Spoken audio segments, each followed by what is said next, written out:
idea in you. That is where you, when you come with that idea here, these people will mentor you. The faculty will mentor you. So that they will connect you to the, so what you call agri startups if they are writing. So you need to understand the ecosystem. What are the problems you have? What are the challenges you have in agriculture? Don't worry about. So you need not worry about say what you call bringing a change in the entire country. I will address the climate change. Nobody can address the climate change. Forget about that. No, so it is not possible in the near future to address the climate. We are still understanding the climate change. Okay, so but here, what are the little problems? Say for example, we have 3 innovators who have come, 1 with solution and 2 with products. So they are addressing the problem in the, so what you call agri-food value chain. So you identify the problem. Say connecting farmers to the market is a challenge. So if you can come out with a solution where the farmer can be connected to the, say what we call markets, with some innovation in that, whether you assess the quality, whether you have a product which has a demand. Say I was in America once.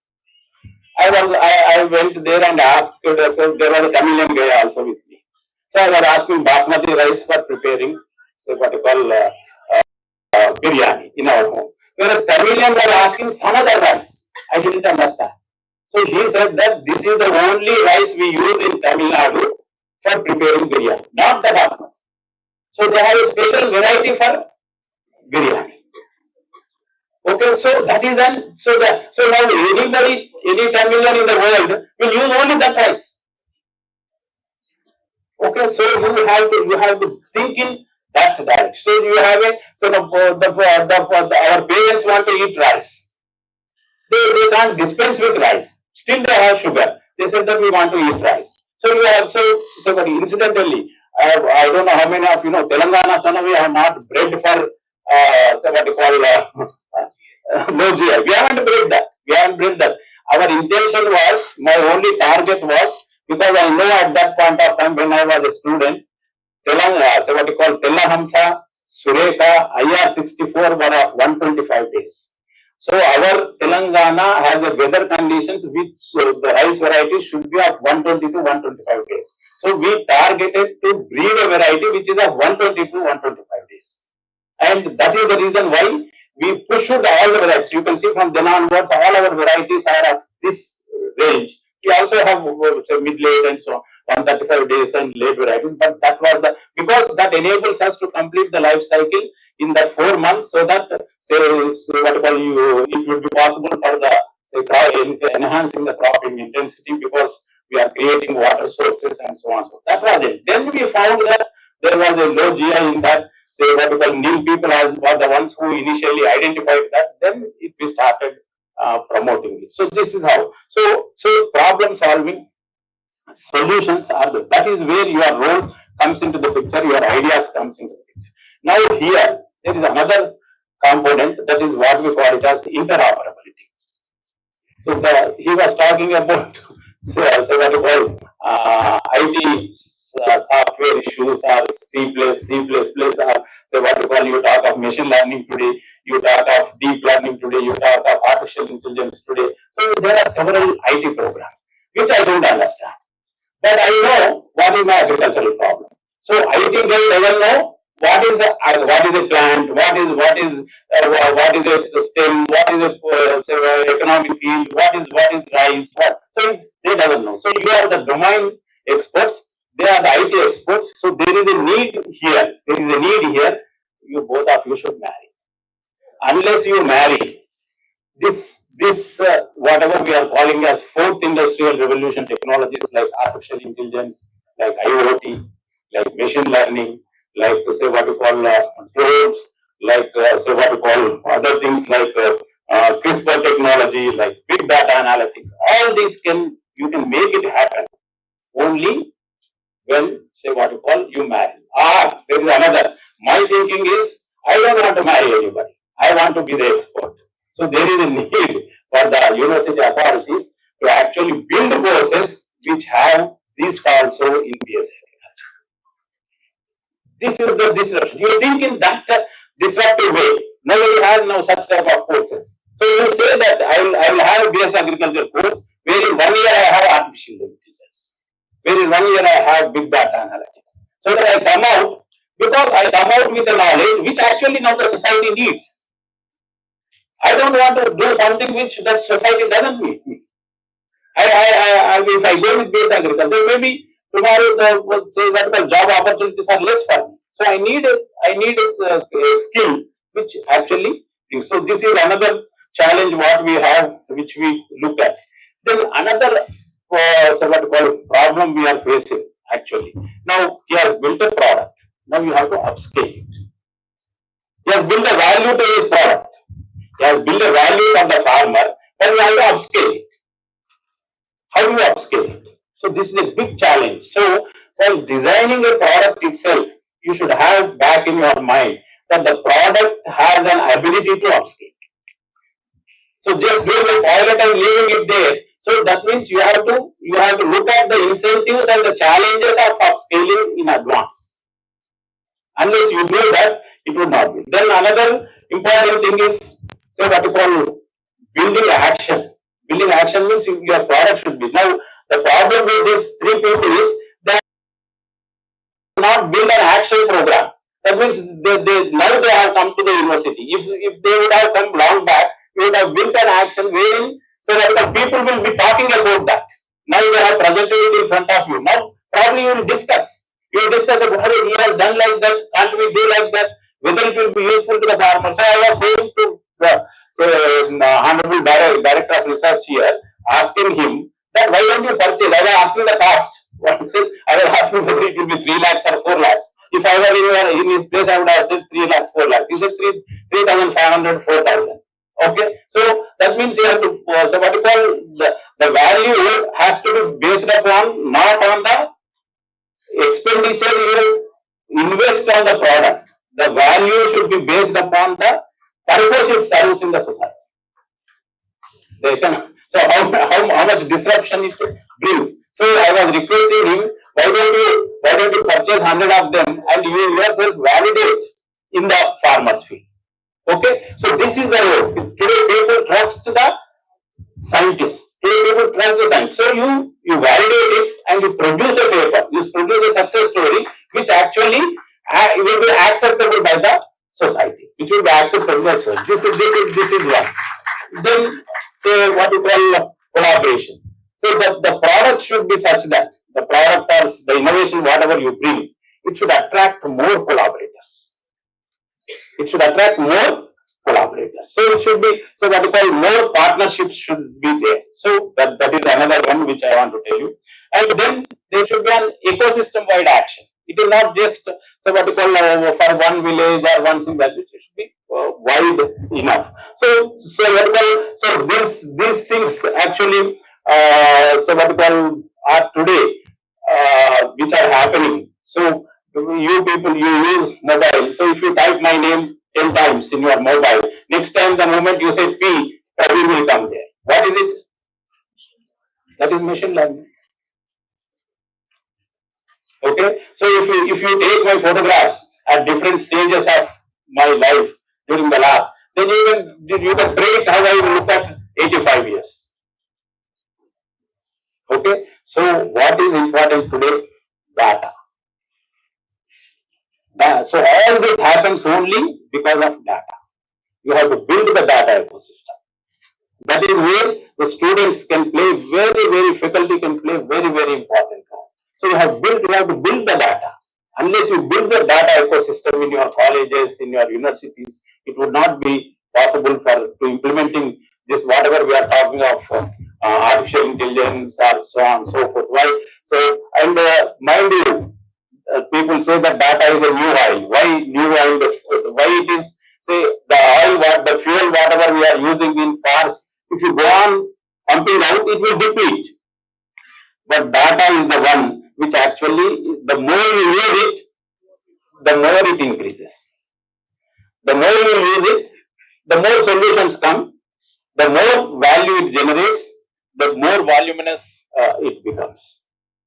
Okay, so that is your strength today. I think these are some of the things which actually I wanted to share with you. And people were talking. There is no depth of money for these initiatives, I am telling you. I was just referring, when I was talking, I was just referring what are those course, Nabad Madam is here like a bank for us. That is a different issue.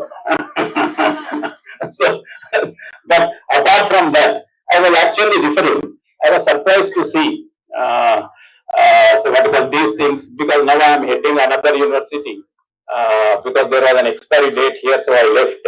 So now you will be a competition for me. Okay, I will be a competitor for you. Okay, so UGC has launched at least 3 schemes, universities with potential for excellence. This is one scheme you have where you get money. Center with potential for excellence in particular area. Okay, this is another opportunity you have. For this, the UGC gives money and for special assistance programs for research projects, basic science, research and inter-university centers and so on and so forth. Then Government of India also have, so what we call impacting research, innovation and technology program, IMPRINT. Then Uchatar Avishkar Yojana is another one. Global Initiative and Academic Networks, GAIN is another one. Global Research and Interactive Network, GRIN is another. So there is no dearth of money. Money is available. Only you should have an idea. Only you should have a talent. Only you should nurture your idea. So I was nurturing. Maybe many of my staff members know. So what you call, I was bathing irrigation, I was eating irrigation, I was walking irrigation, I was sleeping irrigation. So for the last 39 years, 39 now 42 years, 42 years I was doing this. So what you call throughout my life. So irrigation. So that was I was building. So what you call in my this one. So I am recognized as a so what you call micro irrigation man. So unless you do that, it would not be possible. PS agriculture is today very small. And my special request to PG students and the guides who are so what you call mentoring them in identifying the problem, in implementing the experiment, and so on and so forth. I think we need to look at the things in a different way. We need all the 3 departments who are here. My sincere request is you need to look at the things in a different way. The experiments what we are doing. You have to ask questions for yourself. What type of experiments we are doing? Whether they fit into this innovation concept what we are talking. You have to bring a change in the lives of the farmers. So you work on a small. We need not work on writing 200 pages or 300 pages, 400 pages. The finding that is a question doesn't work is also a solution. Otherwise, I will be go on investing on that problem money. So if you find, if your solution, if your result of the experiment is that it will not work, is the greatest solution what you are bringing. Okay, so choose problems. So what actually you can bring a solution to the farmer. So that is also such several initiatives actually we have taken in the university. So whether it is, I don't know how many of know the drone, whatever standard operating protocols that are there in the country today are the contribution of PJTSA. We were the first actually to work on the standard operating protocols at what height the drone will run, what speed the drone will run, what pesticide to be used, for what crop to be used, how much water to be used, how much concentration to be used, what pesticide to be used. All this has been done by the PJTSA and they have just copied this and released it as a national document. Okay, that is one. Then number 2, we were the first actually to show to the people with regards to agro-photovoltaics. That means growing crops below solar panels was another initiative which we have taken. And so what we call the central instrumentation cell was the another initiative we have taken. So there are several such initiatives. I think you should look into these aspects and help yourself. Help yourself. Nobody will help you. Let me be very clear. Nobody will help you. You have to help yourselves and be bold. And so what you call. Don't. I always saw that the students have a what you call mental setup wherein to tell something you think twice what other people will think. This is the stigma you have. I think you have to come out of that stigma. You should express yourself. You should say what you call Agriculture students are no way, so what you call lesser than any other campuses. So I think the sky is the limit. God bless you. I wish you all the best in your life. Thank you.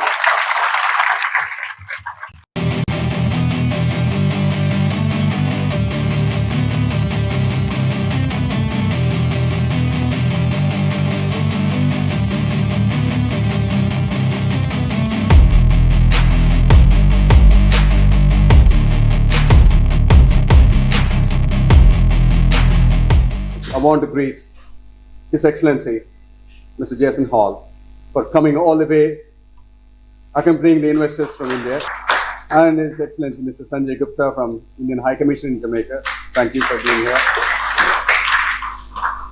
Most importantly, His Worship, the Deputy Mayor of Montego Bay, Mr. Crawford, Deputy Prime Minister, and the Minister of National Security, and the General Secretary of Jamaica Labour Party, and the Member of Parliament for this area. There's another one here in this room, the youngest man in this room, Mr. J. Chaudhary. Welcome to Montego Bay with the entire ISF team here. Spirit of independence, entrepreneurship, and a willingness to take risk, which is why it's a good place to invest. You'll find the atmosphere what you're used to. People who are very friendly, enterprising, and creative. And while I say we're a small country, we happen to have you in the corporate area, your shipping, etc., but we think this part of Jamaica lends itself to your kind of activity and your presence and business colleagues. I have started a foundation called Quality Engineering Foundation. We launched very recently. I can tell you we will start a location, a branch, or a chapter in Jamaica to educate people in Jamaica on quality education. And I'll work with officials here to make it happen. I wish you an extremely successful visit. I hope that amidst learning more about Jamaica and what we have to offer, you have the opportunity to really soak Jamaica in. Jamaica is easily one of the most diverse countries you'll come across as you travel from ocean reef to mountain ridge. There is just something here that is empowering, that's uplifting, and altogether positive. And so we hope that you enjoy this to the fullest. We hope that this will not be the first time that you'll be here and that you'll join the many others who come to Jamaica on a repeated basis to get that feeling, to get that benefit.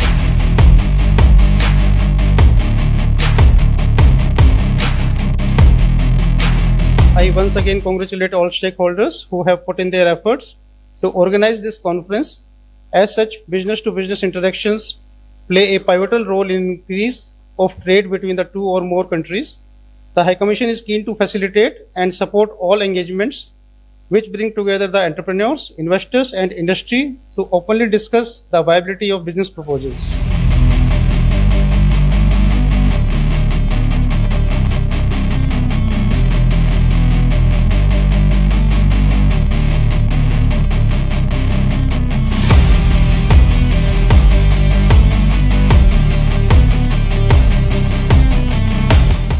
So ladies and gentlemen, now more than ever, I will say, is the time to do business in Jamaica. And we're very happy to be here. We have a number of JAMPRO team members that are looking forward to furthering this discussion with you. And of course, anything that you require to help you make that decision, we are here to serve.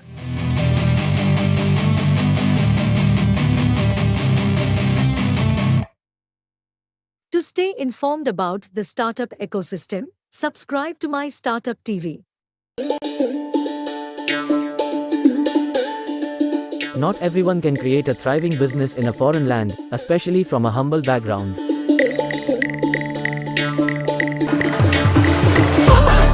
But Dr. Guna Mukpuri did just that in Jamaica, thousands of kilometers away from his village in southern India. town of Chittoor, Andhra Pradesh. Dr. Gunar's journey to becoming a global entrepreneur and philanthropist is a story of vision, dedication, and relentless pursuit of excellence. Dr. Muppuri's path took a transformative turn when he interned at the University Hospital of the West Indies in 1992, laying the foundation for his future in the medical and pharmaceutical fields. Dr. Muppuri served as a family physician in Jamaica for over 2 decades. His unwavering dedication to healthcare and his patients' well-being earned him recognition from the Jamaican government. However, his entrepreneurial spirit soon propelled him to explore new horizons. In 2005, at just 35 years old, Dr. Muppuri founded Indies Pharma Jamaica Limited. As the principal founder and CEO, he led the company to the forefront of branded generic pharmaceuticals. A landmark achievement was Indies Pharma's listing on the junior market of the Jamaica Stock Exchange. Dr. Muppuri's contributions have earned him numerous prestigious awards from Jamaica and India. In 2019, he was honored with the Pravasi Bharatiya Samman, the highest civilian award for the Indian diaspora. The same year, he was nominated for the Padma Shri Award. Dr. Gunar's dream was fulfilled when his icon, Dr. J. A. Chaudhary, founder and chairman of ISF, visited his company and was part of a business delegation. Dr. Muppuri's words, which expressed respect and admiration, were palpable, reflecting a moment of profound significance in his journey. See, all my generation of techie consultants and entrepreneurs, they were all, they wouldn't have been here if it was not his vision. Yes. See, someone has to do all the cleanup job and someone here to start somewhere. Having built a thriving generic drug business, Dr. Gunar is now set to embark on new ventures, including a medical school and a medical city in Jamaica. Dr. Gunar outlined his vision for the future. 11th grade high school in Jamaica is enough for you to do 2 year and a half of pre-med, then you just get into medical school. That connecting link crash course is one we need, which is where STEM comes into play. So what I'm saying is, how do you bring that IIT into Montego Bay? The entire 20 countries in the Caribbean comes to Montego Bay. This way you do one technology campus. Dr. Gunar S. Muppuri's journey from a small village in India to a multinational entrepreneur and philanthropist inspires us all. His story is a reminder that with vision, dedication, and a commitment to excellence, anything is possible. Dr. Gunar is now aiming even higher, fully prepared to give his all to achieve his ultimate dream mission. To stay informed about the startup ecosystem, subscribe to My Startup TV.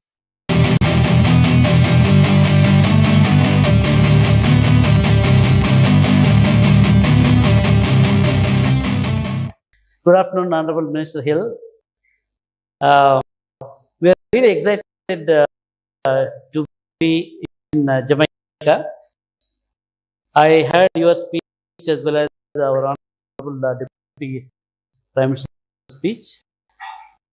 So in that, I noticed that you have trade agreements with all the countries, but not with India. When are you going to have a trade agreement between India and Jamaica? I'm so glad to have the Commissioner Hill is sitting right here, because he's going to go right away and talk to the Minister of Foreign Affairs, Foreign Trade agreements are made by the Foreign Ministry. We will work with them, but given the relationship we're looking to build with India, the truth is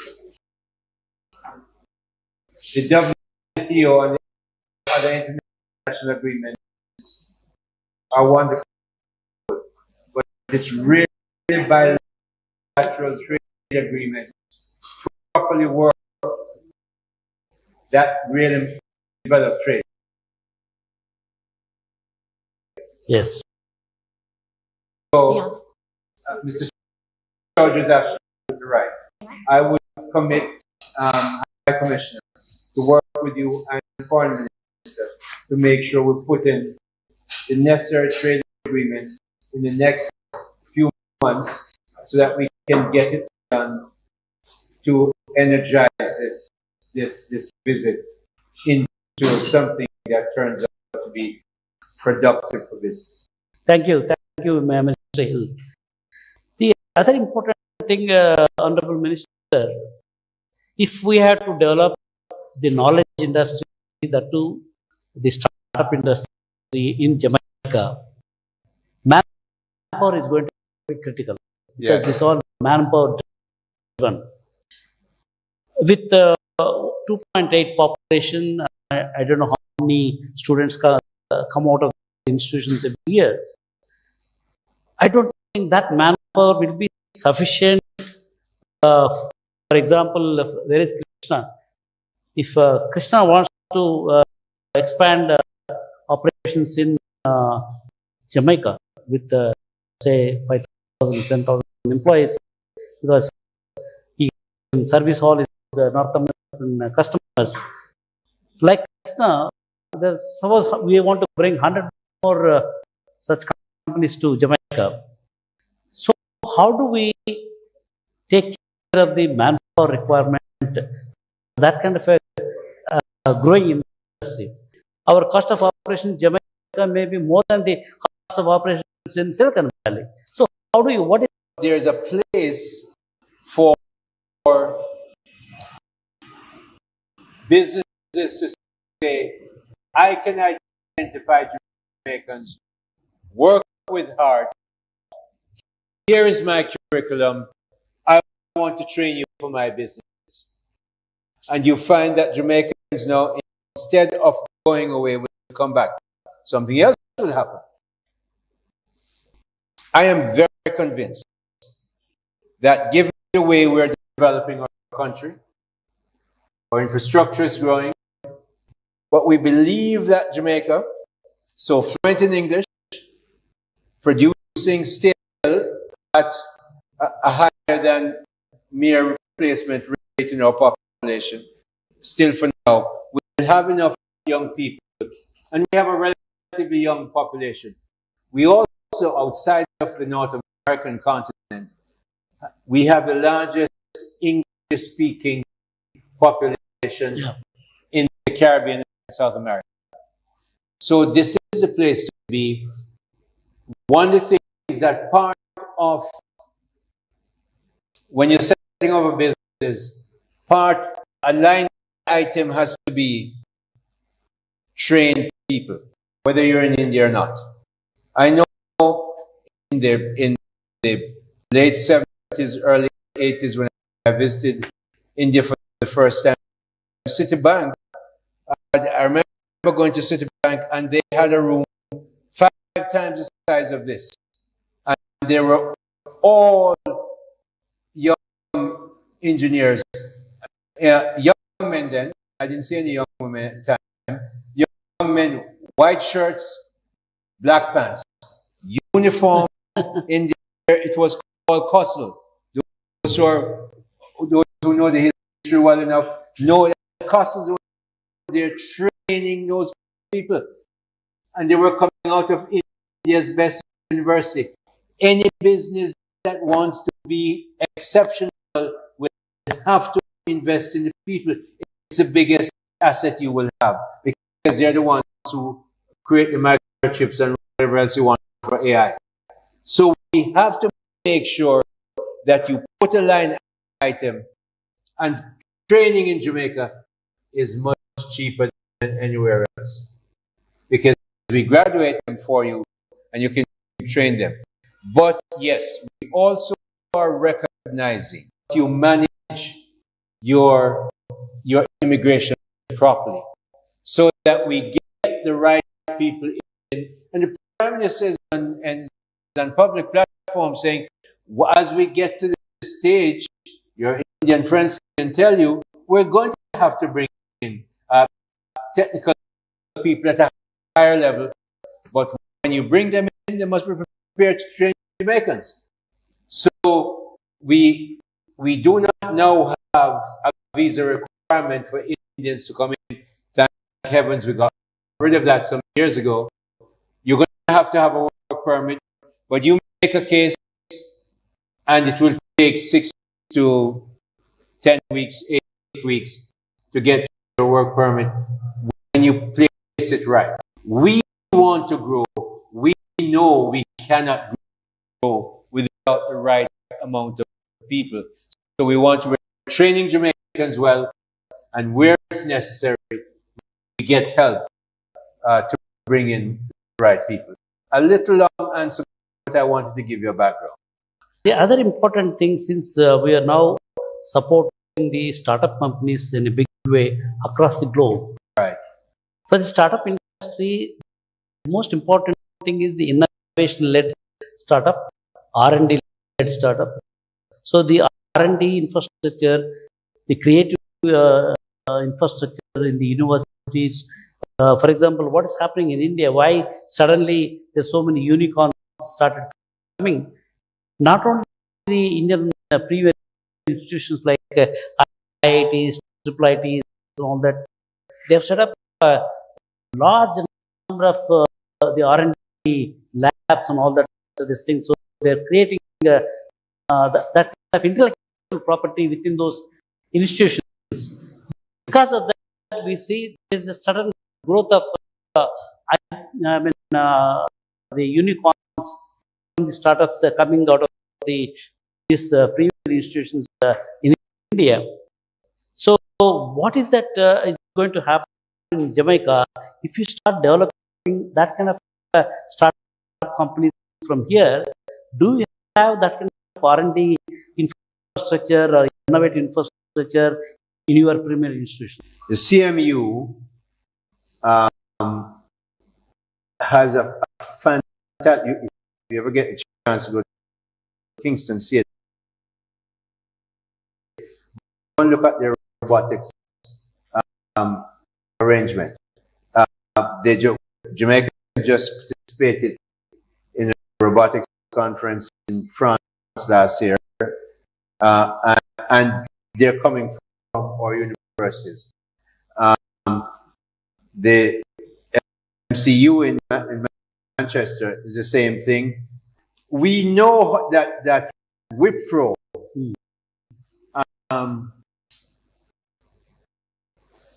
last Turbo, Infosys, these companies, these huge Indian companies, of course, Ambani's and the rest of them, Tata, before all of those that I just named, Tata was doing this.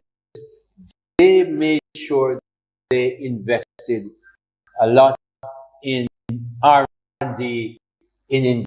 And while the university, because you know the universities weren't rich, it's a lot of help came from the companies. And so, as I said to you, a line item must be in there for not only training R&D, and the government. Now, you heard your deputy prime minister himself is a doctor, is a technical person, understands this. We just talked about it, and more as we know that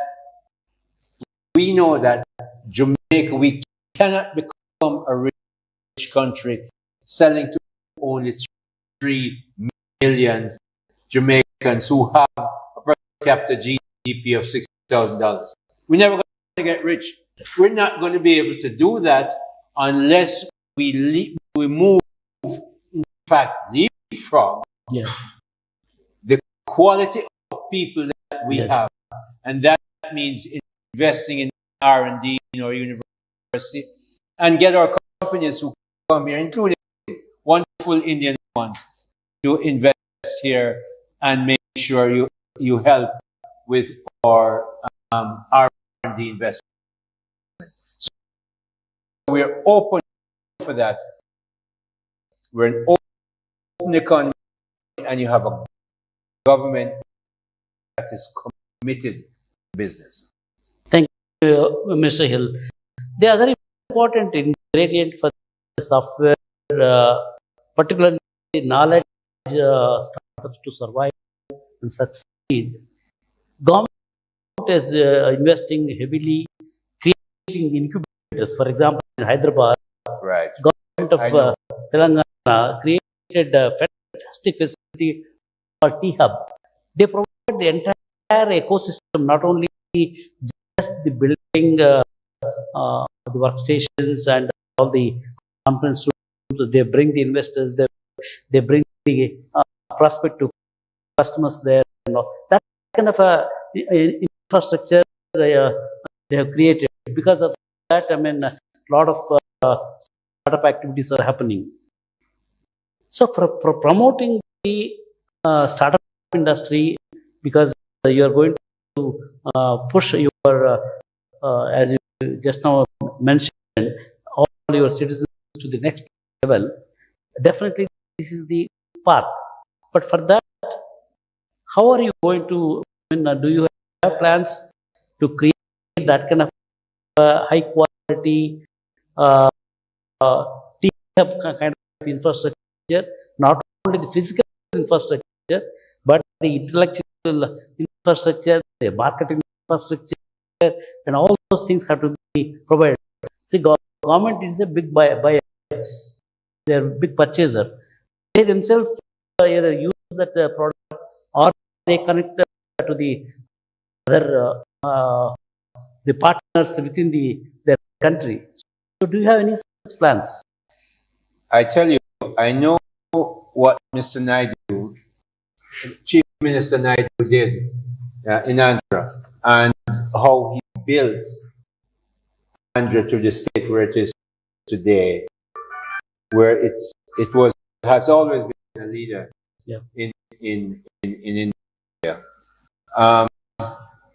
And a lot of that he did through the private sector. Yes. You know why Deputy Prime Minister, General Secretary of the governing party, the Minister of National Security, who handles visa and all those kind of stuff, is here today? Why we spend so much time here? Because we want companies like you from India to understand the commitment of the government.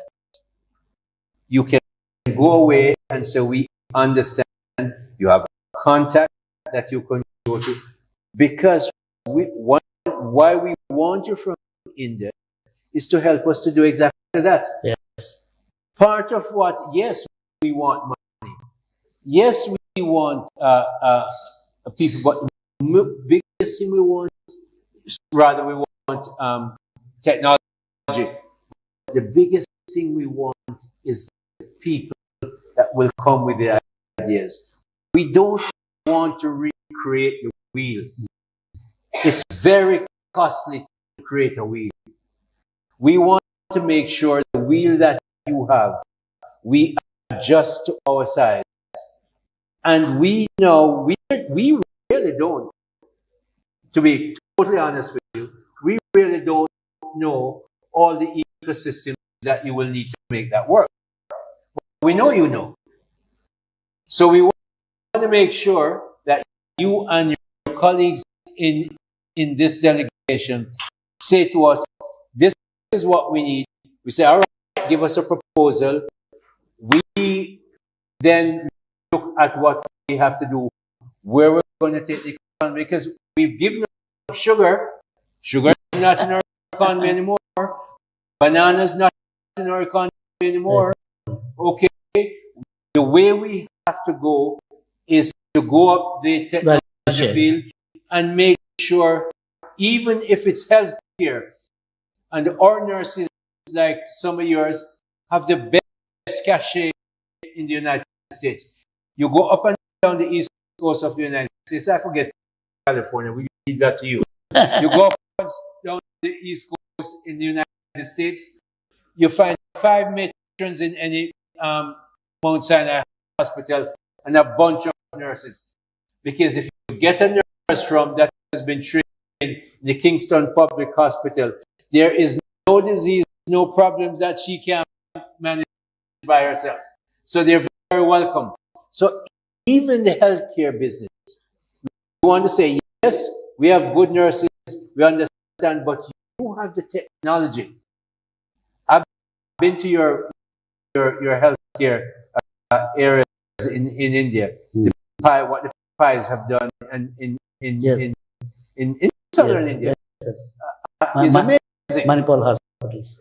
Exactly. So we want to make sure that when you come, you bring that and you say, here, Jamaica, we will help you, but this is what you need to do.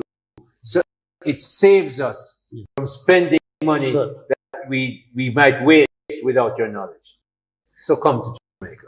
Thank you. Thank you, Honorable Minister. Before we leave, I have a request. Yes. To take these discussions to the action-driven program. We mean business.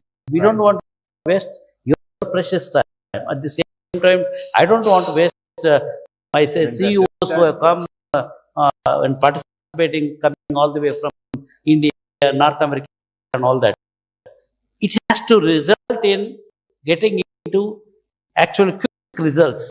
For that, I propose to sign an MOU with ISF, with the Jamaican government, clearly articulating what is that we are planning to do, what is that we expect from Jamaican government this thing, what are the milestones, and I request you to review these milestones at least once in a quarter, in a Zoom or whatever it is, so that if there are any bottlenecks, we can clear all the bottlenecks so that there is a smooth passage, because ultimately we have to succeed. Ultimately, the citizens of Jamaica has to be a successful citizens. For that, we are here to help. At the same time, we want to help our companies also to take advantage of your location and access to the North American market.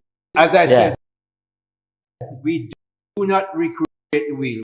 We take their wheel and adjust it to the Jamaican requirement. And very quickly, we must have an MOU, because it's going to be, I suggest that you make it between you and the ISF, so that we can get that done quickly. The next step, of course, is a larger level of MOUs, which of course you will work with the High Commissioner. At that level, I will have to take it to Cabinet, because it will be government to government. Sure. That's for when we are probably going to go to India.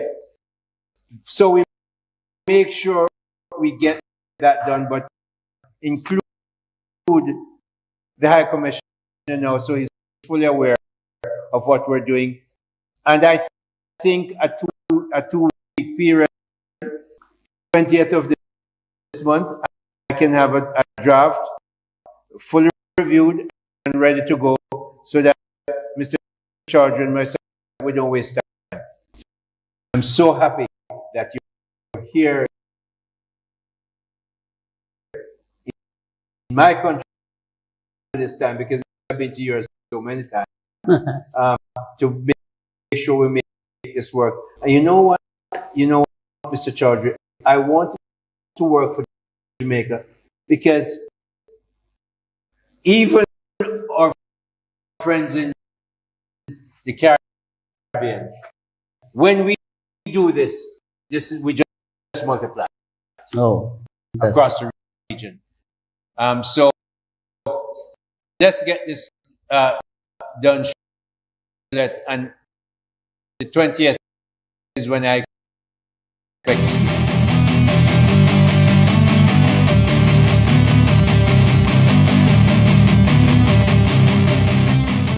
So the query is, Jamaican Investment Ministry, by you, sir.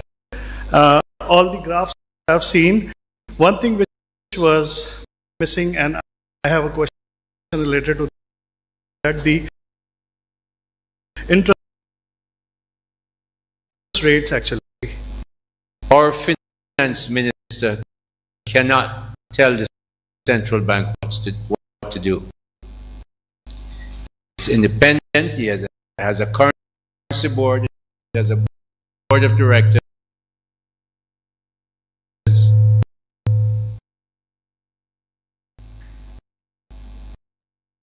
And it has one mandate. The mandate is to control inflation, not to manage currency. Well, all hell broke loose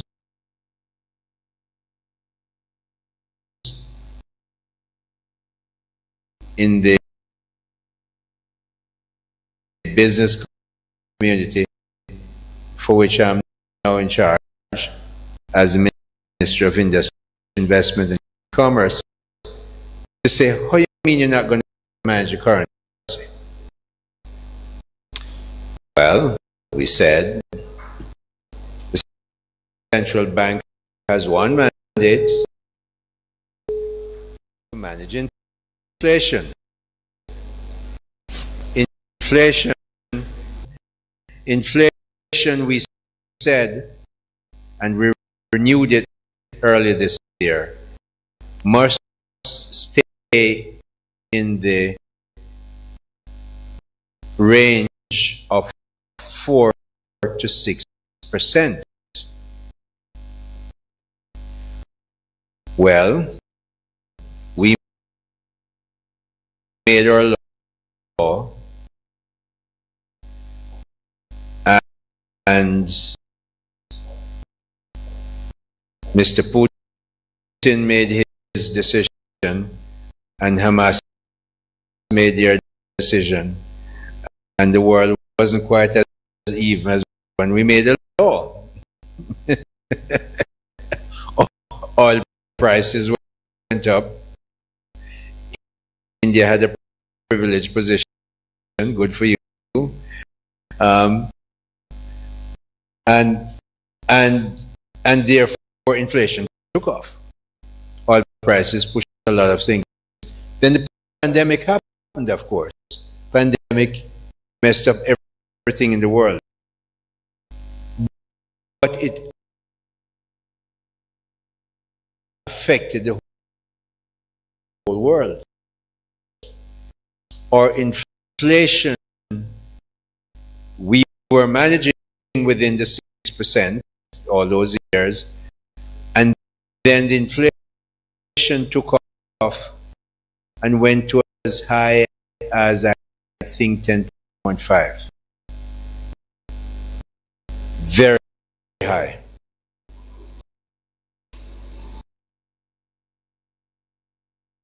However,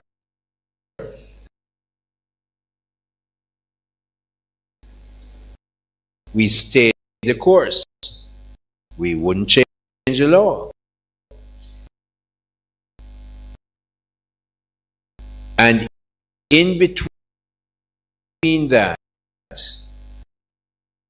or currency, no, you will live in a hurricane region. Usually, if there's an announcement that there is a weather formation off the coast of West Africa, our currency started to wobble. Very unstable. Well, in the past 5-6 years, the currency has had a variance of between 2.5, 3.5, 4% maximum variation. Now that's unbelievable. Let me tell you how unbelievable it is. Lenders have now agreed with our Minister of Finance to accept Jamaican bonds. We don't increase our debt. What we replace existing debt that is becoming mature. They are now willing to issue bonds denominated in the Jamaican dollar. You cannot get any more respect than that from your international lenders. So the interest rates have now in the past couple of months come back. It's now down to 5.3%. The range that we're looking at to manage our currency has come back within the range. Interest rates is still a little bit high at about, I think it's about 7%. But I see that Europeans start to cut interest rate. We have now been back in the range that we've set it for. So we can, I can't speak for the governor because the governor doesn't take instructions anymore, except that he must work within the policy. I expect the Bank of Jamaica to begin to cut rates so that businesses can begin to feel the benefit of that rate. And we never know what will happen in the US. The US, because of a change of administration or whatever happens, decide to pump a lot more oil and get the Keystone Pipeline back in operation, oil prices will fall, and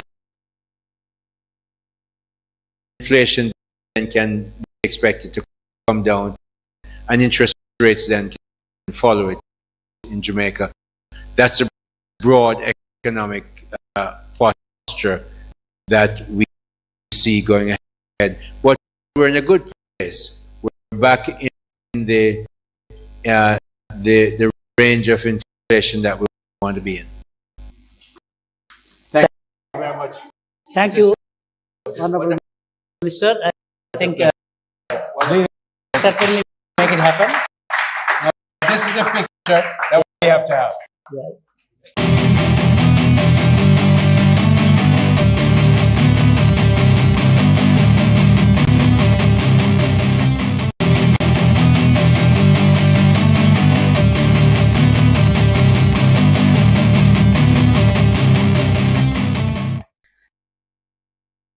Good afternoon, Honorable Minister Hill. We are really excited to be in Jamaica. I heard your speech as well as our Honorable Deputy Prime Minister's speech. So in that, I noticed that you have trade agreements with all the countries, but not with India. When are you going to have a trade agreement between India and Jamaica? I'm so glad the High Commissioner Hill is sitting right here, because he's going to go right away and talk to the Minister of Foreign Affairs and Foreign Trade. Foreign trade agreements are made by the Foreign Ministry. We will work with them, but given the relationship we're looking to build with India, the truth is the WTO and the other international agreements are wonderful, but it's really bilateral trade agreements properly work that really develop trade.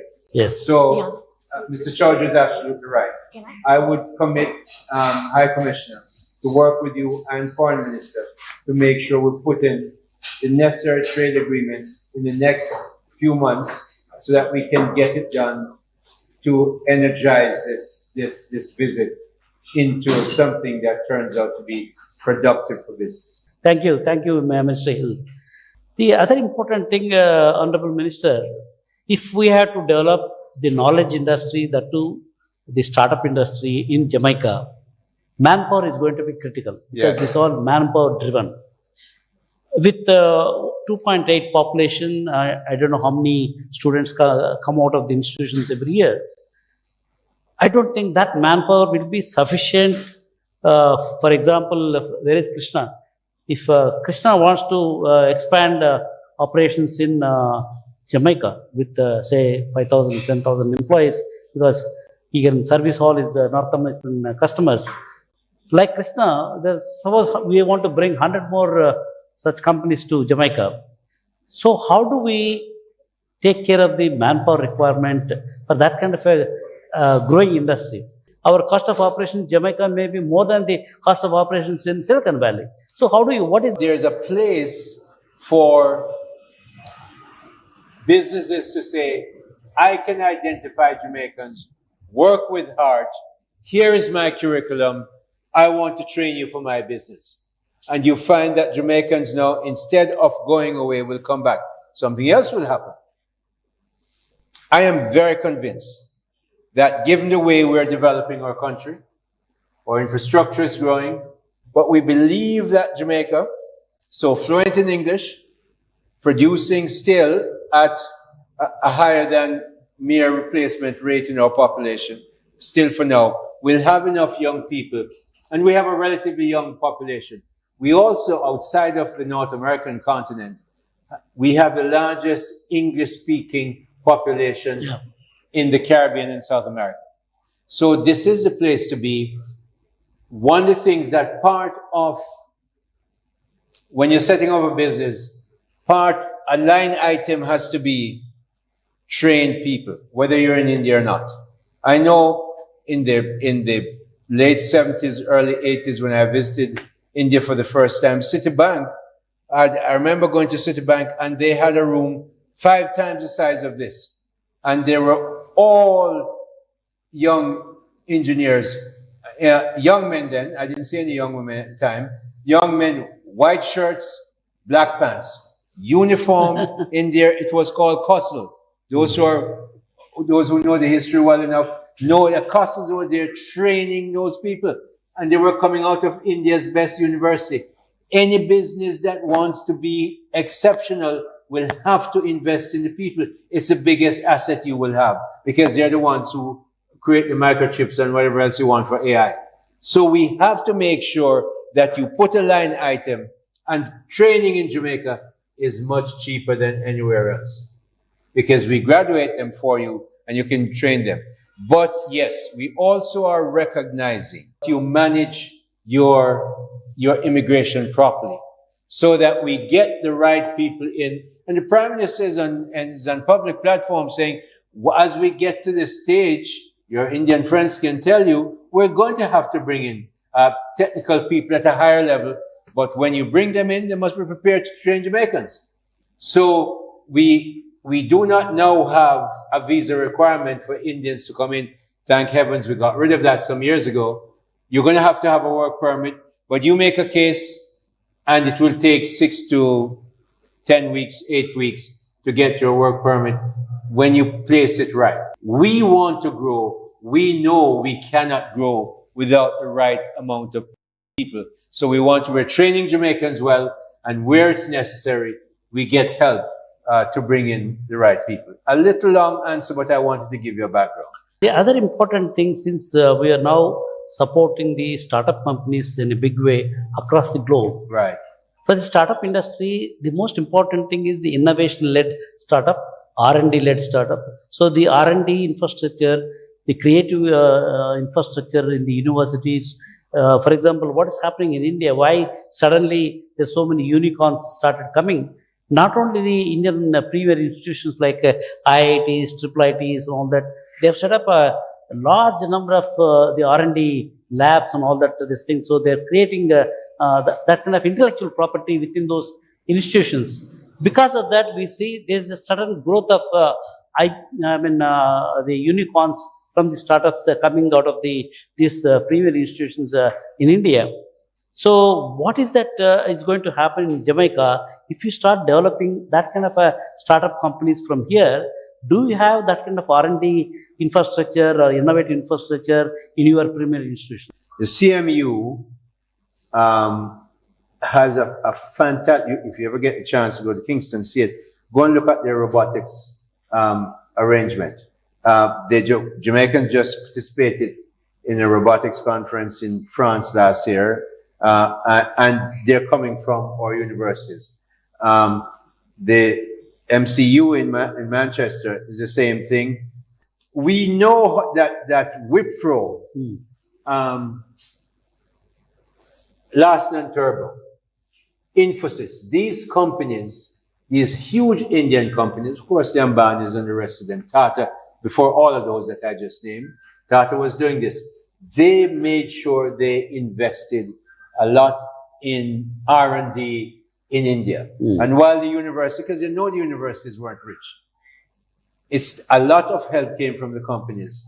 And so, as I said to you, a line item must be in there for not only training, R&D, and the government now, you heard her Deputy Prime Minister. Deputy Prime Minister himself is a doctor, is a technical person, understands this. We just talked about it. And more, as we know that Jamaica, we cannot become a rich country selling to only 3 million Jamaicans who have a per capita GDP of $6,000. We're never going to get rich. We're not going to be able to do that unless we move, in fact, leapfrog the quality of people that we have. And that means investing in R&D in our university and get our companies who come here, including wonderful Indian ones, to invest here and make sure you help with our R&D investment. So we're open for that. We're an open economy, and you have a government that is committed to business. Thank you, Mr. Hill. The other important ingredient for the software, particularly knowledge startups to survive and succeed, government is investing heavily, creating incubators. For example, in Hyderabad, government of Telangana created a fantastic facility called T-Hub.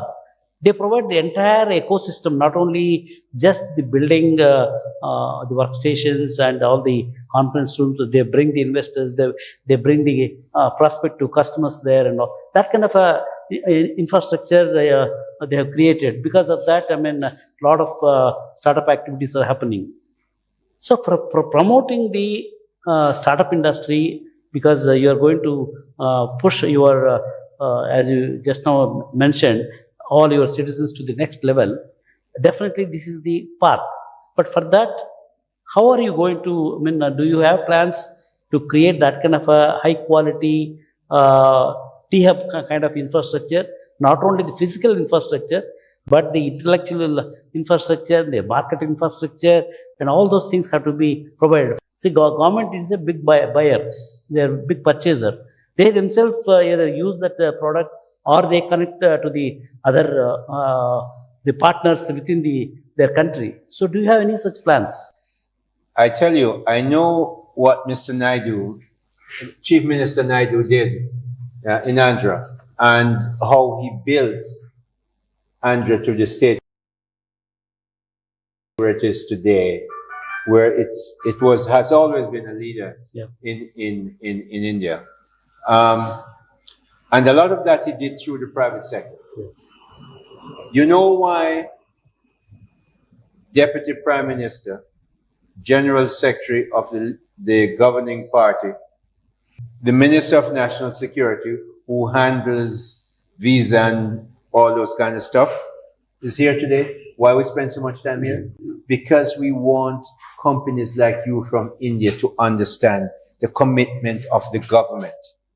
You can go away and say, we understand, you have a contact that you can go to, because why we want you from India is to help us to do exactly that. Yes. Part of what, yes, we want money.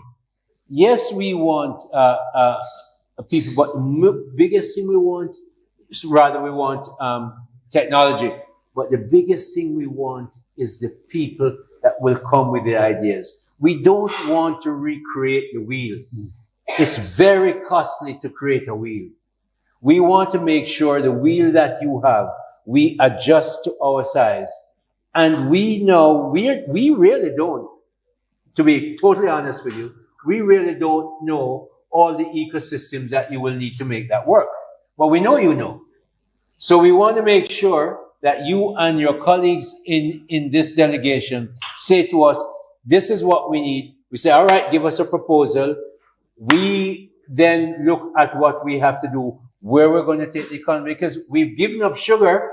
Sugar is not in our economy anymore. Bananas not in our economy anymore. Okay. The way we have to go is to go up the technology field and make sure, even if it's healthcare, and our nurses, like some of yours, have the best cachet in the United States. You go up and down the East Coast of the United States. I forget California. We leave that to you.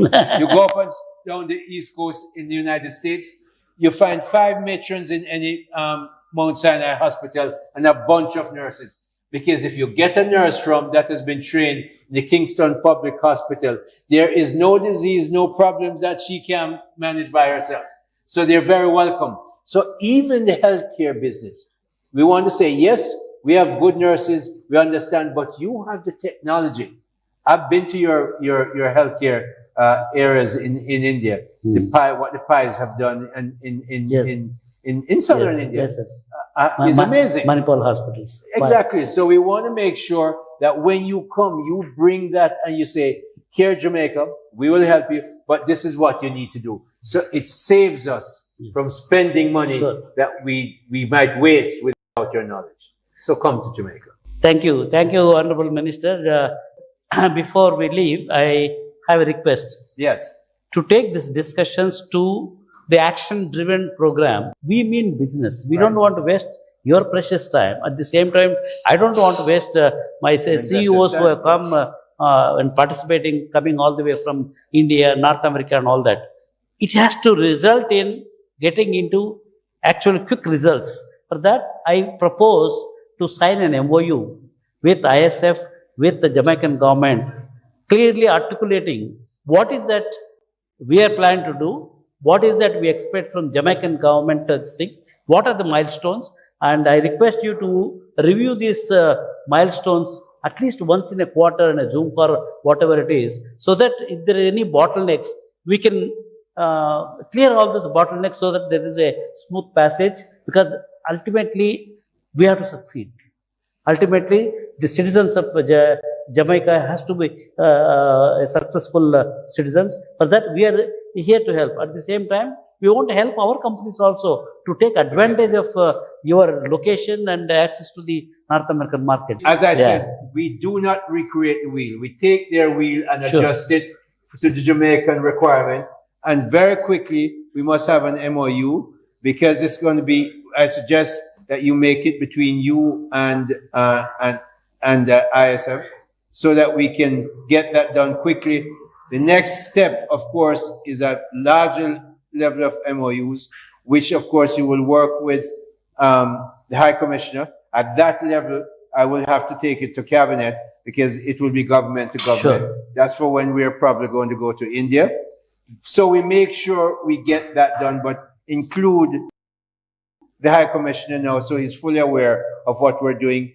And I think a two-week period, 20th of this month, I can have a draft fully reviewed and ready to go, so that Mr. Chaudhry and myself, we don't waste time.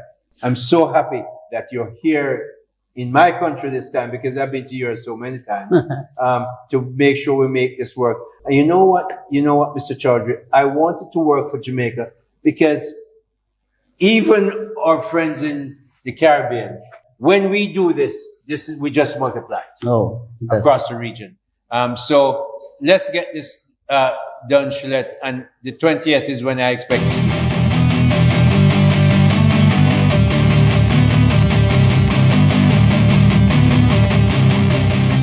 So the query is, Jamaican Investment Ministry, led by you, sir, All the graphs I have seen. One thing which was missing, and I have a question related to that, the interest rates actually.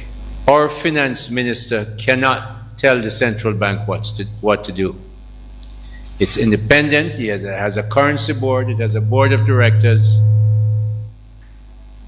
And it has one mandate. The mandate is to control inflation, not to manage the currency. Well, all hell broke loose in the business community, for which I'm now in charge as the Minister of Industry, Investment and Commerce, to say, how you mean you're not going to manage the currency? Well, we said the central bank has one mandate, to manage inflation.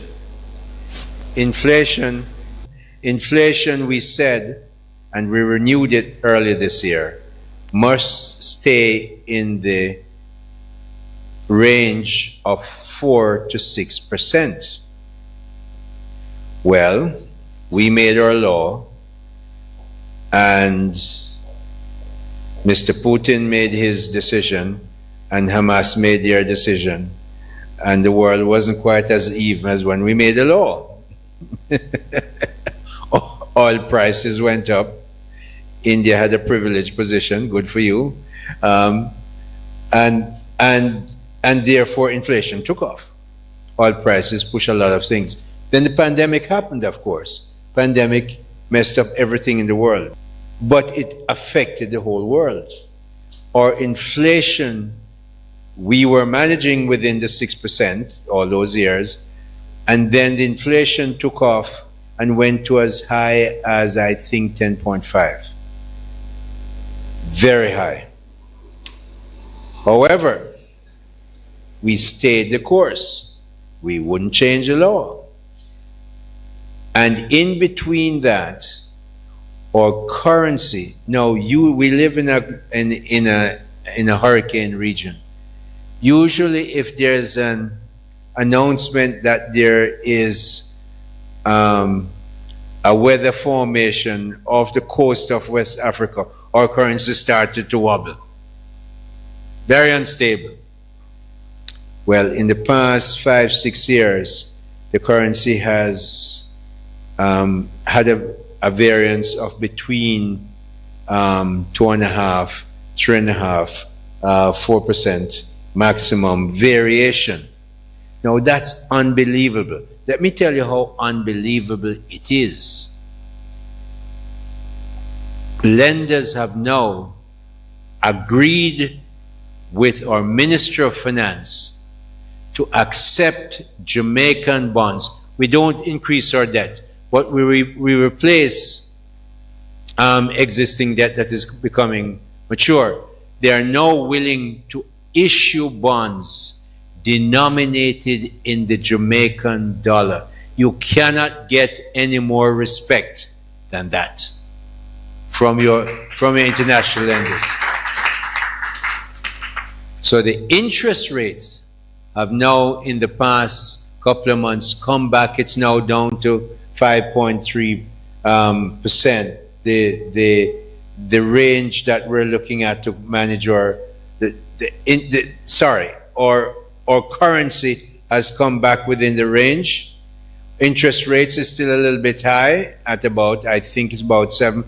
But I see that the Europeans start to cut interest rate. We have now been back in the range that we've set it for. So I can't speak for the governor because the governor doesn't take instructions anymore, except that he must work within the policy. I expect the Bank of Jamaica to begin to cut rates so that businesses can begin to feel the benefit of that rate. And we never know what will happen in the U.S. If the U.S., because of a change of administration or whatever happens, decided to pump a lot more oil and get the Keystone Pipeline back in operation, oil prices will fall, and inflation then can be expected to come down, and interest rates then can follow it in Jamaica. That's a broad economic posture that we see going ahead. But we're in a good place. We're back in the range of inflation that we want to be in. Thank you very much. Thank Mr. you, Chaudhary. Honorable Minister. I What a think pleasure. What a we will pleasure. certainly make it happen. Now, this is a picture that we have to have. To stay informed about the startup ecosystem, subscribe to my Startup TV.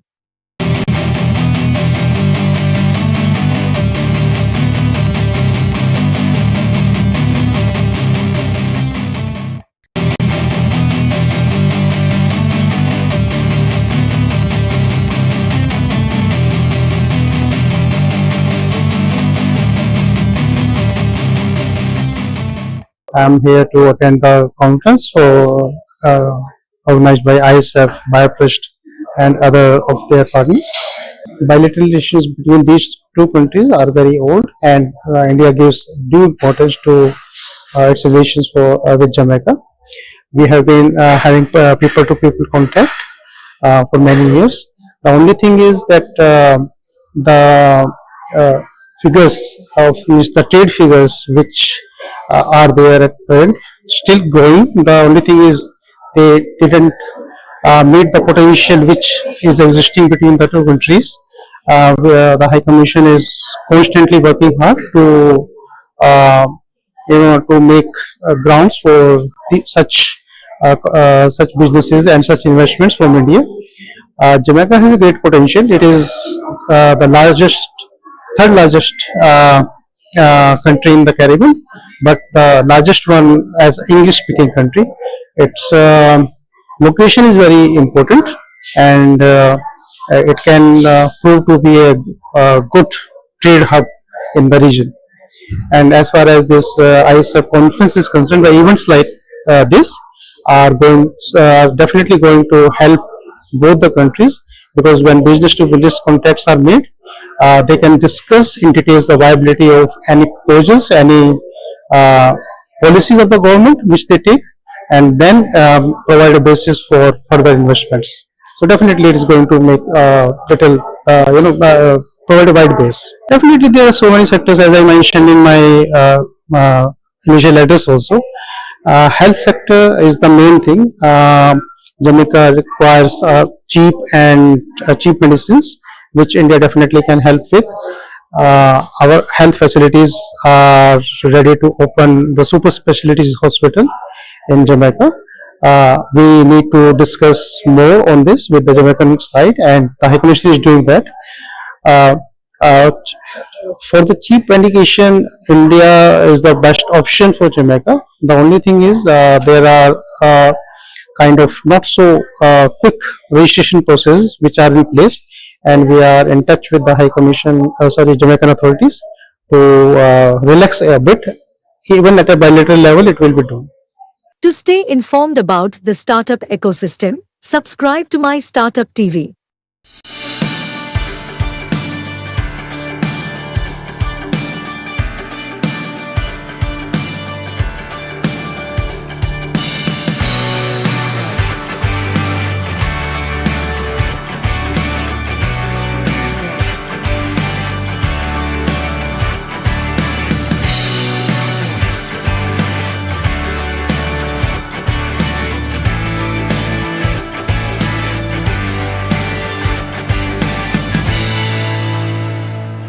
FTCCI అప్పుడు పాతది ఫ్యాప్సీ excellence award 1974లో మా ఫ్లాగర్షిప్లో వార్షిక ఈవెంట్గా ప్రారంభించబడ్డాయి. మరియు విజేతలను ఎంపిక చేయడంలో పారదర్శకత మరియు ఖచ్చితత్వం కోసము అవార్డులు అత్యంత గౌరవనీయమైనవిగా పరిగణించబడతాయి. సార్, FTCCI ఒక శతాబ్దానికి పైగా వారసత్వానికి కలిగి ఉన్నది. దాదాపు 107 ఇయర్స్ అయిపోయిందండి. అనేక మంది ప్రముఖులు మరియు గౌరవనీయులైన పారిశ్రామికవేత్తలు, నిపుణులు ఫెడరేషన్కు నాయకత్వం వహించారు మరియు రాష్ట్ర పారిశ్రామిక అభివృద్ధికి అపారంగా సహకరించారు. మేము మా పూర్వీకులు నిర్దేశించిన అడుగుజాడలు అనుసరిస్తున్నాము మరియు రాష్ట్రంలో వ్యాపార వాతావరణాన్ని మెరుగుపరచడానికి ఎల్లప్పుడూ కృషి చేస్తున్నాము. మేము అన్ని రకాల పరిశ్రమల సంఘాలకి FTCCIని ఆహ్వానించుకుంటున్నాము మరియు విస్తృతమైన చర్య కోసం మిమ్మల్ని సంప్రదించమని అభ్యర్థిస్తున్నాము. చివరిగా, రాష్ట్రాన్ని పారిశ్రామిక విద్యగా అభివృద్ధి చేయాలన్న ముఖ్యమంత్రి ఆలోచనకు మద్దతు ఇచ్చే రాష్ట్ర అభివృద్ధి బోర్డు రాష్ట్రంలోని FTCCI మరియు ఇతర పరిశ్రమ సంఘాల నుండి ప్రముఖ పారిశ్రామిక సభ్యులతో ఏర్పాటు చేయాలని మేము సూచించాము. We appreciate the decision of the Honorable Chief Minister for higher working hours for himself and the Council of Ministers to increase the competitiveness of the state, and I am sure this will further enhance growth in the state. Now it's the duty of the industry members to increase their outputs and reap the benefits of their hard work. ఇవాళ రాష్ట్రంలో ఉన్నటువంటి ప్రజలందరికీ మీరు produce చేస్తున్నటువంటి వివిధ రకాల products అవన్నీ కూడా ప్రజలకి అందుబాటులోకి రావటం, మన రాష్ట్రంలోనే కాకుండా ఇతర రాష్ట్రాలకు కూడా అందుబాటులోకి వచ్చే విధంగా మీరు చేస్తున్నారని మిమ్మల్ని ప్రత్యేకంగా అభినందిస్తున్నాను. ఇంకొక విషయం ఏంటంటే, ఎక్కడ కూడా ఇండస్ట్రీస్ కు సంబంధించి ప్రతి ప్రభుత్వం ఇవాళ పోటీపడి ఇండస్ట్రీస్ ని ఆ రాష్ట్రంలో తీసుకున్నామని కావలసినటువంటి ఫెసిలిటీస్ కానీ ఇన్సెంటివ్స్ కానీ ఏర్పాటు చేయటం ప్రతి ప్రభుత్వంలో జరుగుతుంది. ఈ FTCCI తెలంగాణ రాష్ట్రంలో దాదాపు 100 సంవత్సరాల పైబడి ఈ కార్యక్రమాన్ని కొనసాగిస్తూ రాష్ట్రం యొక్క అభివృద్ధి ఇండస్ట్రీస్ లో ప్రముఖ పాత్ర పోషిస్తూ 1947 కంటే ముందు తర్వాత కూడా మీరు రాష్ట్ర అభివృద్ధిలో భాగస్వాములుగా ఉండి రాష్ట్రాన్ని ఈ స్థాయికి తీసుకొచ్చినందుకు మీ అందరికీ రాష్ట్ర ప్రభుత్వం తరఫున ప్రత్యేకంగా ధన్యవాదాలు తెలియజేస్తున్నాను. So whatever the pain points for the industry that you have already brought to our notice, I assure it will be addressed and they will be resolved in a satisfactory way. I understand the Federation may be facing lots of challenges before them because all their partners over there, here, all the entrepreneurs who are sitting here, every day they come up with some problem which you will try to put it before the government, and between the government and between the entrepreneurs. This is the forum where they are contributing their might, their energy, their strength to bring in a business environment, a beautiful business environment to the state. I thank the FTCCI for putting all your effort and see that the state progress in terms of industry. I just learned that FTCCI has prepared reports on cost of doing business and also a ready reckoner on dispute redressal of delayed payments under MSME Act. So we would like to go through it, and I assure all the entrepreneurs and also FTCCI, our government will surely work for the benefit of industry by bringing industry-friendly policies and MSME policy, which shall be first of its kind in the country. I once again congratulate all the award winners who have come and also all the nominees for participating to win the award, and I wish all the best in their future endeavors, and I shall work for your progress to all the entrepreneurs who are sitting over here who would like to see them in the business map of India as a niche company product, and we are all here to promote you and we are all here to encourage you.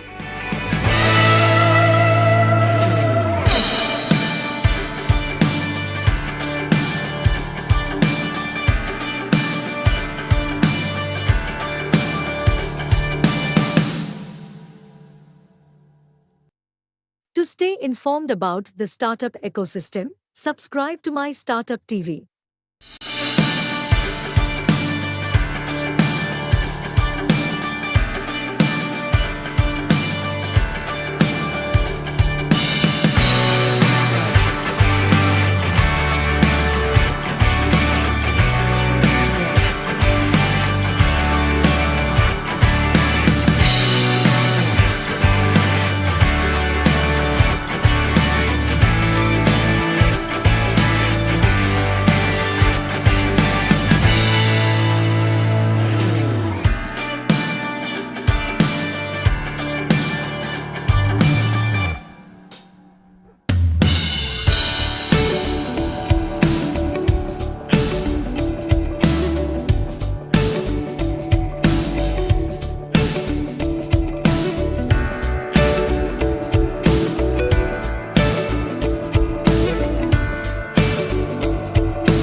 stay informed about the startup ecosystem, subscribe to my Startup TV.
To stay informed about the startup ecosystem, subscribe to my Startup TV.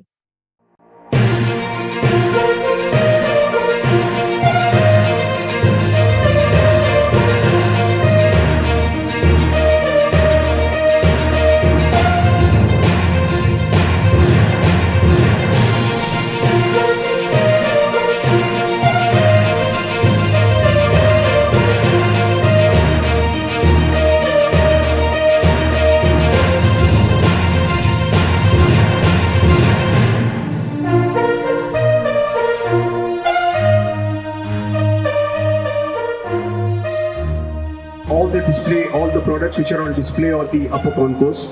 I would urge all those present here to go and visit every stall and see what kind of innovation and productivity happens at Teamworks. Yesterday, I believe that our Make It at Metro event, which has been put together so wonderfully by our Teamworks team, it's a great way of coming closer to the people, and I believe that the maker culture, L&T is also very much part of the maker culture, because so I think that's a fantastic way to start, and because just a simple verbal agreement, more people and spread the maker culture through the metro stations. Thank you so much. I'm quite impressed. Today morning I came 1 hour early, just went around all the exhibition center.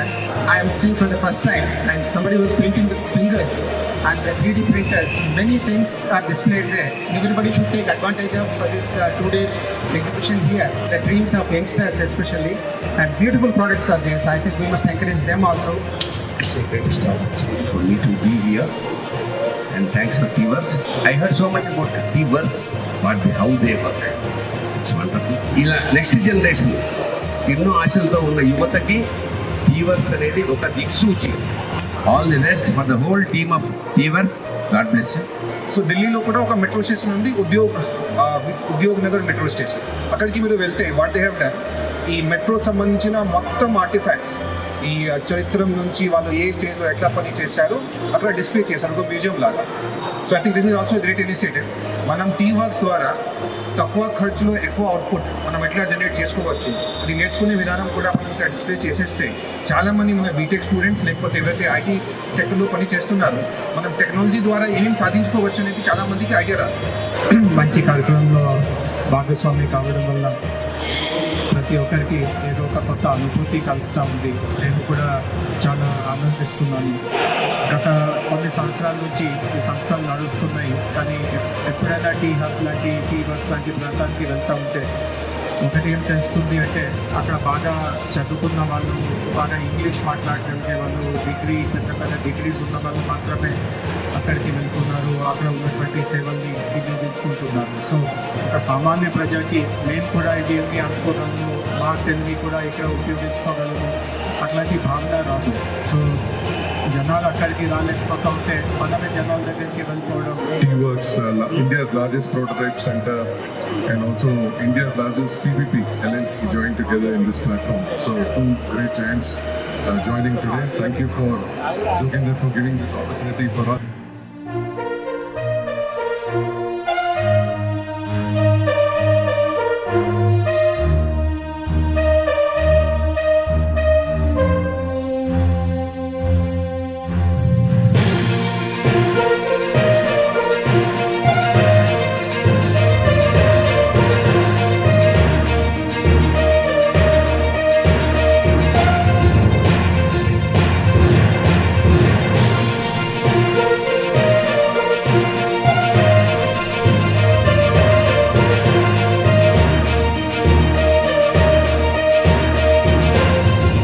To stay informed about the startup ecosystem, subscribe to my Startup TV.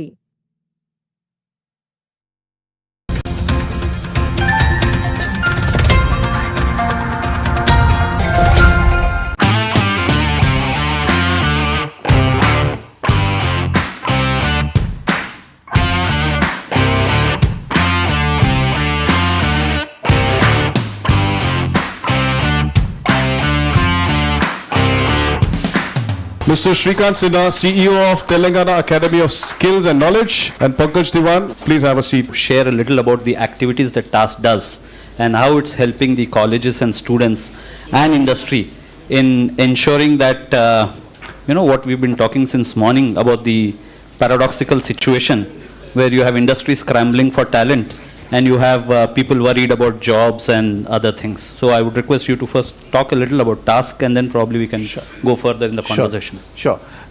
Thank you for giving me this opportunity, Pankaj and FTCCI and everyone involved in this program.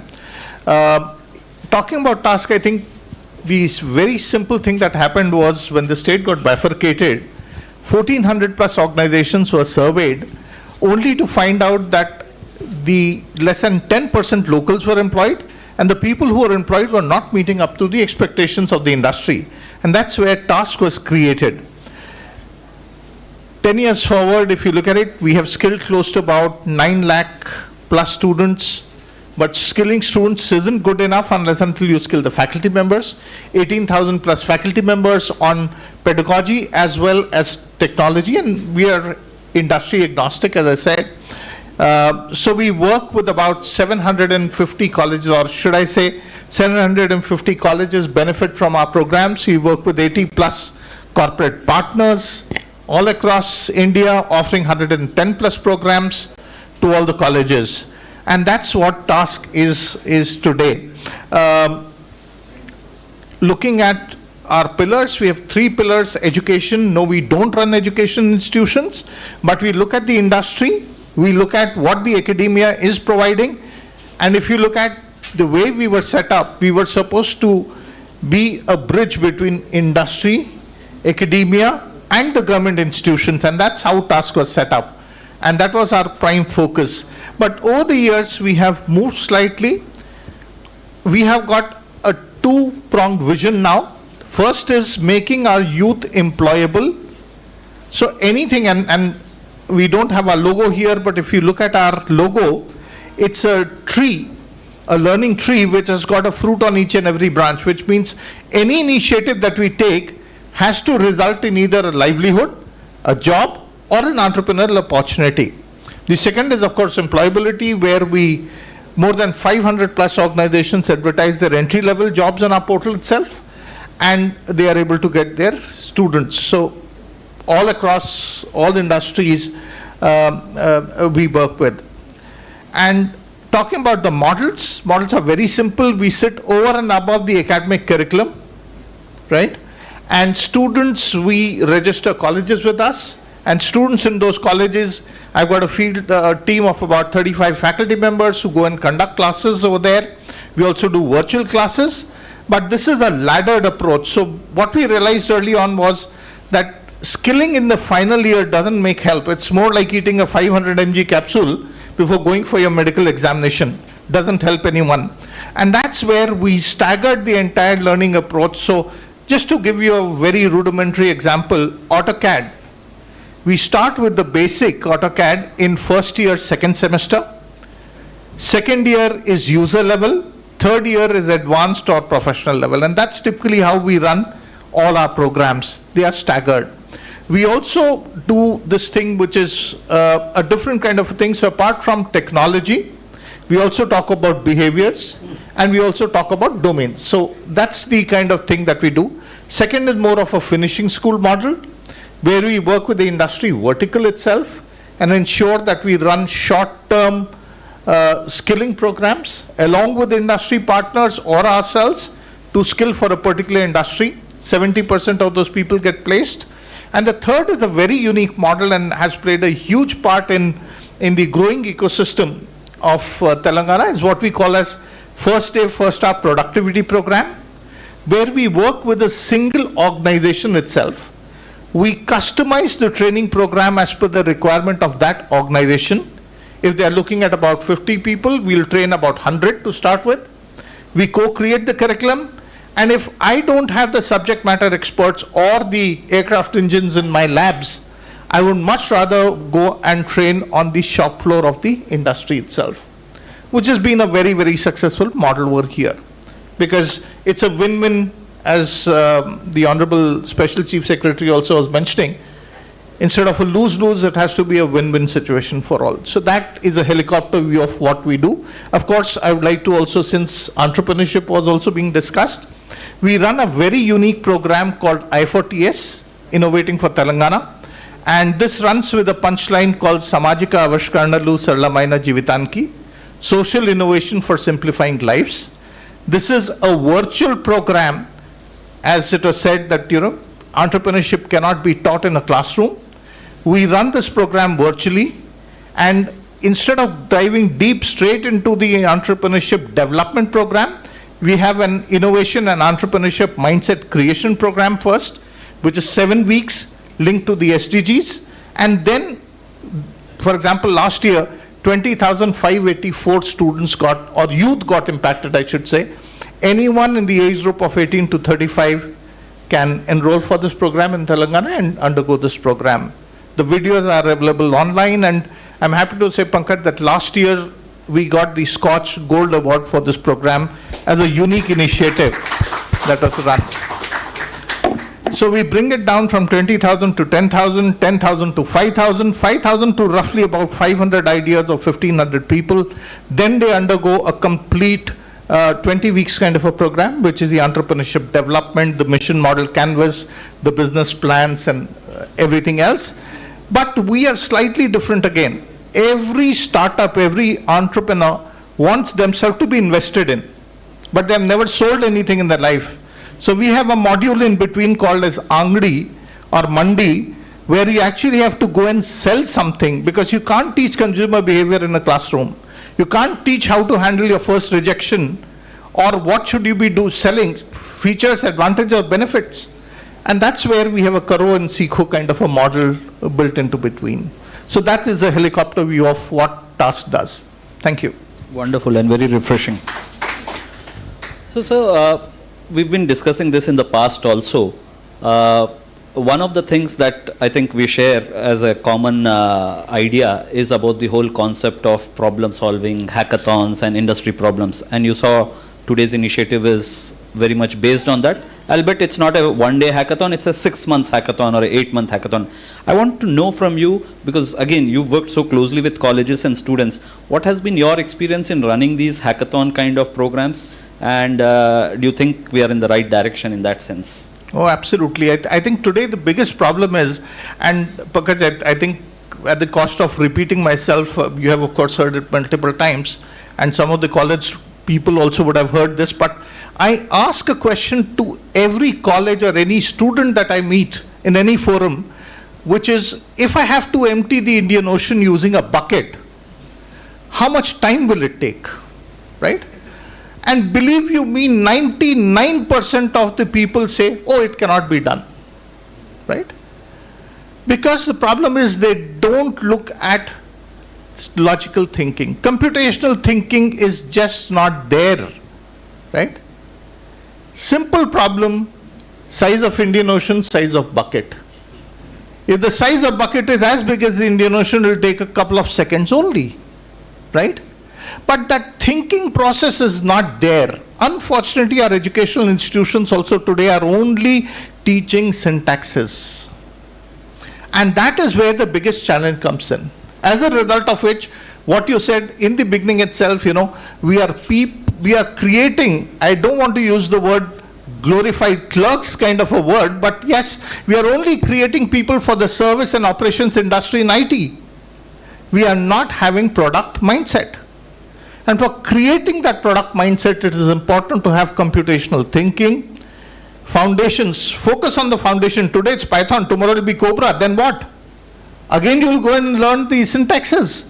And that is the challenge. And that's where I think this kind of a solution that got discussed today is going to be the solution. Because, and Sir, Professor Desai, to answer your question also, I think hackathons are the best way, because today research, as you rightly said, research academia takes time, industry wants it as of yesterday. Hackathons probably are the best way, sir, to bring the best of the academia as well as the industry mentors with the brightest of minds to solve problems. And that is what is most important. Solving hackathons, doing something, getting 1,000 people in a room in your college, etc., to solve a problem for 2 days is good. But then what? What next? I think it's important to have a sustained kind of a thing, right? As Professor Saab also said, you don't create things, it is built over time. That's where it is most important that we should have a sustained kind of a thing. And today, if we look at it, 60% of our students who are in college, their parents haven't been to college, right? They're first generation learners. So the role that mentors would play over here, right, as part of the platform, as part of Talent Farm and this initiative, I think would be very, very useful for these kids to help them. We come from a very simple standpoint. If you can't stand the sight of blood, you should not become a doctor or join the defense forces, correct? Attrition today in the industry is high because of only one reason. It's bear child, it's herd mentality. Everyone follows. If my peer pressure is also there, if you want to call it that way, yes. But yes, it's the same thing. Look at your competencies, look at your skills, your abilities, etc. And then if you are able to do it, right, and you can skill people. And that's what we have seen always, right? So you should have for example, just 30 seconds, so I'll take more. Safran, when they were setting up their aircraft manufacturing facility over here, we looked at not only the skills but competencies, right? So hand dexterity, 3D visualization, spatial thinking. These were the competencies that were required over there. We didn't select students. They were wanting aeronautical engineering. We took them to the polytechnics, diploma students, electronic and mechanical. And what we did was we gave them nuts and bolts, how quickly you could fasten them, unfasten them, right? There was a sheet on which there were 5 pins, 4 pins, etc. in different orientations. They had plastic discs. They had to keep it over there. So what we checked was what are your competencies which will help the aircraft industry. As a result of which, out of these people were creating cable harnesses for the aircraft engines. Out of the first 1,000 cable harnesses that were sent to France, not even one got rejected. Of course, I don't have competencies on aircraft engine training, etc. So Safran, our partner under the first efforts of productivity, trained those people, and none of them got rejected. As a result of which Telangana also benefited. We got a 1,500 crore MRO opening over here. So I think, it's practical trainings, helping people apply their mindsets, under the guidance of a mentor is what actually is the game changer. I think there are 2 or 3 things running in my mind even as you're talking about this. One is we can probably use this platform to advise all the colleges that we have to now think beyond hackathons, because I remember distinctly in 2014, a group of us, we call ourselves Hyderabad Hackers, we got together and created a hackathon, open hackathon, where almost 50 colleges had participated. This was with Computer Society of India. Vaishali was part of that group, couple of others who are here were part of that group. And then over a period of time, that was then to bring the culture of hackathon. Those were days when we had to explain to some of the principals that hackathon is not a bad word. It's not like security hacking. It's, you know, to build something quickly. But then now I think it's become a common knowledge, and thanks to Smart India hackathons and so many other hackathons, it's a very common thing. I think now is the stage to graduate to what I probably call as product-a-thon. Pick the best ideas of the hackathon and make it into a 6 months to 9 months sustainable initiative so that it actually becomes a product and sees the light of the day. And the benchmark for that has to be that people use it or people pay for it, right? Unless people pay for it, you're always going to get some guests from the industry who will come and say very good, because you've invited them. They also want to be good to the students, so they'll say very good, and then we all take solace in that. I think we have to go beyond that, stretch the benchmark and say now, if it's good, pay for it. And then you'll really know the feedback, whether it's worth paying or not. I think I would request all the colleges and students here, because I know students are now so active, they conduct hackathons on their own. Ensure that at the end of the hackathon, someone is paying for that. If they are paying for it, then it's worth it. Otherwise, make a 6 months deadline that in 6 months it will be developed to a stage where it can be paid. The second thing I think that you were talking about is also very interesting, where it is about how all the partners come together, because none of us are self-sufficient. And I think that's where the partnership with FTCCI and Task, or FTCCI T-Hub, FTCCI T-Works, because in individual capacity, I think all the organizations have been trying to do something. I know of so many mentors sitting here in the first row who in their individual capacity have been doing a lot. Whenever we meet them, whenever we talk to them, they say we're working with a bunch of students. I think it's time to get together and make it as a force multiplier. And finally, the concept of mentors, which earlier Professor Desai was also talking in terms of professor of practice or mentor, like Sadhguru says, mentor is like GPS, Guru positioning system. I think we all need a mentor in our life, right? Because they provide the direction, and they are like role models who create fuel in our body. Can I become even 5% of this person? I mean, every time I meet someone like Professor Desai, that's what is the excitement I get, right? Can I become even 5% of this person? And that's what drives us to doing things. So I'm glad that you brought these points. Sir, I would also like you to dwell a little about this whole concept that we are trying to launch, where we want a continuous dialogue between the industry and academia. And even as I'm saying this, I hate to call this as industry academia. I wish we can come up with a new term where it's one team, Team India or Team One kind of a thing, where we have student representatives also, college representatives also, and some of the industry. So we would request Task also to support, facilitate this. Sure. And I think very valid points, and of course what you said is talking about process of practice. Task was the first to start this as a process itself, and if you look at the Niti Aayog best practices 3 years ago, they spoke about process of practice over there also, because we have been using it, and of course Professor Desai was a governing council member earlier on of Task, so he's very much aware of it.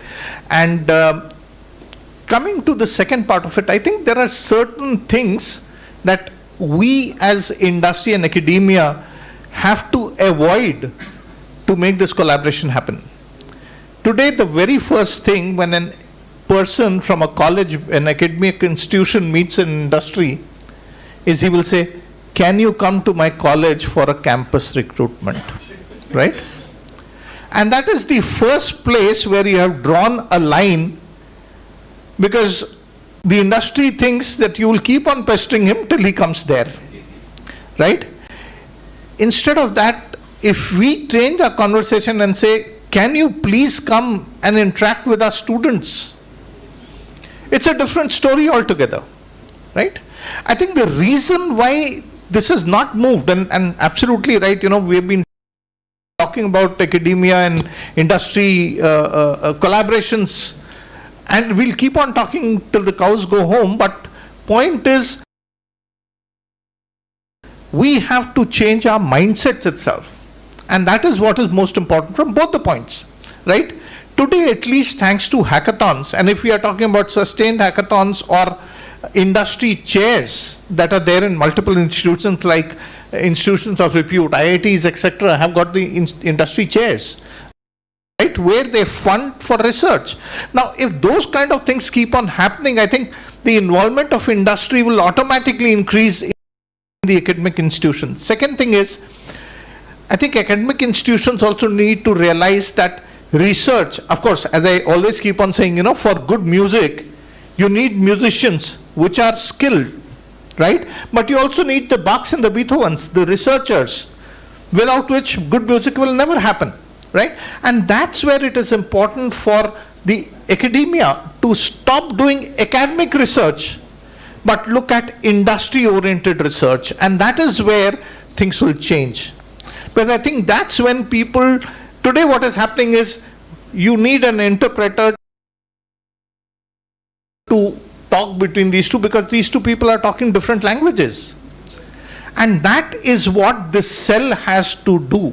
The cell has to play the part of an interpreter, but at the same time helping both the parties to understand that, look, these are some of the words of that party and these are some of the words of this party. Ensuring that they start talking in a common language. And the thing is, today, academic institutions have to look at their students also differently, right? Because if we talk about the future, no one can predict the future, right? People tried and they failed miserably. But the fact still remaining is that we are in a, I'm sure some of you would have seen a boat race, right?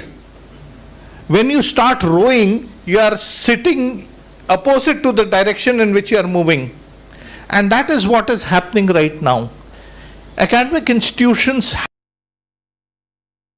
have to involve the industry, because industry is the fastest to accept change. Universities, etc., move at a glacial pace, right?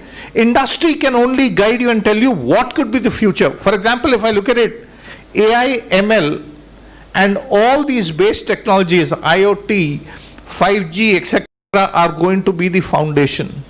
And all other technologies are going to be on top of it. That is what IR 4.0, 5.0 is going to bring. How many of our educational institutions today, the professors are even aware or have gone to a manufacturing facility? I'm not talking about IT right now, I'm talking about manufacturing, right?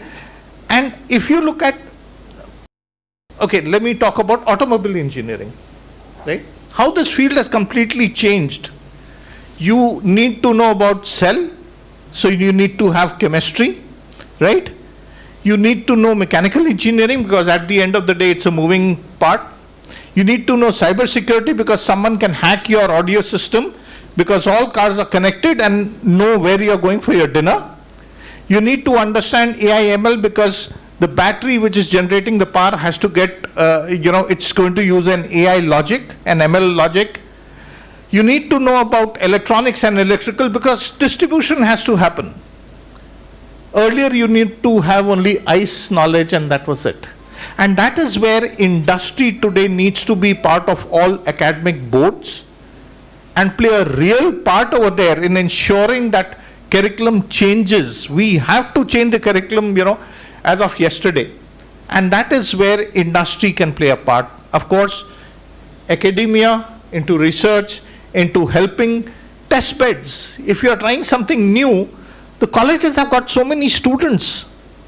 Industry looks at group discussions, etc. But have you ever looked at the college as a test bed for doing your group discussions, etc., trying out your technologies, trying out your various things?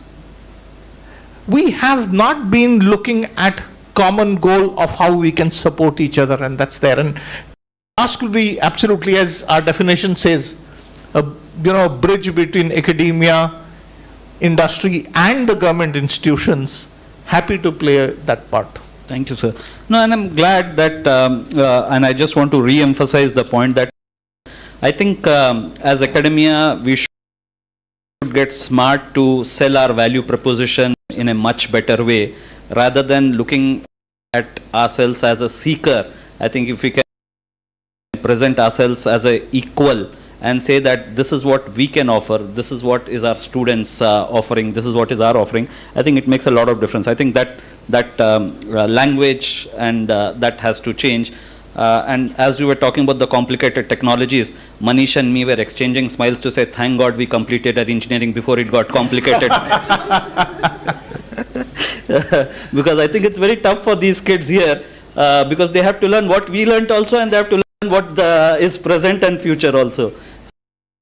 I think life is becoming very complicated for them. I think they need to focus more on the basics, right? There's only one building called Hawa Mahal, which is a building without foundation, right? So ensure that your foundations are more strong, and that is more important. Sir, but taking a little liberty here, the problem is you will talk about basics, and next session Rajesh will come and talk about blockchain and Web3. And Avnish will talk about cloud and say everything is on the cloud. So if your basics are strong, I think all that. So I am on student side, sir. I am confused, thoroughly confused. No, I think technologies will keep on changing, right? It doesn't matter, but if your basics are strong, right? And today, so let me just digress a bit for a minute. If you look at it earlier, the skilling used to be a T-shape, right? Where you knew a lot of things, but you had your domain expertise in one single area, right? Moving ahead, skilling will be a pie. You will know a lot of things. You would have your domain expertise in one single area, and the second would be all your things, what we call as 21st century skills, leadership skills, higher order thinking skills, growth mindsets, AI, ML, cloud, blockchain, cyber security. All these things would come over there, and plus, here is the best part, you also need a subdomain, and that is how things are going to move now, right? So skilling is going to be very different than the skilling that we know today. In fact, you are saying the students are confused.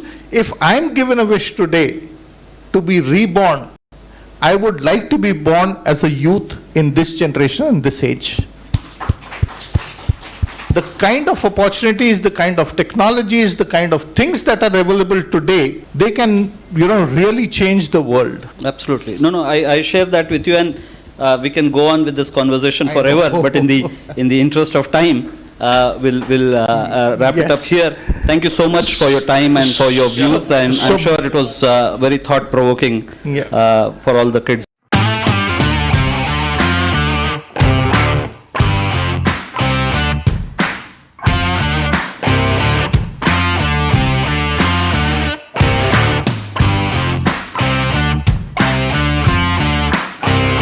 I would request K. Mohan Radu Garu to please come over on the stage and talk more about ICT committee and the initiatives that we are taking.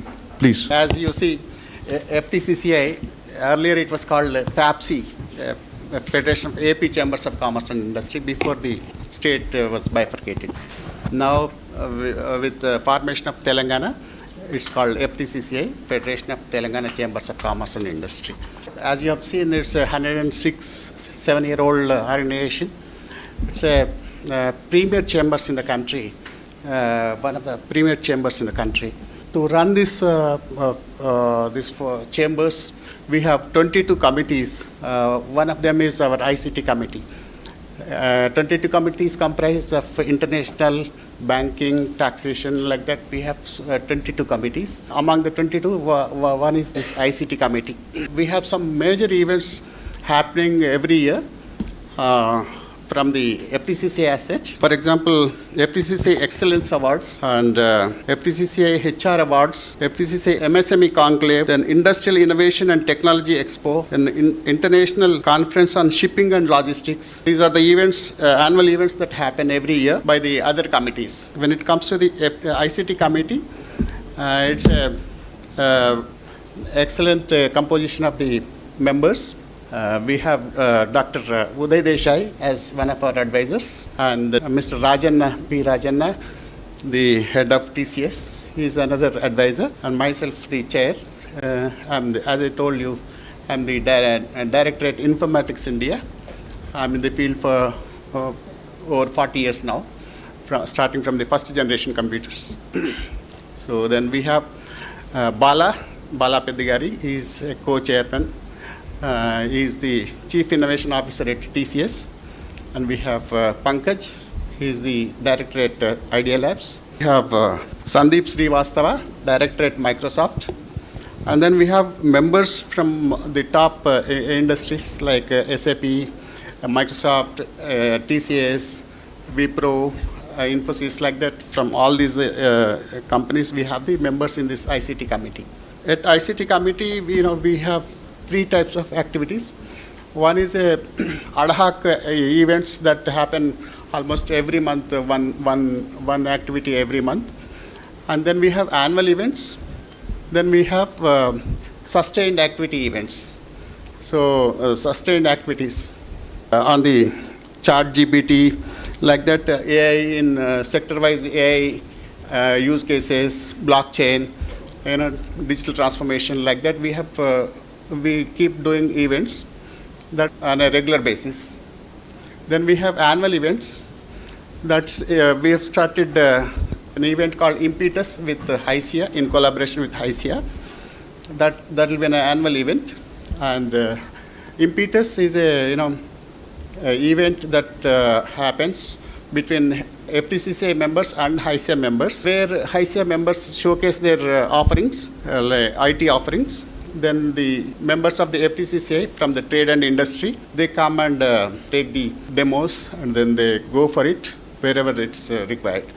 That's the purpose of this Impetus. Then we have Deep Tech Roundtable. See why Telangana is lagging behind in deep tech units. On that, we have taken an initiative, and we have run a Deep Tech Roundtable last year. And this year, next edition will happen soon. So these are some of the annual events. On the sustained basis, we have the MSME health card, where MSMEs, they have to be monitored and encouraged to comply in the technologies, the finance, HR, and compliance side. So all this, we are developing a forum with an application to monitor them and then grade them and give the health card system for MSMEs. That is one thing. Then we have the student industry interaction. Now the launch is happening now. And then we also have a activity for the startup and the industry interaction. Startups also need the right mentoring from the industry. Basically, the members of the FTCCI, they are the consumers of the technology and technological solutions. So the problem statement given by the industry people, that becomes more authentic for the startups to do the innovations. Otherwise, what happens, they do on a theoretical basis, and it may be accepted or may not be accepted by the industry. Whereas if it happens in the collaboration with FTC industry members, it will be more successful. That's the idea. So that's about the ICT committee. Thank you. To stay informed about the startup ecosystem, subscribe to my Startup TV.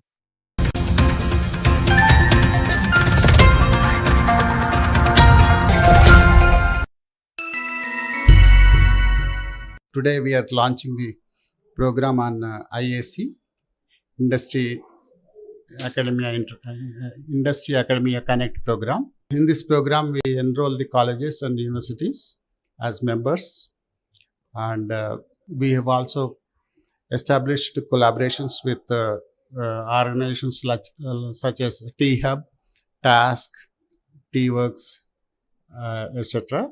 Make the students employable in the industry.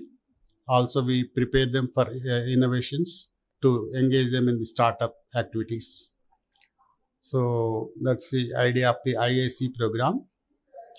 It has been launched today in FTCCI. To stay informed about the startup ecosystem, subscribe to my Startup TV.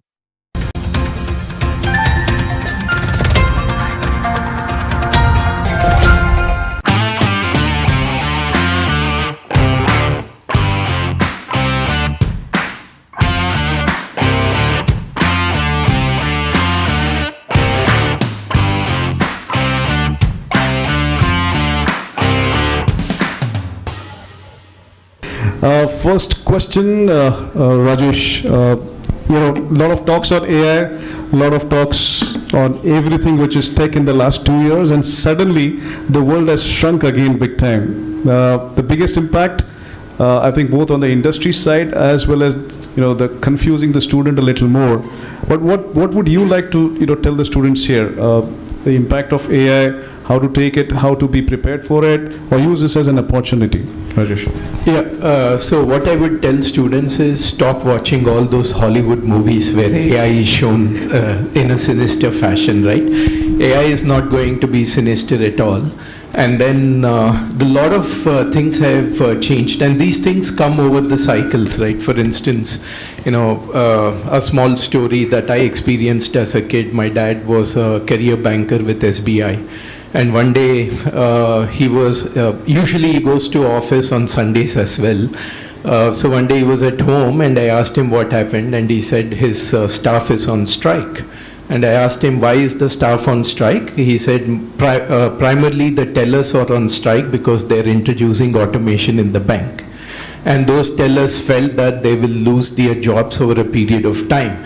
It's it's a different thing that all those tellers took the sponsorship from the bank to learn the computers, and they moved into the EDP department of the particular bank.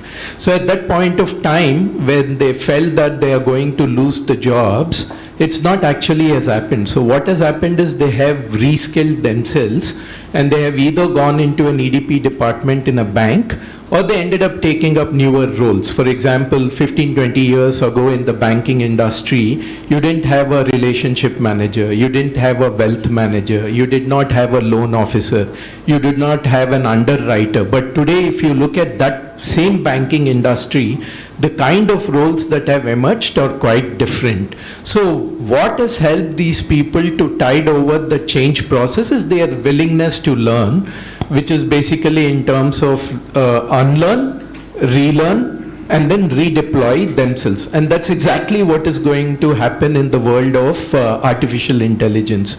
Today, we have a factory model of churning out engineers in India, which that factory model the other countries also want to replicate it. While we using that factory model to churn out those engineers have to make a little bit of a course correction in terms of the kind of the tools that they become familiar with, right? Like Shrikant has mentioned earlier as well. The discipline of engineering has changed quite a bit, and so is the case when AI comes into the picture. Today, while AI is being used to generate a lot of content, 80% of it is unreliable and unbelievable. And I'll also give you an example. I recently engaged Gemini, which is Bard, erstwhile Bard, and then I asked Gemini to share 10 unknown facts about Anand Mahindra. And then it said the first entrepreneurial venture of Anand was to sell the photographs that he took as a kid. Right? And I sent it to Anand. I WhatsApped it to Anand and said, this is what Bard is going to say. He said, absolutely crazy. Right? So it is generating a lot of content which is not reliable as well. So it's gonna bring what I call as the trust deficit. Those things aside, the interesting things that it is going to do is, ability to convert a legacy code into a new age code. Many large companies in the world today still run on mainframes and the legacy code, right? They are absolutely scared to touch it. But now there is a prospect of using a generative AI algorithm and apply it to that legacy code and see how that legacy code can be generated into a new age code. So the course correction that these engineers or the professionals need to do is how to use those particular tools in a right sense, and what is the additional inventory of the skills that they need to acquire. And a good inventory of skill that they need to acquire, which is what we were taught in the school as well, is the spirit of inquiry. That's where the prompt engineering is going to come from. If you don't have a strong spirit of inquiry, you won't be able to come up with meaningful prompts. So it kind of ties down to some of the basics that we have learnt in the school, where our professors have kind of asked us to foster that skill of the spirit of inquiry, which is going to work very well in the world of artificial intelligence as well. So this is how it is going to shape up over a period of time. Thank you. Thanks for that, Rajesh. And I still remember, बचपन से हमको बोला है सत्य की खोज करो, right? I mean, absolutely. Everybody, when we were growing up, they want us to do satya ki khoj. So prompt engineering and satya ki khoj, if you ask the right questions, you'll get the right answers. Okay. Next question to Raghu. Raghu, as representation of NASSCOM, you do work with a lot of startups as well, mid-size, small, new age, deep tech, etc. What do you see as your experience of this entire, demand-supply paradox that we have for those startups, and what is it the necessary steps that are being taken to address that in your sphere? See, on the challenges, if we see, first of all, thank you for having me here. If we see the industry challenges, if we take one step aside and see the last 6 years, the kind of disruption every sector has faced is unprecedented, starting with pandemic, followed by geopolitical stability, and followed by technology disruptions. So there are challenges on business along with the challenges on talent, right? Again, there are conventional challenges with talent in terms of skill gap, in terms of retention, and with pandemic there is a widespread talent across the nation. Now we see talent everywhere, which is a good problem to have. So the important point is what are the measures taken to overcome it, right? How, whether it's as early stage startup, a mid stage enterprise, or a large enterprise, the steps taken to overcome these challenges. So if we see a technology sector point of view, which is what I would like to share a couple of points, technology sector has been very pivotal in the growth of the entire segment. Despite of several disruptions, tech sector has seen a positive growth, right, in the last couple of years, and as we stand today, it is $254 billion revenue generating segment with 5.4 million workforce, and with a strong diverse workforce of close to 36% women, right? And these challenges of diversified or spread over workforce have also given opportunity to reach various geographies. We see a lot of tier 2, tier 3 centers picking up in tapping large potential of talent across these segments. So these and of course not the new block, the most prominent kid across the block, the Gen AI. In the recent survey, we see a lot of enterprises have committed their spend on Gen AI, building Gen AI capabilities. So it's a two-way street. One, of course, the academia coming forefront, building those partnerships with the relevant tech players to build the capacity to the students, and of course again industry also moving that hand to bring the practitioner's point of view to overcome these challenges, to build or reduce the skill gap, to bring solutions close to reality. So these are few aspects which we see is happening, and India leading the AI wave. I think with the inevitable India, as everyone speak, there is a large demand on with talent and technology are taking a center stage for every enterprise, as Mr. Rajesh said, to reimagine, to rewrite, to their entire growth pattern. So we see a lot of opportunities for the ecosystem, for the academia. It's more how these enabling initiatives will help them leverage the most out of it and reduce the scale. Thank you. I like the word inevitable India. I like it. From incredible India to inevitable India. Wonderful. Thank you for that, Raghu. Ramesh, Dr. Ramesh, you have been leading this organization, I think last 2 years you mentioned. It's into product, it's into digital infrastructure for banking. As a product leader, this company and yourself, what's your experience, right? I mean, and you have a mix of a global presence outside India and India. What's your perspective on this entire scenario right now? Would love to hear from you. Sure, thank you. I think it's probably the most pertinent topic of how do we manage the talent paradox, because whether it's a product company or a services or any other industry, without talent, I don't think it's going to move forward or there will be any progress, right? So while many points have already been called out, first is my perspective being on both industry and academia side is that the temptation to have a very short-term view needs to go both from the industry side as well as the academia side. And Professor Desai called out that an industry looks at it from a quarter on quarter versus a few years. I think I was fortunate to experience both sides.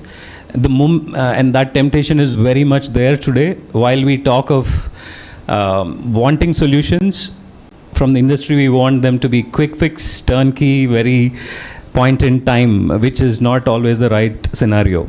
Similarly, academicians, I think Shrikant called this out, right? That the first conversation always is about, can you come over for campus placements, right? So the moment the short-term view goes out, there is a possibility for a more meaningful conversation. That's my view.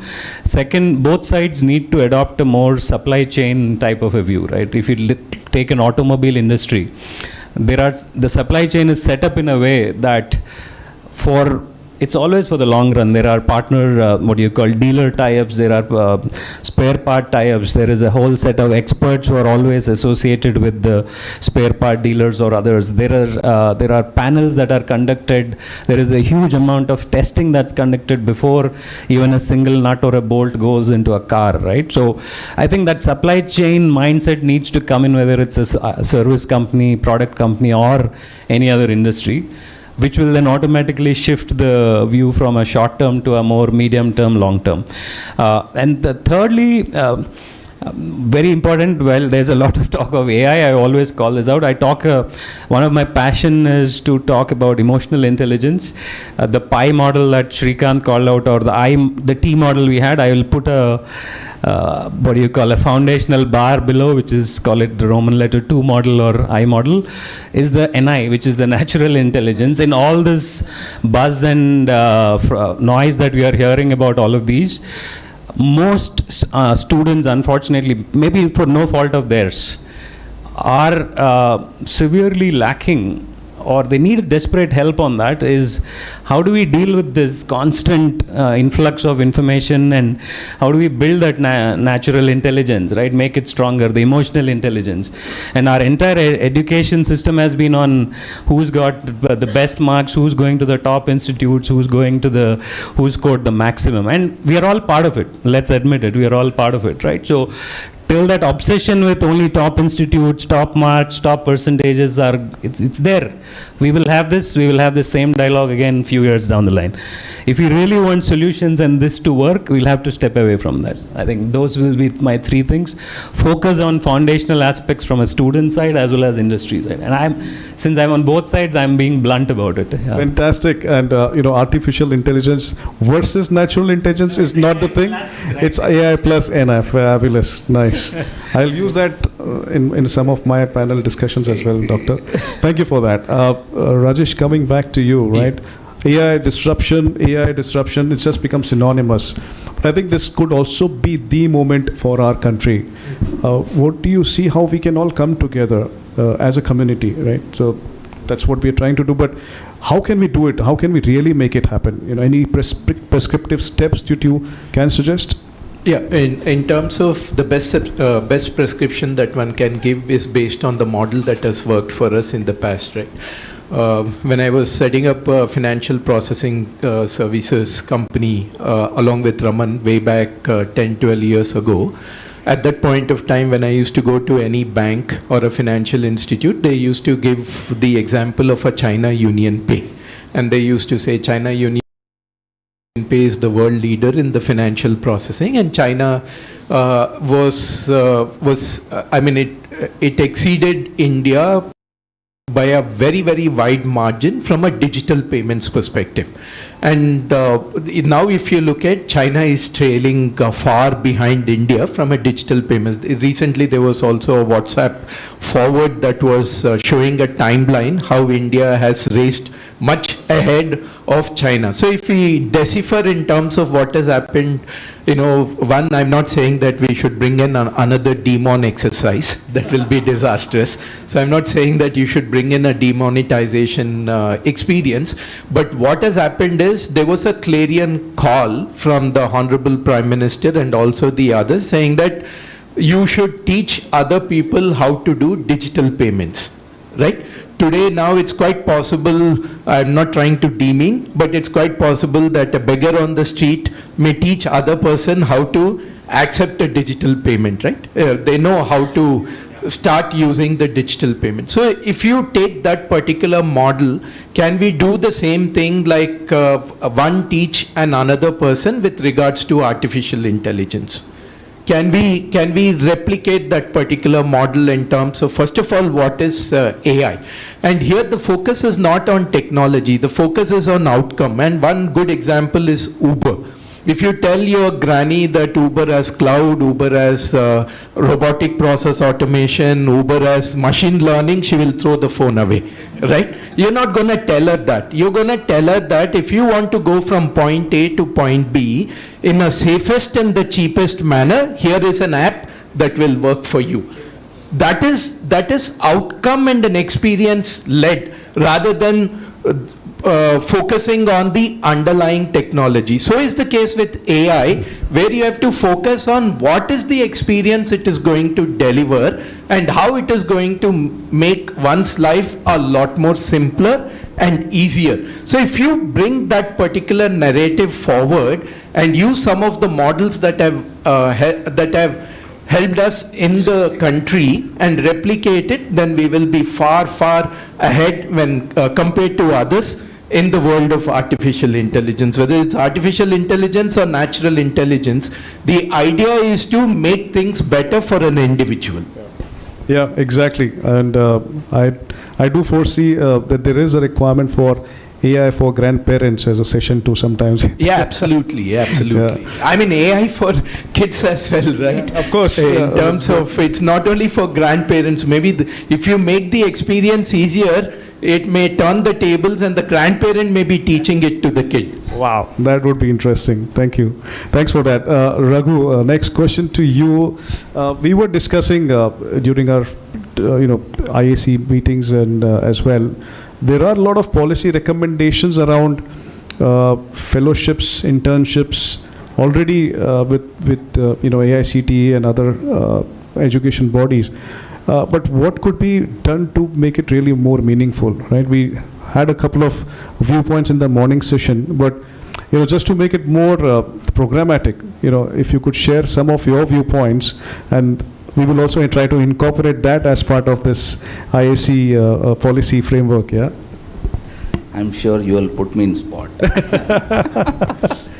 So, see, my point of view is the policy is mainly an enabler to provide the basic access to facility, to mentorship, to enhance the knowledge and experience. Let me share my, experience. When I've started my career, I've, worked for a manufacturing organization where the training period was 1 year. So we were told to have a 6 months, just the training across various departments to understand how the business functions, and then 6 months on the job for a specific department which we will work in to understand how the workflow and what needs to be done and how it works, so on and so forth. For the first 1 year, it doesn't make any sense because as a youngster, we always wanted to jump on, the project, live project, which is in progress and be the star, take that, award and good grant money and so on and so forth. But at the end of the year, we realize the actual sense of, imparting the training. It's not just to directly enhance our tech and soft skills. It is also to embed the cultural fit into the organization to see if we can, have the same vision of what, business is taking. So these any initiative which will enable, of course, we have chief guest and Shrikant sir and all the panelists have impressed upon the practitioner's point of view to understand the application per se, to have the right solutions in place. So, and I was also, looking for one of the, reading one of the podcast where one of the leaders said, do not get fixated on what you want to do. Focus on, your fundamental aspect of what the problem is and how will you approach to do it, and take every opportunity it comes. This will lead you, in a right path. So I believe the stress upon the foundation of the problem skills, inculcating the cultural fit for with the enterprises. These things, will take along for any individual or also enterprises to have a long-term, strategy. Oh, perfect. That's a very important point. And I think that leads to the question to you, Dr. Ramesh. Cultural fit, when you're hiring people, you cannot really make out in the first few interviews, 5 hours, how culturally fit this person will be to my organization. What are the basic tenets that you follow while hiring processes, right? What kind of mindset this person has? Anything that you can share, our students here will benefit a lot. Yeah, great question on that, and very valid in how they get selected, as well as what we typically look at, especially in a product type of scenario, is that ability. We've talked so much about solving problems, right? If you extend that further, is there a bit of a design thinking mindset? We, of course, in 30 minutes, 1 hour, you can't find out all of it, but in the past, even if you're studying during your engineering days, what are some of the activities? I typically, for instance, look at beyond the academics. I believe IQ is there with everybody nowadays. Everybody has a very high level of IQ.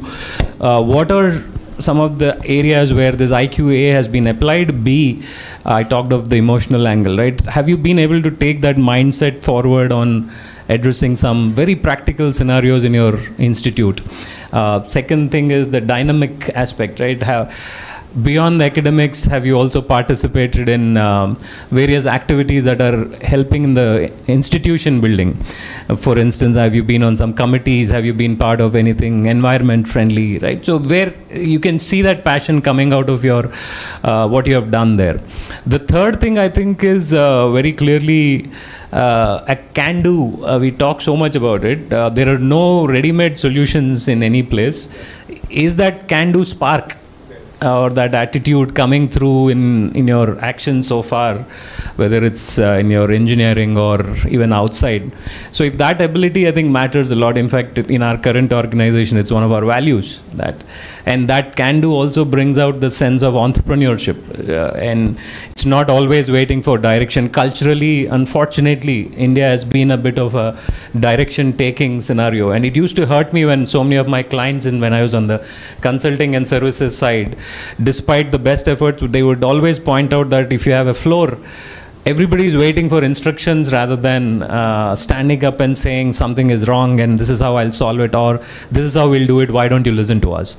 So that I don't, and even unfortunately our organizations don't encourage too much of that. It's that's a reality, right? So I think these 3-4 things as a combination are what we would broadly look at in a selection process, right? यहाँ पे कोई question पूछता है तो बोलता है अरे क्रांतिकारी आ गया. We don't want. I call that out because it's not just the students. We as people who are interviewing them need a mindset change. We do, and I think 25 years back we were getting interviewed, and we were talking like that, and now we want the other person to just tone down a little bit and work in a. Just to add to what Ramesh has mentioned, all wonderful points, Ramesh. Only one thing that I wanted to mention is we seem to be living in a world where fake it till you make it seems to work, but when it comes to culture, faking it doesn't work. And it takes 2 minutes, less than 2 minutes for an experienced person to figure out whether you're faking it or you're really saying it. So for God's sake, don't ever follow that practice of faking it. Brilliant point. Thank you for that. And I don't have any questions to you guys, but I just want, for the sake of the initiative, for the industry academic connect, 30 seconds each one of you, what is the commitment that you guys can make? And I'll start with Dr. Ramesh. Sure. For taking this initiative forward, and this is getting recorded. After this, I'm going to get this tattooed on myself as well. So my commitment clearly is, I've shared this with both Manish and Pankaj already, is that I'll be there to share my experiences, and I clearly told him I don't want it to be a one-off sharing, would like to be associated probably with the full batch for a longer time, and quite frankly, I'm done with turnkey solutions and quick fixes, right? So that's my commitment. Oh, thank you. We have already counted you in. We sort of volunteered you already for that. So thank you. And Ramesh, I think there's lots to do together. There is, I see not just through the organization that you're working with, but in your personal capacity. I think even if we can influence the students a wee bit with the learning that you have, that would be immense for them. Sure. And I'll be more than happy. One last statement that applies to both all of us is, personally, I keep reminding myself, is this will need a lot of patience and perseverance. I hope that's something that we are all, FTCCI especially with as the institute that's bringing everybody together and talent farm, while we'll commit, it'll need a lot of patience to get the required outcomes, right? So Pankaj, I'm only looking at you here. No, thank you. Thanks again for that. Thank you. Thank you, Dr. Ramesh. Good point. Raghu? I am already part of this ICT, so please don't ask me any more commitment. I am already committed. See, from NASSCOM standpoint, we are always with, we support these initiatives which are the enablers for the industry, academia, and all the stakeholders. We are committed to work along with industry and academia to make it happen, make it, a large success. And yeah, I am with Srikanth sir. Given a choice, even I want to be part of this youth. At least I can tell I am part of youth. Yeah, unfortunately, yeah, that's not the reality. Thank you. And Raghu, your massive network that you have on the other side, I think we will drill into that a lot as we go forward. Thank you for that. Absolutely. Thank you. Yes, to you. Yeah, from my side, 2 points. One is in terms of, after so many accomplishments, I made one decision 18 months ago, which finally made my dad to say, "Nalayak se layak ban gaya." Because I decided to do PhD, which my dad did way back in 70s. He was one of the few PhDs in the world in grape culture, viticulture. Then it's a different thing that he went down the career path with a bank. So that was his cherished ambition to see his son with a doctorate degree. So I finally decided to do, and that to juxtapose that to what Professor Saab said earlier, enlightened self-interest. So with given my PhD journey and my enlightened self-interest, being a professor of practice comes naturally because it's of my enlightened self-interest. So if you have to marry this both, I'm happy to contribute probably 8 to 10 hours in a month to the Fabulous. student community, which I am committing to do that. Thank you. Thank you, Rajesh. To stay informed about the startup ecosystem, subscribe to my Startup TV.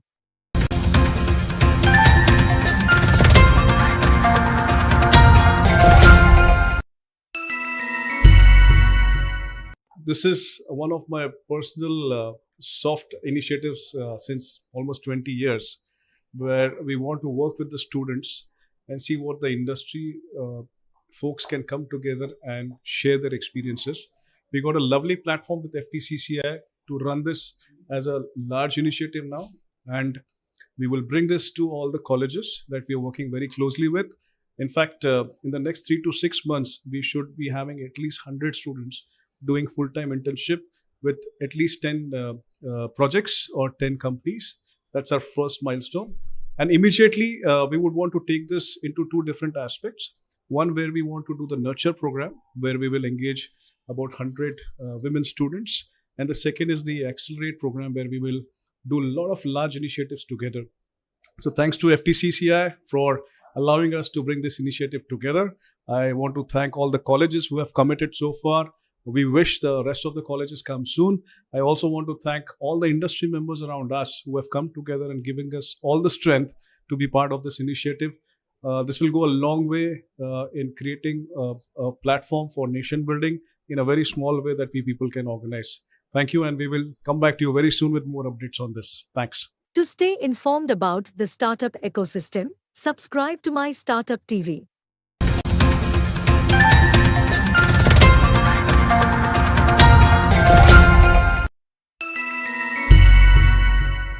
I think we had a great event today in terms of Industry Academia Connect program by FTCCI and powered by Talent Farm.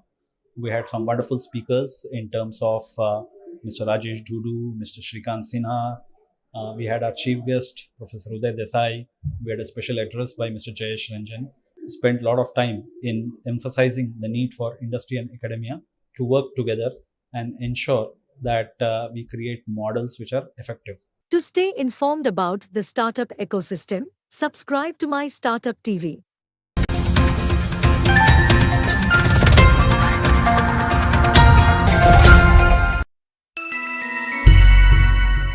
Hi, I think we had a great event today, the FTCCI Industry Academia Connect initiative. We had industry leaders from the academia and students all joining in and debating, discussing about how industry, academia and students can work together to ensure that on one end we help the students from getting great employability opportunities, and on the other side we can solve the talent challenge that industry faces. I'm very thankful to all the mentors, to the industry guests who came down, who shared their insights on this. We had leaders like Rajesh Dudu, we had Mr. Shrikant Sinha from Task, we had Avnish Bhatnagar from ServiceNow, we had Rashi Srivastav from Quintelli. I think it was a wonderful event. Thanks to Professor Uday Desai, who was the chief guest, and Mr. Jayesh Ranjan, Special Chief Secretary for IT, Industries and Commerce, who could not join in person but recorded a beautiful message encouraging us and motivating us to do this. I think this is a great initiative of FTCCI with its Industry Academia Connect, along with Talent Farm as an implementation partner. The idea is to bring industry problem statements, mentors, access to learning resources to students. And as students solve these problem statements, the curated profiles of the students is shared with potential employers. This will effectively create a win-win situation for students on one side to get great employability opportunities and for industry to get great curated talent. So all in all, it's a win-win situation. Thank you. To stay informed about the startup ecosystem, subscribe to my Startup TV.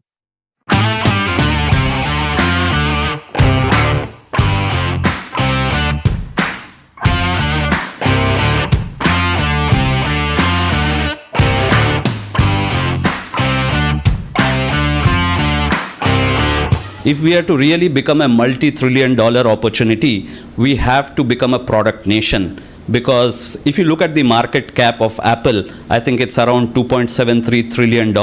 If you look at the market cap of Microsoft, it's about $3.25 trillion. So you just add Microsoft and Apple, and that's an aspiration for India. in that sense, right?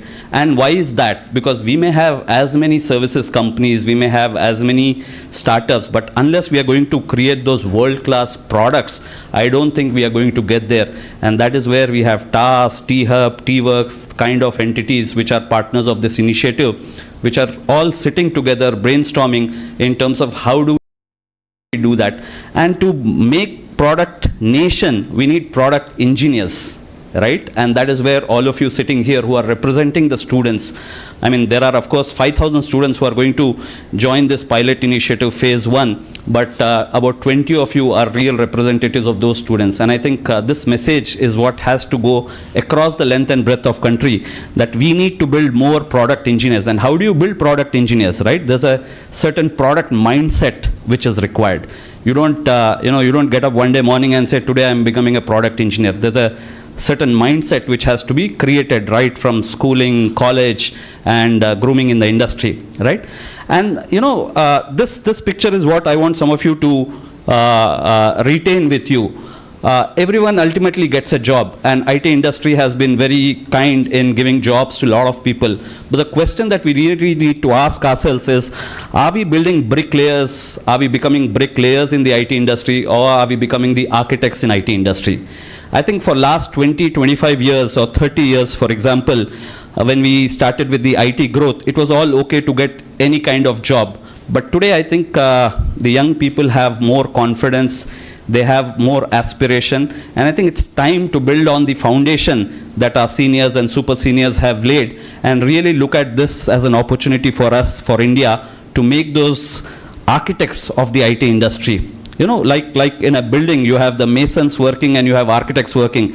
Essentially, both can go back home and say, we did a great job for that building. But you know the difference between a mason and an architect. The mason would just be following the instructions, putting things without knowing what he is doing. But the architect would have thought about it, would have designed about it. So I think that's where we have to get into that design thinking mode. That's where we have to get into that architect mode in terms of that thinking professional mode. How are we trying to do that? We are trying to do that by partnering with Talent Farm, and it's an AI-based platform where we are first of all bringing together a lot of industry problem statements. FTCCI is a rich body which has more than 5,000 direct members and 25,000 members. So from agri-tech to fintech to vaccine, pharma, healthcare, name an industry, and you have member companies of FTCCI. And we have now started working with these member companies to source problem statements, because I think I remember listening to Mukesh Ambani once, where he said that his professor in the university would grade them based on the problems they identified rather than the solutions. And I think in the world of ChatGPT, building a solution is probably become easy. But do you identify the right problem? Can you understand the problem domain? Can you articulate the problem? Or are we going to shoot in the dark? Are we going to build fantasies in our college labs? I think that's the difference that we have to look at. And that is where the emphasis in this initiative is going to be a lot on identifying problem statements, understanding problem statements, and articulating problem statements. That itself is probably the first step, and we underestimate that a lot. Right? We are all, as engineers, very excited about how to do things without getting into why do we need to do things or what do we need to do, right? And I think that's where the basics are going to be set right in this program, where we'll start with why, then go to what, and only then we'll get to how. So don't think too much about the algorithms that you want to use or the Raspberry Pi boards that you want to use. First, let's ask ourselves, is it a problem worth solving?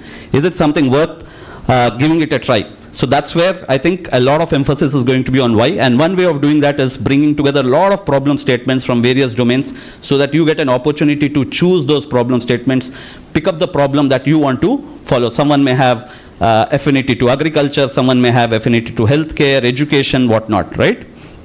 The other important thing that we are trying to do in this is get a lot of mentors. So we're very fortunate, and quite a few of them are sitting here today. We have some of the best in class mentors, and these are not mentors who have just lent their name. These are mentors who are lending their time. These are mentors who are working with us, discussing with us, brainstorming with us, helping us build the product better, helping us build this initiative better. In the ICT team itself, you saw a wide range of people coming from all sections of the society, coming from very large MNCs like SAP, startups, organizations like T-Hub and NASCOM, all kinds of organizations. So it's really an initiative where people have got together, because all of us have been struggling with this problem for the last 20, 30 years. I remember sitting as a student in 1997, 96, and someone coming and talking about the gap between industry and academia. And unfortunately, after 24 years back, I am standing here and talking about the same thing. Nothing much has changed, right? And I think we've had enough of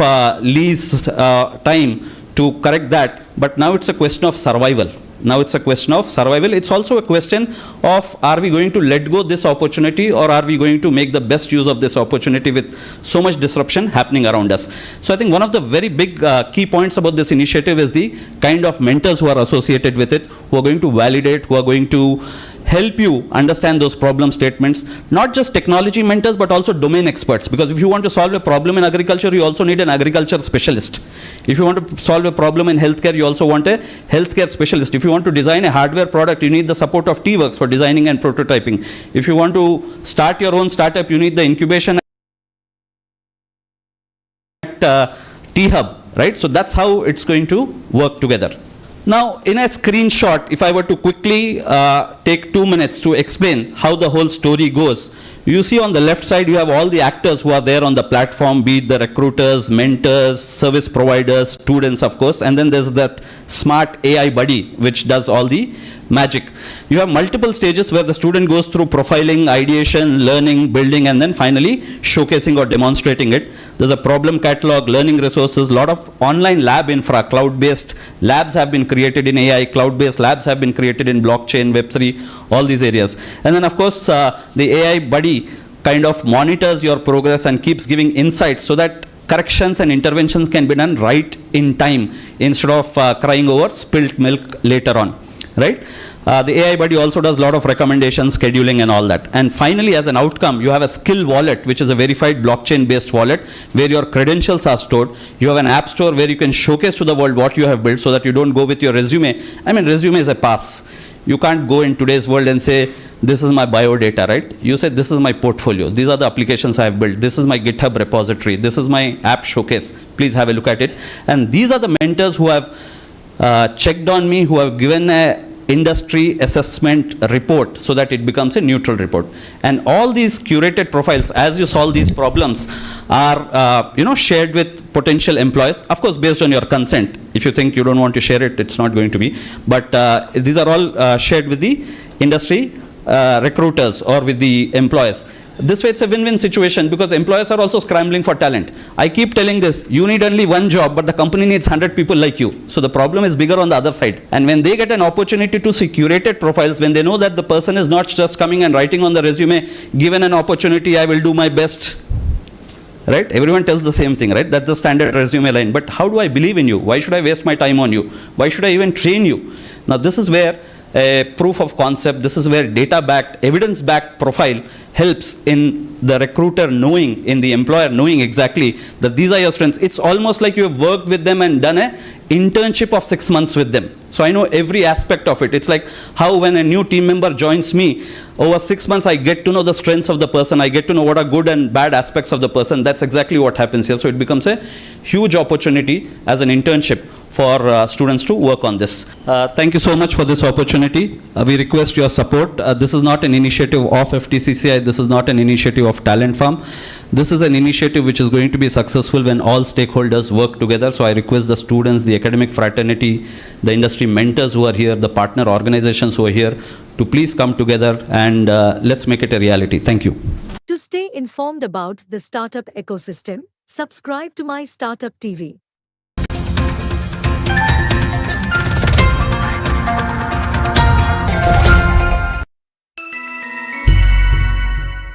I'm here in this FTCCI Talent Farm program, and this is one of the really very good and wonderful initiative, Talent Farm as well as FTCCI. This kind of industry connect along with the academics, and we have to bridge the gap that has been there for long, and definitely the way all these stakeholders are getting connected. I wish all these teams work together for a better tomorrow for Telangana and for India. Thank you. To stay informed about the startup ecosystem, Subscribe to my Startup TV.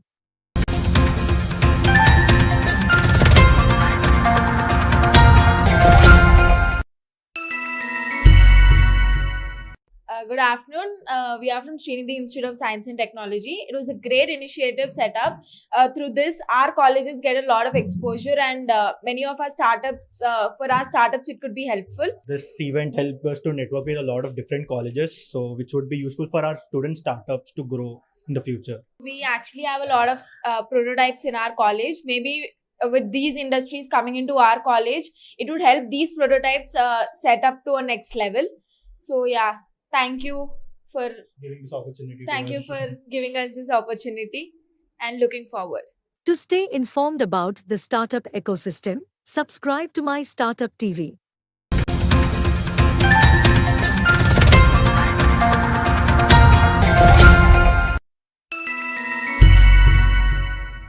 The Industry Academia initiative is one of the need of the hour, much most important initiative in enhancing the skill set, reducing the skill gap for the talent and the ecosystem at large, which also which also builds the entrepreneur mindset.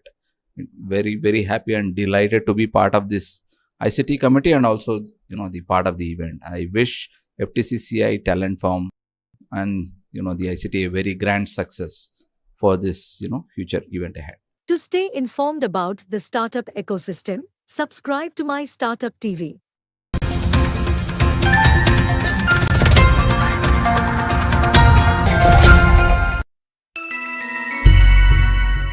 I think this is a fantastic forum where both industry and colleges get to meet and talk about how do we work together? How do we collaborate well?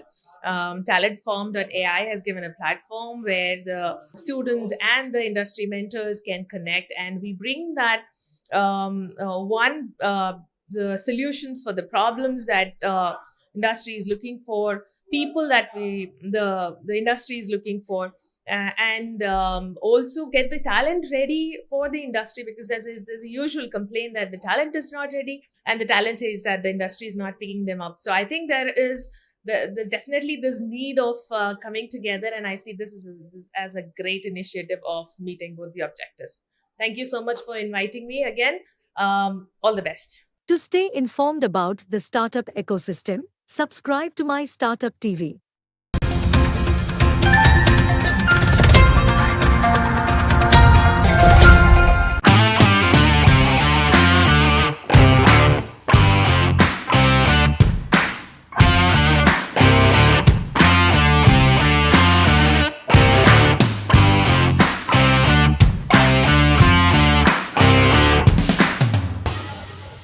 We are marching towards the $10 trillion economy, and we have a large role to play. So I will not do the questions, but I will let them each speak their point of view. And the point is also about where do we get started. There are multiple initiatives. There is a lot of people coming together, wanting to commit their time, all the value add that they are ready to pour in. But then from each one, we would like to understand what is it that you would like to kind of pour in your views, and where should we get started and how do we get started? There are a lot of points, and we've been discussing on this topic. I think this is one of the topics, like you said, 10 years or 20 years back also we were doing Academia Industry Connect, and we were talking about women empowerment and how do we bring them to forefront and things like that. Again, we are talking about it. I think this needs a mindset change as well. Like how we are talking about product mindset, this needs a mindset change big time in terms of how are we bringing up our kids, how are we bringing up our organization, how is faculty treating both girls and boys in the college. It goes everywhere. I think this needs a fundamental change of mindset from the start. How you start treating your girl versus boy, and we were talking about boys need A, B, C, D, you need car and all, and girls would ask for home toys and things like that, right? I think this, the mindset needs to change completely. And when it comes to industry style, and I'm not going to talk about all the points because there are a lot of points in my head running at this point in time.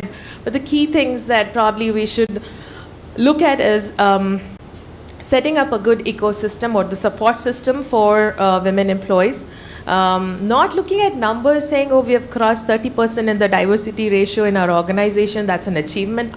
I don't know why we call that as an achievement, because you should look at the talent pool. You should not look at the number and say, yes, there's a tick over here. So that's the second point. I am a single mother. I have a 2-year-old girl, and I totally understand the need of the support system at home, at work, and people recognizing that, you know, you need that time with your kid as well as you are committed to your work. So when you are at work, you're 100% at work. When you're home, you're 100% home. You need a very supportive staff, your supervisors, your peers, your reportees, and all. So that's why I said it needs a mindset change. I'll stop here and let's listen to other folks now. Just to add, I think apart from, I think the usual tick boxes that are done in corporates, I've experienced this. I had number of leaders walking in, especially during the month of March, you know, when everyone wants to portray that they're the most ID'd company, if I should say, which counts inclusivity, diversity, and equity, and equality to a certain extent in terms of various aspects, but they start off with gender, right? It's very irritating to be on the other side where you hear the numbers. But I think while the bad news comes in data, the good news is always the efforts that also count with organizations and individuals who are trying to set up initiatives that could really help these numbers move up, and the initiatives that we all talk about hopefully help more people to come into the workforce and stay in the workforce, right? The problem is no more about coming into the workforce. It's actually staying back in the workforce, because we all know the attrition rates in terms of mid-careers that are happening with women at work forces, especially with COVID. I think COVID actually COVID with a hybrid work environment has actually given a lot of perks and flexibility that's never spoken of in corporates in general, the flexibility of ensuring you kind of work from home and work from anywhere in whichever part of the world, and can still manage your calendars, right? So I think that's really important for us to maybe look at as well, how you're, as allies, I think the most important thing I've realized while we were noticing the wall of fame on the outside, because the number of men that we saw there and literally no women. It's also in this room when you look at it, then I think I see most of you as allies for your own respective homes, your organizations, your teams that you're literally supporting, right? How many of you could go back and be a shoulder to lean on for your respective team member, for your organization, for picking up an initiative? It's very easy for a woman to pick up an initiative and say, hey, I'm trying to do something with respect to diversity. If you see, actually most of the diversity teams that are run in organizations and corporates are mostly run by women, especially right from cutting a cake at the desk to running organizational institutional activities around inclusion and diversity are run by women, where a few of them will be sponsored by men. I think we're speaking about a few genders here, couple of genders here, if I should say so, right? But I think it's time that we see the other side, or the other gender, also picking up more initiatives that could help. Build spaces, build communities that could help get a dialogue and a discussion together. Otherwise, I don't think this will just be solved by 10 Sheetals, 10 Vaishalis, 10 Avnishas on the panel, right? It's got to be a community effort in how we build capacity as we go. I think with respect to startups, corporates, technology coming at the intersection of all of this, how do we solve this? I remember entrepreneurs back in those days, and back in those days could be just a decade back as well, just a year back as well, if I should say so. We used to hear a lot of people pitch conversations on pickle, papad, petticoats, especially for women entrepreneurs. That was the usual spectrum of sectors that they were looking at. But I remember, I think the last quarter, or I think just before the New Year's, we heard pitches of platforms, programs, and products. And I think this is the best time to see if you'd want to be an entrepreneur, especially as a woman. There are enough programs, and on the academia side as well, there's enough push that's coming in through. Maybe it's time that we reimagine these institutions and how we all perform as individuals as well. I'll start by, we talked about all the T's since the morning, all the S. We had the RRR panel. this is by far the most diverse panel. Right? So, and we know what the state is today, right? Everybody knows the data, the numbers that we've been talking about and everything.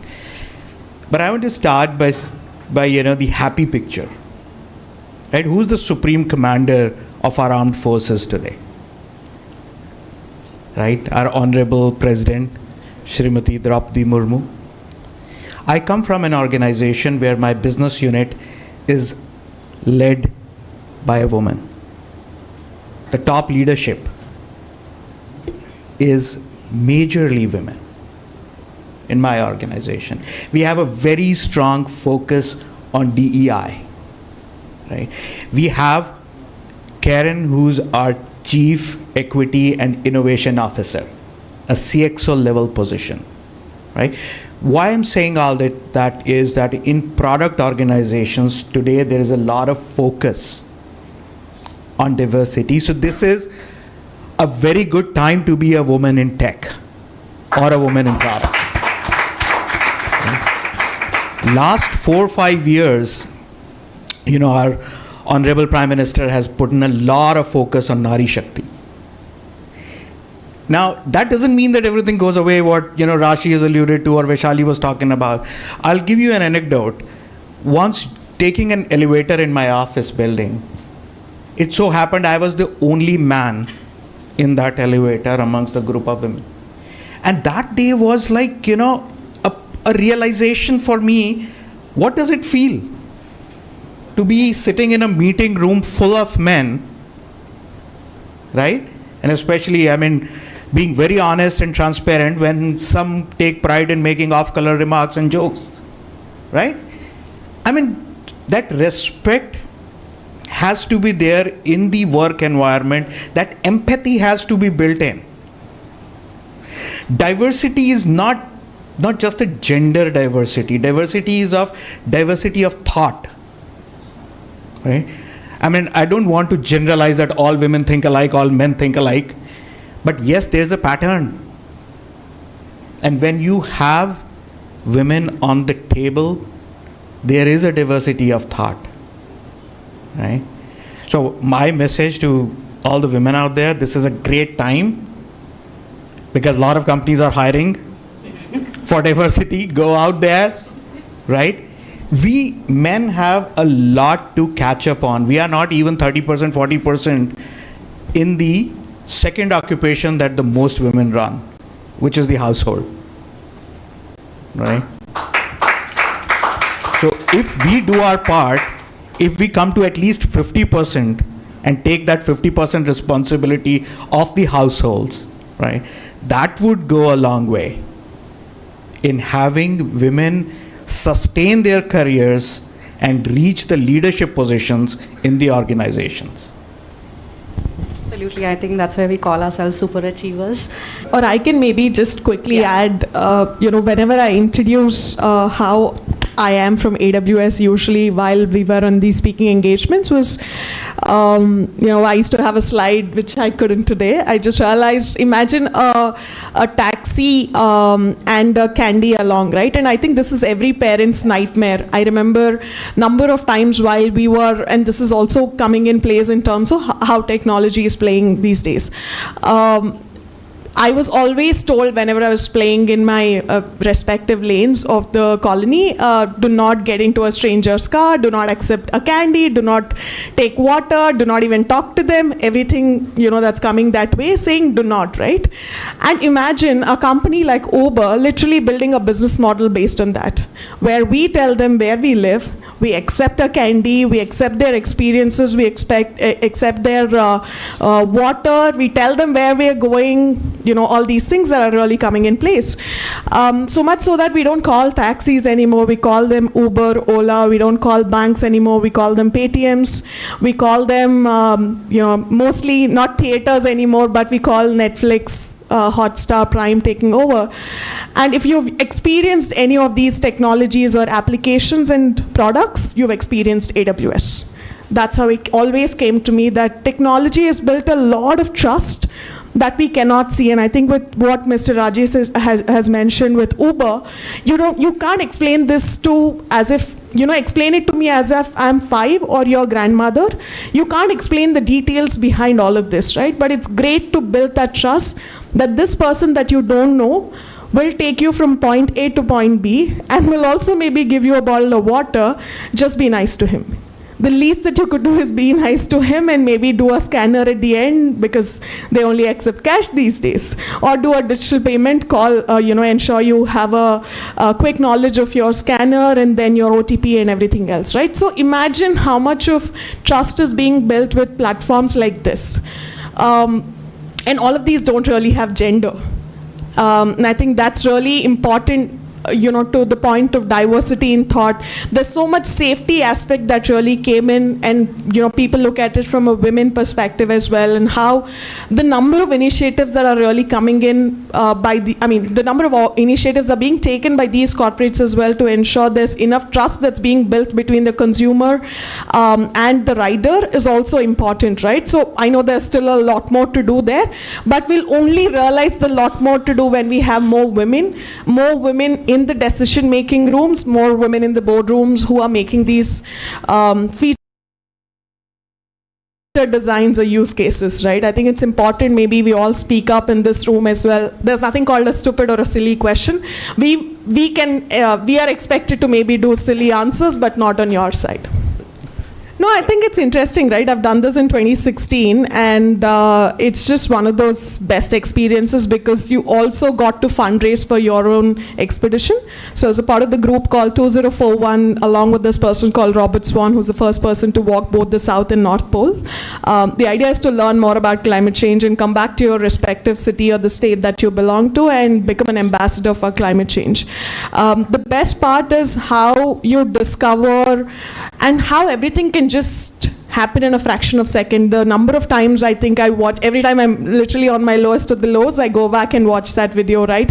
Where there's an iceberg falling in just on the boat that we were on, and it could have been, I still remember my mom asking me if I had insurance while I was going there, right? So things like this can just really change the way on how the climate change is really not really spoken about. While the topic that we are on, I think the climate change and resource scarcity is not really being spoken about so much as we speak about technology and urbanization, right? So I think those topics also need some rooms and dialogues and discussions. I think that's where we wanted to build those communities. I came back and I was part of one of the teams that was doing Hyderabad Urban Makeover physical literacy days. We used to do Ragiri days and Happy Sundays towards the roads of ISB. If you know, the entire road was blocked so that we could do only physical activities and for families to come over and learn more about environment and what it's really doing to you as an individual, as an organization. I remember we did car-free Thursdays. I think I had a board as well that I carried to Antarctica where I wanted to talk about the initiative where all the IT employees were really picking up public transport on Thursdays and not really picking up their car and their respective vehicle. So there are quite a lot of initiatives that were coming in through while we were in the PPP sector of the world, which is public-private partnerships. We worked across with Cyberabad Commissionerate, Sajjanar Garu and the team so that we could build this, right? So it's important to understand how you could I think once you're really interested about a cause, there are always platforms that will give you the position to go back and talk about it. If there are no platforms, I think it's your bare minimum responsibility to go back and create them. And that's what I believe organizations or initiatives like this will do as well. But I think it's an interesting experience that I had. Now that you asked me about Antarctica, I've also realized there's another train journey that I've taken called Jagrati Yatra. I'm not sure how many of you know about it. It's a train journey that's built, it's a train that's only built for entrepreneurs to go, happens every December. 500 entrepreneurs aspiring, someone who's been there, done that, is on the train along with 50 other set of mentors. The idea is you go back and meet, you go to 12 places across India, which we call the Middle India, covering Bombay to Bombay again. We go to meet Mr. Narayan Murthy in Infosys. We go back to Anshu Gupta in Delhi. Barefoot College, where they make grandmothers engineers, in Rajasthan, in Thalonia. We come back to Bombay, right? So we go to these 12 places, and imagine being on the train every day morning. You go to these role models, come back in the night, sit down with your respective cohort which you're assigned to, live on the train for 15 days, and come back. Trust me, it was a life-changing experience for me. I think those experiences are many and many in India, because I've never experienced a tier 4 district. I've experienced a tier 3 district, tier 2 district, because my grandmothers are from a particular village. I went back during summer and I came back. But tier 4 district, where we still have women who use dry cloth, sand, dried leaves for their menstruation hygiene, is something that's still existing in India. For me, that was a big shocker, right? So you will, to the question of, I think, what Bharatwaj was asking, you don't have to, I think India, we have a lot of problems. We don't really have to ask for what's your problem or what's your latest problem, right? I think there are many and many problems as we go rural as well, not just urban. I think it's time that we maybe just, we don't have to romanticize the whole problem statement. I think it's time that we kind of build a business use case or understand how do we build a better solution across these problem statements. So for me, that was really a life-changing experience. And I hope whoever's inspired an aspiring entrepreneur, especially when you're a student, we've got enough platforms to do this. So. Fortunately, I'm blessed. I have parents who support me. I have about 24 years of experience now, and throughout my journey, they've been very supportive. So during the day, my mom becomes my daughter's mom, basically. She'll take care of her entire day. And in the evening, when I have a couple of hours, I am with her. So either it's my work or family. I am a very antisocial kind of person. So don't meet a lot of folks outside even on the weekend. So I'm able to manage, and knock on wood, it's all because of the support system I have. My supervisors, my peers, my office mates are very, very nice. And they all, we still have hybrid work culture. So I'm usually in office, but at least 3-4 days in a week I'm in office, and when I'm in office it's like 10 hours in the office. So I'm able to manage. So far so good. Probably when she gets older, I have to change my strategy a little bit. So I did change. I used to work probably 14-15 hours before she came into my life, and now it is 10 hours. And we'll see how it goes. Plus, I have a very good team, so I'm able to manage it well.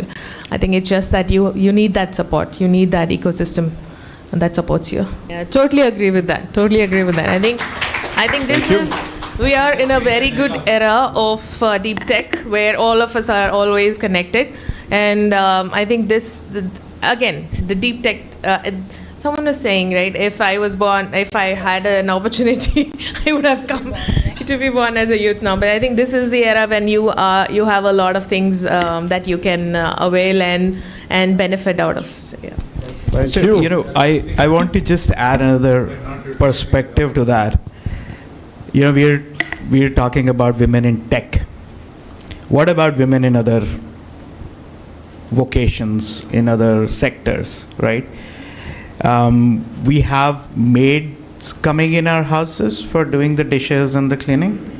Most of them women. I haven't seen any man come in and do the dishes so far. They have kids, they have families. I go to the Vijeta store, most of the staff is female. They have families, they have kids, right? You go to the malls, everywhere, you would see a much higher participation of females in workforce in these sectors, right? They are managing. I don't know how. I sometimes ask my maid, what about the kids? And then she says, yeah, they'll play there. And, someday she'll say that I want to take a day off because the kid is not well. So they also have this real problem. So we should not, I'm sorry to say, sit here and fantasize that all the problems are with us. I think with that we will close the discussion, and thank you so much To stay informed about the startup ecosystem, subscribe to my Startup TV.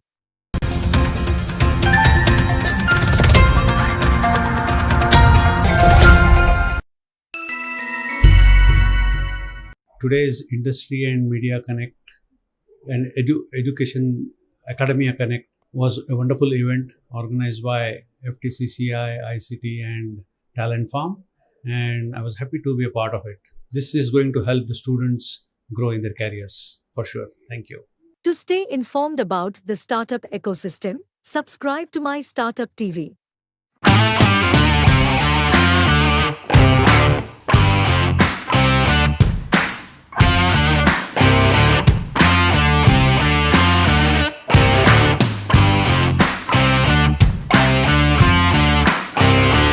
I would request Ms. P. Sangeeta, if you can come over and talk about and do a welcome note for on behalf of FTCCI leadership, please.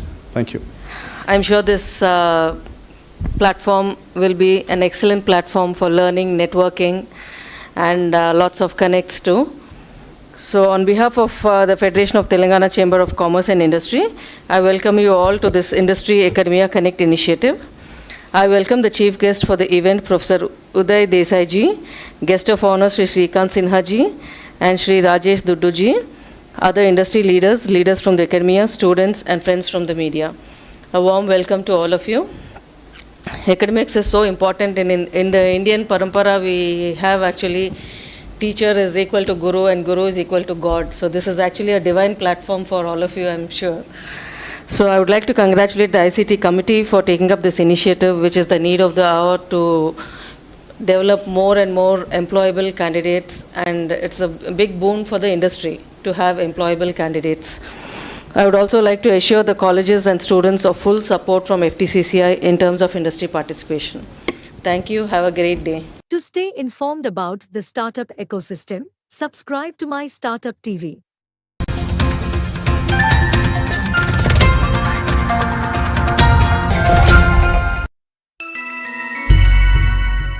As part of the initiative Industry Academia Connect, we are looking forward to bridge the gap between academia and industry. And I think we are using a very innovative platform called Talent Farm. The idea is to basically bring all the use cases from the industry and enable students to work on those with best-in-class mentors from across the industry. We're looking forward to get started, 100 students to begin with, and we will be ramping this up across the state. To stay informed about the startup ecosystem, subscribe to my Startup TV.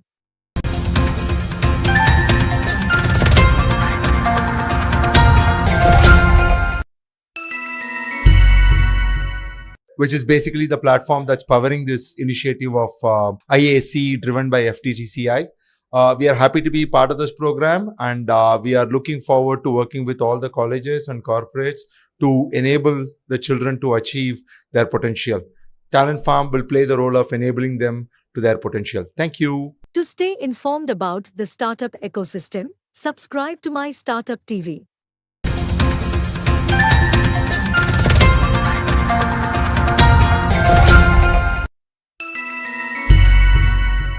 This is a great event. Definitely, I think as some of the speakers were mentioned that it was always like we always start the initiatives and do the MOUs kind of a thing, but this is going to be the next step of what they were, and now we wanted to kind of take it into the next level. I see a lot of synergy that has been there within the academic industry and the governments as well, and Talent Firm driving this whole initiative. Pankaj and his team has done a tremendous of work, and definitely whatever I see, typically like Pankaj kind of take it very seriously and kind of takes to the next level. That's exactly what everybody is kind of looking for.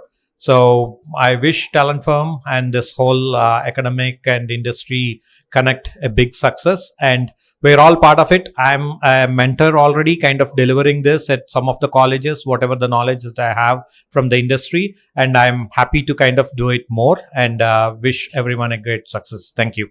To stay informed about the startup ecosystem, subscribe to my Startup TV.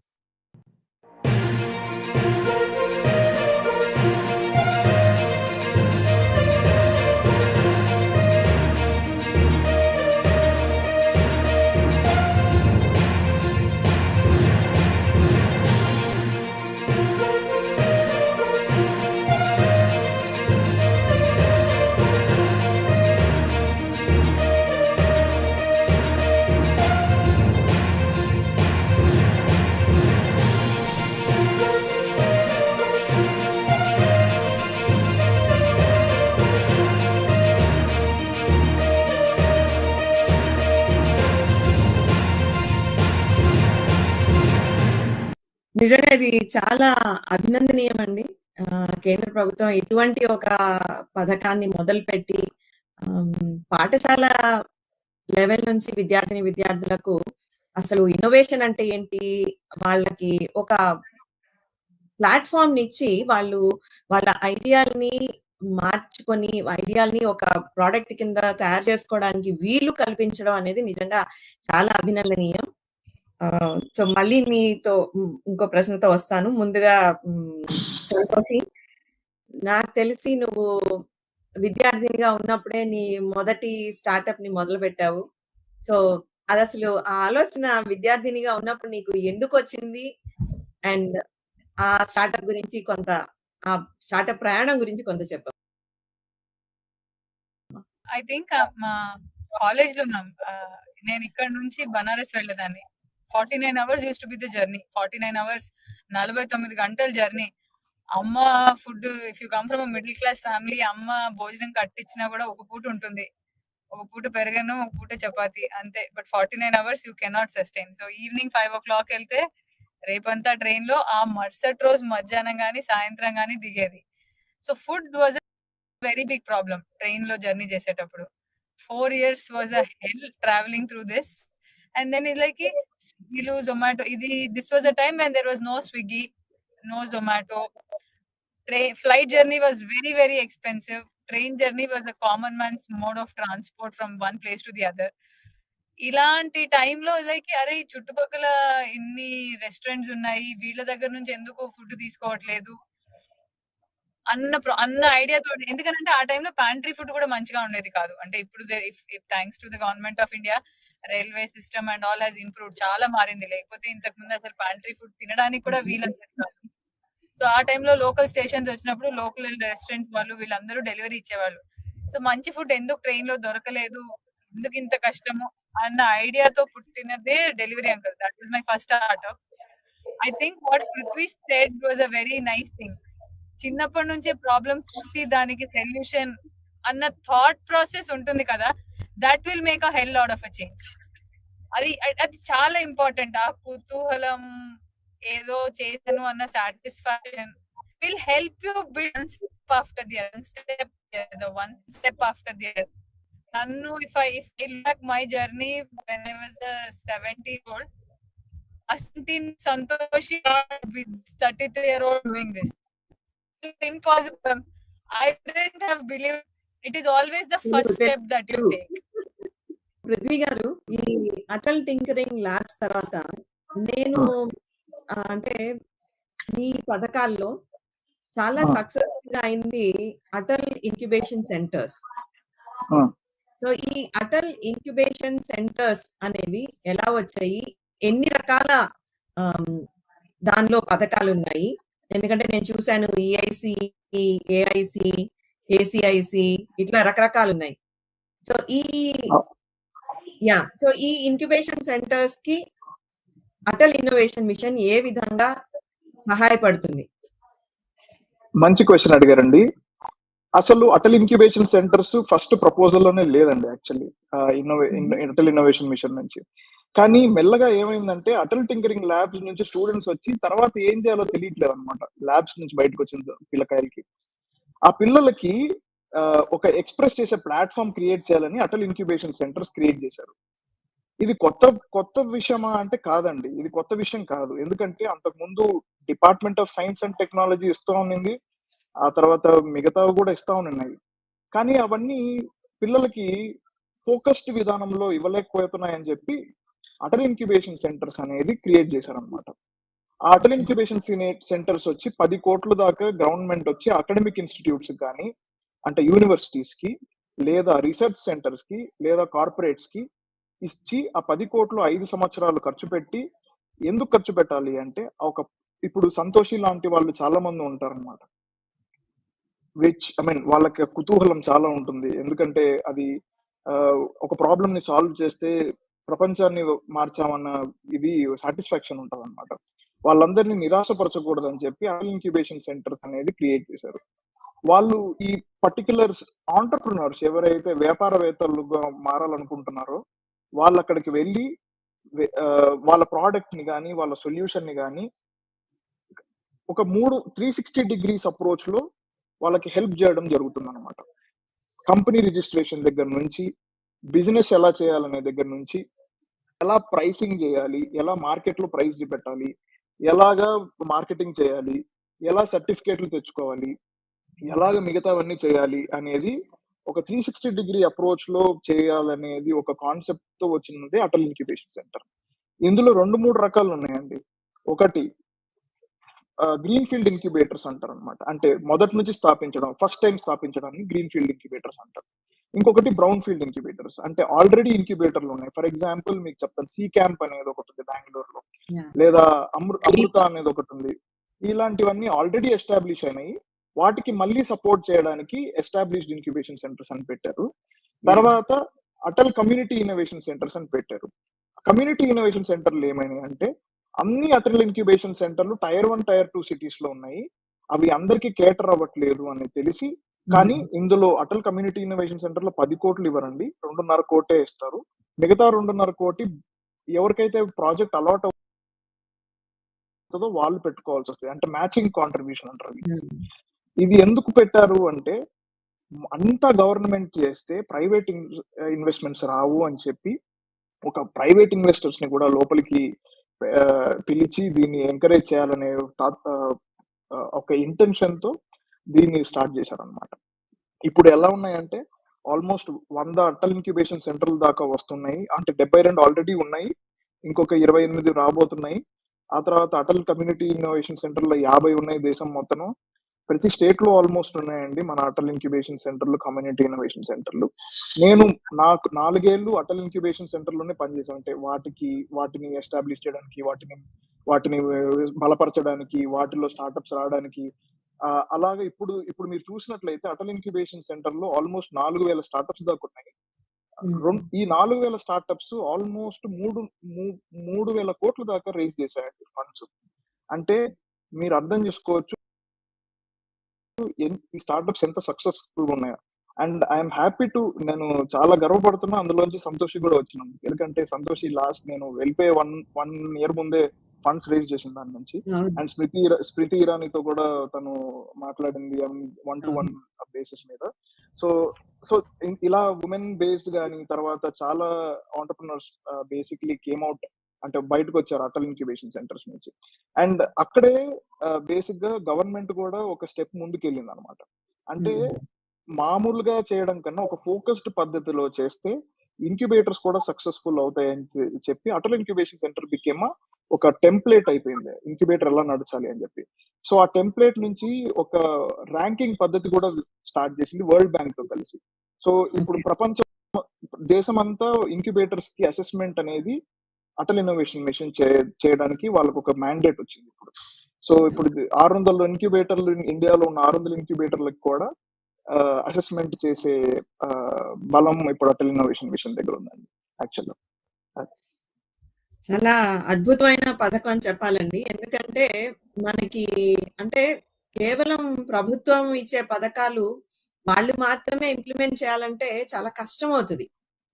ప్రత్యేకించి rural, grass root level వరకు ఆ పథకాలు చేరాలి అనంటే మనకి ఖచ్చితంగా different లెవెల్స్‌లో మనకి ఇంక్యుబేషన్ సెంటర్స్‌ని పెంపొందించాల్సి ఉంటుంది. అండ్ అటల్ ఇన్నోవేషన్ మిషన్ వారు అది చేసినందుకు నిజంగా చాలా ఆనందంగా ఉంది. అండ్ అసలు మీరు అటల్ టింకరింగ్ ల్యాబ్స్ అనేది ప్రపంచంలోనే మొట్టమొదటి పథకం అని అన్నప్పుడు నిజంగా అది చాలా గర్వకారణం మనకి. నిజంగా మన యాహ్!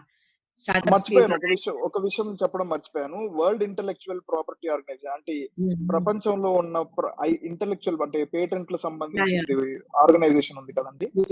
వాళ్ళ నుంచి మన ఇండియాకొచ్చి అటల్ టింకరింగ్ ల్యాబ్ చూసి దాన్ని వరల్డ్ టెంప్లేట్‌గా చేయడానికి 2 నెలల కిందటే ఒక రిజల్యూషన్ పాస్ చేసిందండి వాళ్ళ ఆఫీస్‌లో. సో ప్రపంచంలో ఎక్కడ అటల్ టింకరింగ్ ల్యాబ్ వెళ్ళాలన్నా మనం దానికి ఒక టెంప్లేట్ ఇస్తామన్నమాట ఇండియా నుంచి. సో అదొక అచీవ్‌మెంట్ అని చెప్పాలి యాక్చువల్లీ చెప్పాలంటే. చాలా అండి. ఖచ్చితంగా చాలా గొప్ప అచీవ్‌మెంట్ అనే చెప్పాలి. సో సంతోషి, ఇప్పుడు మీ సిగ్నల్స్ బావుంటే తల్లి నాకు తెలిసి చాలా బిజీ ఎంటర్‌ప్రెన్యూర్ అని.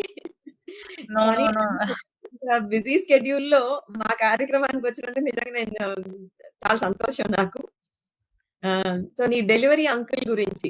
డెలివరీ అంకుల్ అన్న ఐడియా కేమ్ నేను 18 ఇయర్ ఓల్డ్ ఉన్నప్పుడు ma'am. Just like another Atal tinkering lab లో స్టూడెంట్ లాగానే was also Santoshi actually to be very honest. ఇక్కడ నుంచి బనారస్ వెళ్ళేదాన్ని మేము ఐఐటి బిహెచ్. 49 అవర్స్ జర్నీ ఉండేది. 49 గంటల్లో అమ్మ ఇచ్చిన ఫుడ్ ఒక పూటకి తప్ప వచ్చేది కాదు. ఒక పూట 2 పూటలు అంతే. మిగిలిన 6 పూటల జర్నీ మీరు అదే ప్యాంట్రీలో ఫుడ్ తీసుకొనే తినాల్సి వస్తుంది. సో అందుకని ఎందుకు మనం లోకల్ రైల్వే స్టేషన్స్ దగ్గర ఎవరైతే రెస్టారెంట్స్ ఉన్నారో వాళ్ళ నుంచి మన కస్టమర్ దగ్గర పిఎన్ఆర్ తెలుసు, సీట్ తెలుసు, ట్రైన్ ట్రాకింగ్ ఉంది, ట్రైన్ ఏ స్టేషన్ కి ఎంత సేపట్లో వస్తుందో తెలుసు, హోటల్ వాడికి ఒక అరగంట ముందు చెప్తే వాడే తీసుకొచ్చి ఫుడ్ డెలివరీ ఇస్తాడు కదా అన్న కాన్సెప్ట్ తోటి డెలివరీ అంకుల్ స్టార్ట్ చేశాము. స్టార్ట్ చేసిన 3 months లో 95 cities లో ఎస్టాబ్లిష్ అయింది ma'am. I think that is a very very proud thing for me. And ఇంకా ప్రౌడ్ థింగ్ ఏంటి అని అంటే 2016 లో IRCTC actually made it live. What was a private idea, IRCTC took it live from a government. That is the success of that particular startup.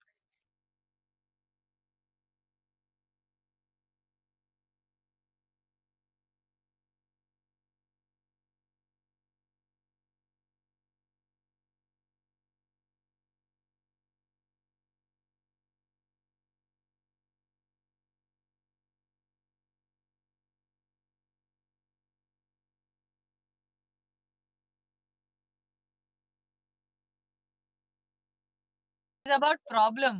ఇప్పుడు మేము చాలా సార్లు as a startup pitch చేస్తాము. At that time they first ask what is the problem statement you are solving. నువ్వు solution ఏంటని చెప్పు అని అడగరు. నీ ప్రాబ్లమ్ ఏం సాల్వ్ చేస్తున్నావు చెప్పు అని అడుగుతారు. It is always the problem. Tell me about the problem first.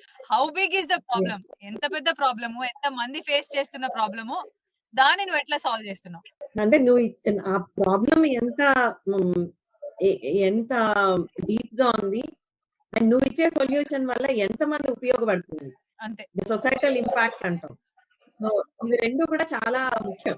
మనం ఒక స్టార్టప్ గురించి ఆలోచించినప్పుడు. సో ఇంకొకటి ఏంటంటే సంతోషి ఇప్పుడున్న ఈ స్టార్టప్ అదే ఆటోక్రసీ మెషినరీ ప్రైవేట్ లిమిటెడ్ ఏదైతే మొదలుపెట్టావో, సో దీనికి అంకురం అనేది ఎక్కడ మొదలైంది? మొదలెక్కడైంది? అండ్ నీకు మొట్టమొదటిగా నీకు ముందుకొచ్చి సహాయం చేసిన వాళ్ళు? అమ్మాయిని అయ్యుండి మెటల్ ఇండస్ట్రీ అనేది idea another example of an Atal tinkering lab ma'am. I'm a living example of that అని చెప్పొచ్చు. 2008 లో when I was getting my degree, అంటే when I was choosing a engineering లోకి వెళ్ళాలి అన్నదప్పుడు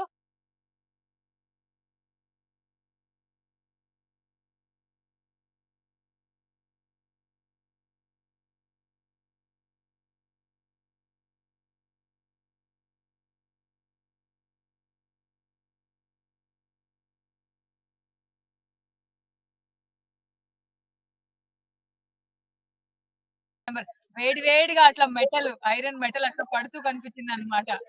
ఫోర్జింగ్ గాని అది చూసినప్పుడు it is liquid gold.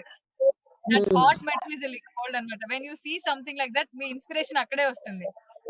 So choosing metallurgy was not by my rank but a choice I made. And in metallurgy, BHU was the oldest institute in the world, in India, sorry.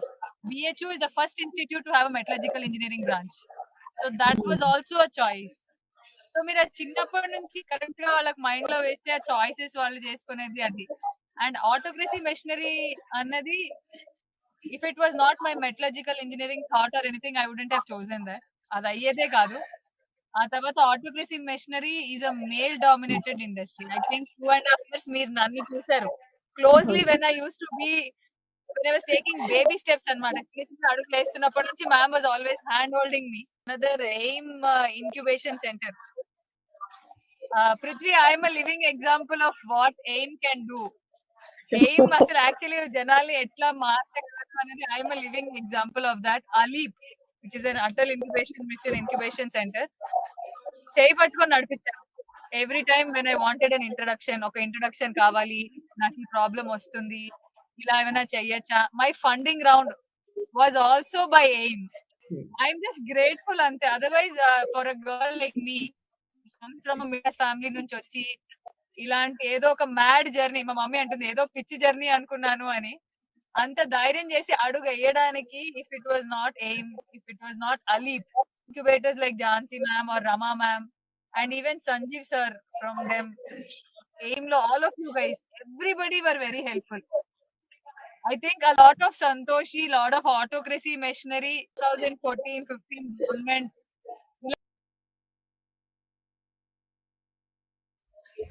Yeah so ALEAP గురించి మాట్లాడినప్పుడు I think ఈ autocracy తొలి ప్రయాణంలో మొదటి support, financial support నీకు వచ్చింది startup India seed fund నుంచి. ఎందుకంటే అది నేనున్నప్పుడే జరిగింది. యా సో అలీప్ నిజంగా అంటే ఆ విధంగా చాలా ప్రోత్సహించి నిన్ను అన్నిట్లో కూడా బాగా ముందుకు తీసుకెళ్లారు. సో పృథ్వీ గారు ఈ ఇంక్యుబేషన్ సెంటర్స్ పెట్టారు. తర్వాత దీని ద్వారా మీ నెక్స్ట్ పథకం ఏంటి? దాని నుంచి స్టార్టప్స్ కి ఏ విధంగా మీరు సహాయపడ్డారు? సో ఇప్పుడు మీరు నన్ను ఒక ఇంట్రెస్టింగ్ క్వశ్చన్ అడిగారండి. నేను నా స్టార్టప్ అమ్మేసిన తర్వాత ఇట్ వాజ్ అక్వైర్డ్ బై ఒక ట్రక్ మ్యానుఫ్యాక్చరర్.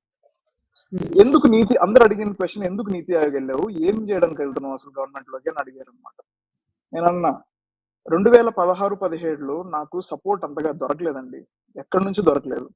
అందుకే నేను అమ్మేయాల్సి వచ్చింది. Actually automotive, like just Santoshi has told, it's not just male dominated industry automotive అనేది, it's also dominated by people with deep pockets. అంటే ఎవరికైతే ఎక్కువ డబ్బులు ఉన్నాయో అండ్ పవర్ ఉందో వాళ్ళతోనే నడుస్తుందండి ఆటోమోటివ్. అందుకే మీరు చూసే ఎక్కువ ఆటోమోటివ్ కంపెనీ మన దగ్గర నుంచి బయటకు రాలేదు, ఎందుకంటే ఇదే రీజన్ యాక్చువల్లీ. అండ్ దీన్ని మార్చడానికే నేను వెళ్ళానండి అక్కడికి, నీతి ఆయోగ్లోకి. అండ్ వీఆర్ ఫెయిర్లీ కాన్ఫిడెంట్, నేను కాన్ఫిడెంట్ గా చెప్పగలుగుతున్నాను. సంతోష్ లాంటి వాళ్ళని చూసినప్పుడు చాలా ఆనందం వేస్తాను అనమాట. అంటే మేము ఏదో కొన్ని స్టెప్స్ అక్కడ కొన్ని ఆలోచించి చేస్తే ఇక్కడ రిపుల్ ఎఫెక్ట్, అంటే కంటిన్యూస్ ఎఫెక్ట్ అంటారు చూసారా, అది ఎక్కడ జరుగుతుంది అనమాట. అది చేయడానికే వెళ్ళానండి. అది యాక్చువల్లీ నాకు 4 ఏళ్ల తర్వాత అర్థమైంది, నా పని అయిపోయింది ఇక్కడ అనుకున్నా. ఏ విధంగా చేస్తాను అని అడిగారు కదా, దానికి చెప్తానండి. సో ఒక ఇంక్యుబేటర్ పెట్టడం అంటే ఏదో 40 లక్షల రూపాయలు ఇచ్చేసి చేయడం కాదండి. దానికి కావాల్సిన ఎన్వైరన్మెంట్ క్రియేట్ చేయాలన్నమాట.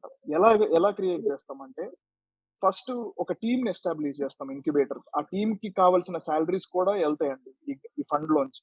ఈ 10 కోట్లు ఇస్తాం కదండి, దానికి డబ్బులు వెళ్తాయి అన్నమాట. ఎందుకంటే అక్కడ పనిచేసే వాళ్ళు ఆ టెన్షన్ ఉండకూడదు, నాకు ఫైనాన్షియల్ ప్రాబ్లమ్స్ ఉండకూడదు అనే టెన్షన్ ఉండకూడదు. కాబట్టి వాళ్ళకి ఆ గ్రాంటింగ్ నీడ్ అనేది వెళ్తుంది.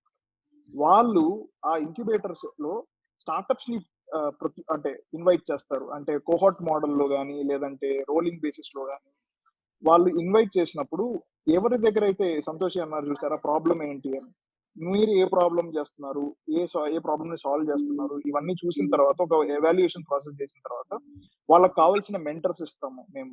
నేషన్ మన అటల్ ఇన్నోవేషన్ మిషన్ లో 5,000 మంది దాకా ప్రోబోనో మెంటర్స్ ఉన్నారు. ప్రోబోనో అంటే ఈ డబ్బులు తీసుకోకుండా మెంటరింగ్ చేసేవాళ్ళు.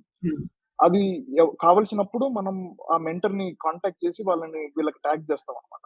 సో ఏ సబ్జెక్ట్, కొంతమందికి బిజినెస్ ఎలా రన్ చేయాలనేదే తెలియదు, వాళ్ళకి సపరేట్ మెంటర్స్ ఉంటారు. కొంతమందికి ఆ ప్రోడక్ట్ ని ప్రైస్ చేసేదానికి తెలియదు, సో దానికి తగ్గట్టుగా డిఫరెంట్ మెంటర్స్ ఉంటారు. కొంతమందికి సరే సర్టిఫికేషన్ ప్రాసెస్ ఉంటది, దానికి ఎలా ఉంటది తెలియదు, సో దానికి సపరేట్ మెంటర్స్ ఉంటారు. సో వీటికన్నిటికీ సెపరేట్ మెంటర్స్ ఉన్నారండి. ఈ మెంటర్స్ ని ప్రొవైడ్ చేస్తాము.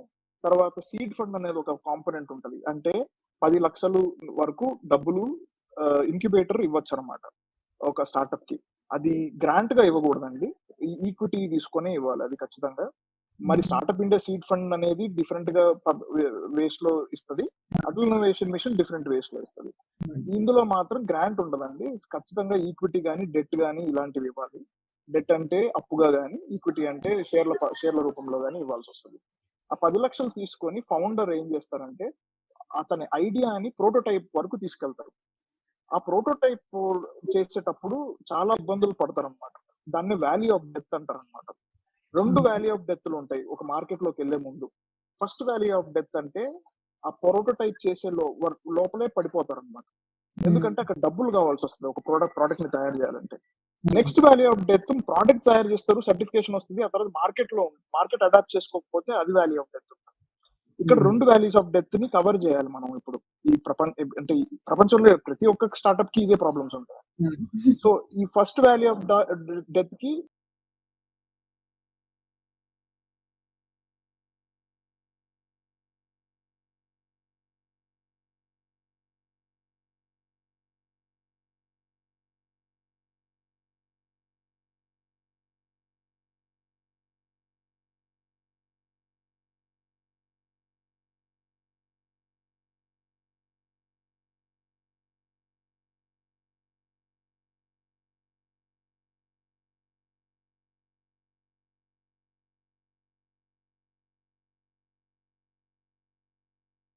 సప్లై చైన్ నెట్వర్క్ పెట్టుకోవాలి, తర్వాత ప్రొక్యూర్మెంట్ ఉంటది, వర్కింగ్ క్యాపిటల్ కావాల్సి వస్తుంది, తర్వాత ఇలాంటివన్నీ ఉంటాయి అన్నమాట.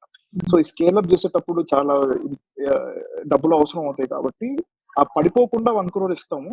ఆ 1 crore ని యూజ్ చేసి వాళ్ళు రేస్ చేసుకోవాలి. తర్వాత ఇప్పుడు సంతోషికి లాస్ట్ ఇయర్ వచ్చిందని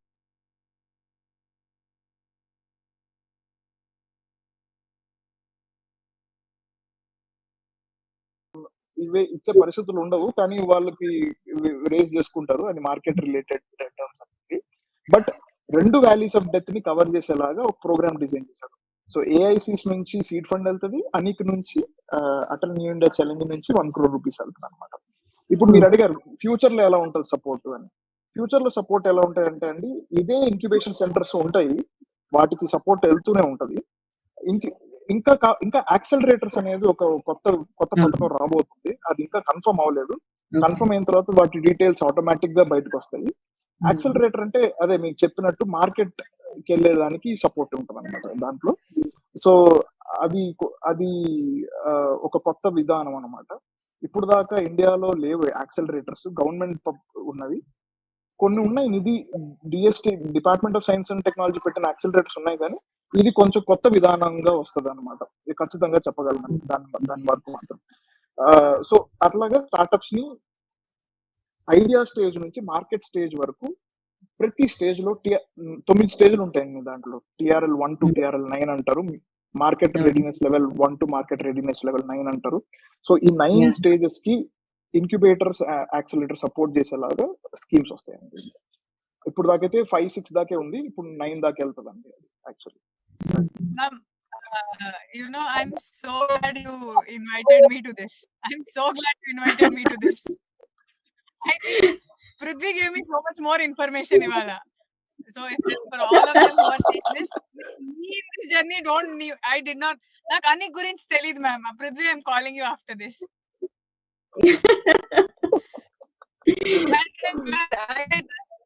Such accelerators is a wonderful thing. It's a wonderful thing, ma'am. అంటే మేము మార్కెట్ వెళ్తాము, కానీ ఏమవుతుందంటే చాలా సార్లు నిలదొక్కునే ప్రాబ్లం వస్తుంది మ్యామ్. చాలా ప్రాబ్లం వస్తుంది. And Prithvi would have faced that himself. He had a startup and all. And 9 stages ఉంటాయి. Prithvi, I'm going to go back. I will look back into that. What are the 9 stages? నేను ఏ stage లో ఉన్నాను? Where is my death? Next possible death ఎప్పుడు వస్తుంది నా startup కి? So that I escape that particular death అని. Santosh, one more information ఏంటంటే accelerators వచ్చి ఖచ్చితంగా కార్పొరేట్ యాక్సిలరేటర్స్ ఉంటాయి. So it is not just incubators accelerators. The corporates have to pump in money by partnering with existing incubators accelerators. So there will be some corporate support as well. So there is to infuse funds ni infuse cheyadaniki market loki corporates kuda vastaru annamata. So adi Santosh ఈ కార్యక్రమంలో కాదమ్మా, game plan చెప్పేశాడు మొత్తం. కాదు, ఈ కార్యక్రమానికి ముఖ్య ఉద్దేశమే అది. ఇప్పుడు ఒకటి చూడు, నువ్వు ఇన్ని సంవత్సరాలు నీ ప్రయాణం చేసి కూడా and startup India seed fund తీసుకున్నావు, అటల్ ఇన్నోవేషన్ నుంచి వెంచర్ క్యాపిటల్ ఫండ్ ఒకటి వచ్చింది నీకు, కానీ నీకు కూడా అనిక్ గురించి తెలీదు. అలానే అసలు ఎంతో మందికి ఎయిమ్ ఏ విధంగా సహాయపడుతుంది? అసలు ఎంతమంది ఇంక్యుబేటర్స్ ఉన్నారు? ఇంక్యుబేటర్స్ అనే వాళ్ళు ఏం చేస్తారు అనేది కూడా తెలీదు. సో, ఈ కార్యక్రమం మనం అందులోనూ తెలుగులో చేపట్టడానికి ముఖ్య ఉద్దేశ్యం ఏంటంటే, అందరికీ అర్థం అవ్వాలి రీజనల్ లాంగ్వేజ్‌లో. ఎందుకంటే మనం ముఖ్యంగా grass root level, rural level అన్నీ మాట్లాడుతున్నప్పుడు, మనం అన్నీ ఇంగ్లీష్‌లో మాట్లాడితే వాళ్ళకి అర్థం కాదు. సో, వాళ్ళందరికీ కూడా అసలు ఏం పథకాలున్నాయి? ఏం కార్యక్రమాలున్నాయి? వాళ్ళు ఏ విధంగా సహాయాన్ని పొందొచ్చు? వాళ్ళకి ఒక మంచి ఐడియా ఉంటే అనే ఉద్దేశంతోనే ఈ కార్యక్రమాన్ని మొదలుపెట్టాం. ఆహ్, ఈ ఈ సో, ఇప్పుడు సంతోషి నువ్వు అన్నావు అంటే ఈ మేల్ డామినేటెడ్ సెక్టర్ ఇది అని. రైట్. సో, ఒక ఆడపిల్లగా ఈ ప్రయాణాన్ని నువ్వు మొదలుపెట్టినప్పుడు ఆటోక్రసీ తోటి ఏ విధమైన ఛాలెంజెస్‌ని ఫేస్ చేసావు? అండ్ వాటిని ఏ విధంగా నువ్వు నిలదొక్కుకొని ముందుకెళ్ళగలిగావు? ఎందుకు మ్యామ్? ఇవాళ ప్రాబ్లమ్ చెప్తాను. ఇవాళ ఐయామ్ టేకింగ్ దిస్ ఇంటర్వ్యూ ఈ కార్‌లోంచి తీసుకుంటున్నాను. ఇవాళ ఒక హ్మ్. మీటింగ్‌కెళ్ళాను. హ్మ్. నేను నా సేల్స్ పర్సన్ మీటింగ్‌లోకెళ్ళాం. ఫస్ట్ 10 మినిట్స్ వాడు నేను కంపెనీ ఓనర్ అని కూడా అనుకోలేదు. మా సేల్స్ వాడిని చూసి వాడితోనే మాట్లాడుతూ ఉన్నాడు. అంటిల్ మా వాడు తిరిగి ఇది మా మేడమ్ అని చెప్పేదాకా. ఇంతకన్నా డిస్క్రిమినేషన్, డామినేషన్ ఏం చెప్పను. ఇది ఇవాళ example. It's an example today. ఇదే నాకు ప్రతిసారి నేను మీటింగ్‌లో ఎళ్ళినప్పుడు జరుగుతుంది. There is nothing new. It's a male dominated industry. అంటే నీకు నువ్వు యూ విల్ హావ్ టు అంటే నా గొంతెత్తి నేను ఇక్కడ ఓనరు. నువ్వు నాతో మాట్లాడు. నువ్వు నాతో మాట్లాడితేనే బిజినెస్ అవుతుంది అని చెప్పాలి. సో, ఇప్పుడు నీ ఆటోక్రసీ మెషినరీలో సేమ్ మారలేదు మ్యామ్. యాహ్! అవును. అంటే చాలా చూస్తుంటాం అది. అండ్ నిజంగా చెప్పాలంటే లీప్, ఇలాంటి సంస్థలన్నీ గూడా ఆడవాళ్ళకి చాలా సపోర్ట్‌నిస్తూ ముందుకు తీసుకెళ్తున్నారు. ఇన్‌ఫాక్ట్ నేను రమాదేవి గారి అపాయింట్‌మెంట్ కోసం కూడా వెయిట్ చేస్తూ ఉన్నాను. మ్యామ్‌తో కూడా ప్రోగ్రామ్ చేయాలి.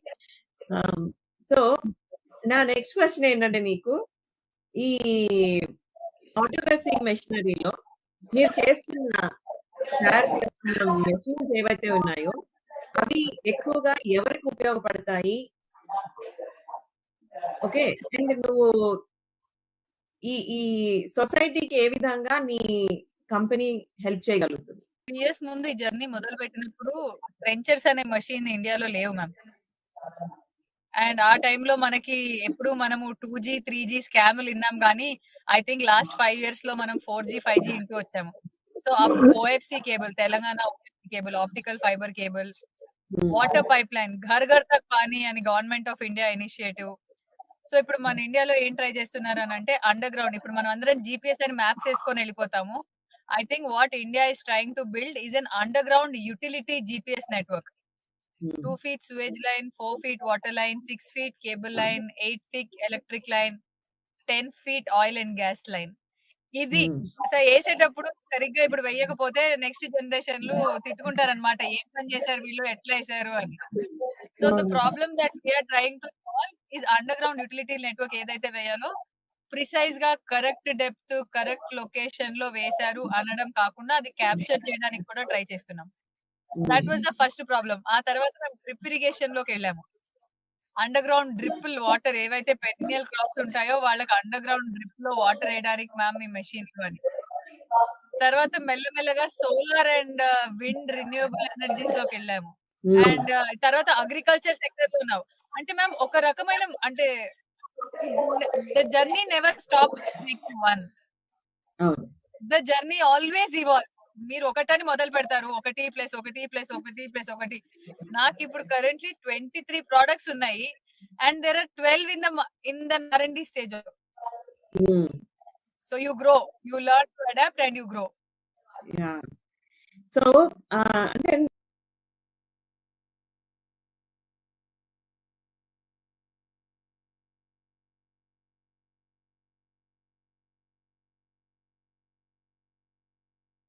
చూస్తుంటే మనం దారిలో రోడ్డు మీద వెళ్తూ ఉంటే సడెన్‌గా ఒకరోజు రోడ్డుని ఇలా అడ్డంగా తవ్వేస్తారు.